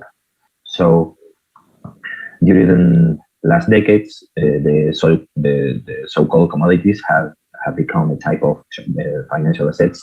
They finance all dimensions of cultures, that is, all dimensions of daily life or social production of men's life. And when we try to problematize the existing alternatives, not from utopian vision, but for the historical understanding of the possible, we start from the premise that the only possibility of the resolution and gestional of the new civilizational paradigm that overcomes the tendency towards of the civilizational abysm is the multipolarity that neutralizes the tendency towards self-destruction of productive forces, wealth and goods, and forced to build consensus situation. So for us, the multipolarity is not in self-salvation, but it is constituted as a condition of the possibility to slow down and stop the warmongering and financial parasitic tendencies in pursuit of the balance of power that materialize in workforce correlation. So the only possibility of reversing the historical trend towards the abyss, a trend that is accelerated by the crazy dispute between the two main financial schemes, the globalism and the Americanism, is to resolve that contradiction that in itself and the manifestation for each one from the poles leads to devastation. It will not be the rising transnational financial capital that will outperform the decay, but in permanent process of restoration multinational corporate capital. Rather that the scheme is today the multipolarity that express a very complex bundle of relationships, alliance, and new productivity impulse through the BRICS and its different terms. We can point out the limitation politicians of this economists called a while ago with the euphemism of emerging, and that have been placed among the 20 most important of the planet and among the most important if they are taken as blood. These economists, direct and preferential depositors of the productive relocation process, with the economic dynamism that this process gave them, also result in economies that play in global financial circuit. These are capital that are oriented towards production and construction of infrastructure for a global productivity project that even jeopardize the hegemonic commercial matrices expressed in the mega project of the new Silk Routes, Eurasian high-speed trains, ports, airports, etc., through which people, goods, service, and merchandise circulates, which spread vitality and economic dynamism in countries devastated by wars and occupation, which force cooperative integration to countries historically conditioned to the confrontation. So it is transcendental geopolitical modification, but also at the level of the humanist constitution, it is a return to work. So the new Chinese-Russian articulation that is also articulated with the Eurasia project constitute the continental geographic pilot described by Sir Halford Mackinas on a rainy London afternoon in 1904, when in a conference he gave birth to the notion of geopolitics and explain with all solvency that the axis of power of the globe was the geographic pivot on the continental island of Eurasia, the headland of the globe, as he said. So we said that we should point out the limitation in terms of inward social model expressed by the BRICS, Russia and its impoverished agrarian hinterland that contrasts with Muscovite opulence, productivity, and financial China of abundance coexisting with the discretion, consumption, and hard work of the socially interior. South Africa, that in the same exuberant city contains the impoverished ghettos. Brazil, of skyscrapers and paulistas, of real stock markets vertigo and favela hunger. And India, that never surpassed its caste systems scattered around the so-called Golden Highway that bypassed the country. So all the countries with extremely complex political processes that express these tensions and whose national states are commanding this process. So for us, it will be the combination of philosophy, of ecumenical humanism with the development of the BRICS that will end up dismantling unipolarity, which may offer the basis of the constitution of a new civilizational paradigm. So that's all for us. So we thank again for the invitation. Dear Cameras, my name is Micaela Ovelar. So we are thanking Juan de Vida and Espatia para Todos youth for sharing their views with us. Dimitris Konstantakopoulos, Defne Tamar Gürol, Alexander Markovits, Fabrizio Verde, Klaus Jürgens, Massimiliano Arifai, Isabel Rembo, Marcus Papadopoulos, Micaela Ovelar, Mohamed Akartane, Alex Villar, and Juan de Vida. Thank you for your participation and your speeches. And of course, also Professor Dugin for his valuable remarks. May I say that this last session was a great final of a very productive symposium. I want to express my thanks to all the discussants of the symposium for sharing their perspectives on the post-Atlantic order. We consider this symposium as a contribution to the great struggle for a non-imperialist new international order based on national sovereignty, human dignity, and mutual respect. It is an honor to realize this event with anti-imperialist pioneers like our speakers. Thanks a lot. Thanks also to all our viewers on YouTube and social media, which followed our event since this morning. And for all the people who couldn't follow the symposium, the video of this event is online and accessible. Now, I give the word for the closing remarks of our symposium to Professor Dr. Semih Koray of Vatan Party. Professor Koray, the floor is yours.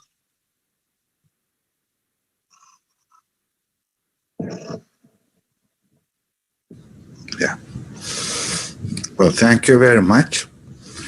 Well, today has been a long day full of rich and deep ideas, approaches, proposals, concerns concerning how to construct a new international order, how to overcome imperialist domination, and how to root out its sources.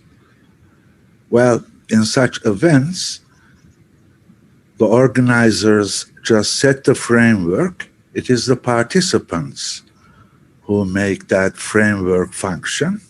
Well, thus our special thanks go to all the participants of today's symposium who made it into a live and energetic and fruitful symposium. Now, as is also emphasized in our invitation letter, we regard this symposium as a first step towards building up an international platform where interaction aiming a new international order, where that can be continued. Now, one of the major maxims of Vatan Party is development by sharing. Well, we think we can make this into a live, efficient platform only if we share that. We share its running, we share how it should be shaped, we share the future events, we organize them together. So that's the aim, that's the intention behind this first step symposium. And as is mentioned also by several speakers during this symposium, the combining element of that platform is, irrespective of the ideological, of the geographical, or of the social origin, the combining element of that platform is to be against, combating against imperialist domination, to create a world where all nations can live the way they themselves choose to live. They can develop the way they themselves choose to develop, and yet they can benefit in doing so from international cooperation. So in the website of this symposium, as the first step, we will get into touch with all the participants who could participate and who were not able to participate because there was some schedule conflict. How to do that? We should share this platform in order to make it really an effective interaction ground towards a new international order. But as a first step, in the website of this symposium, there is an icon, join us. Well, we would be very pleased if the participants who wish to join that platform and take part in its further being shaped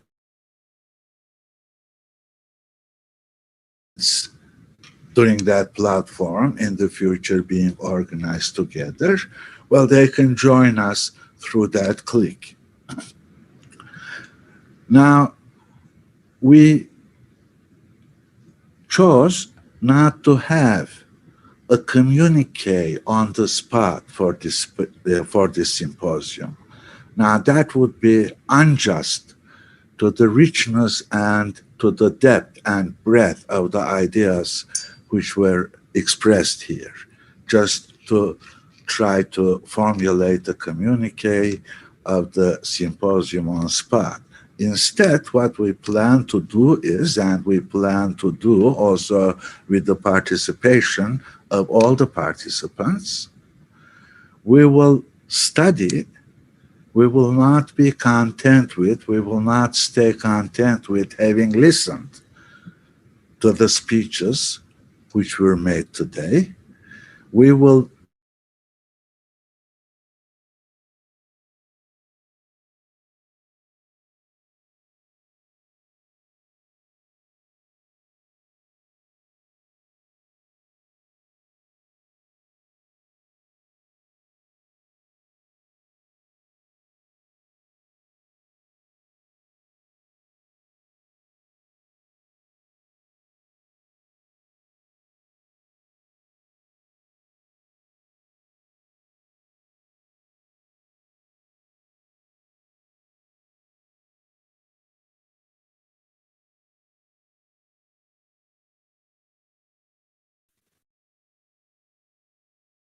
We don't hear you, Professor.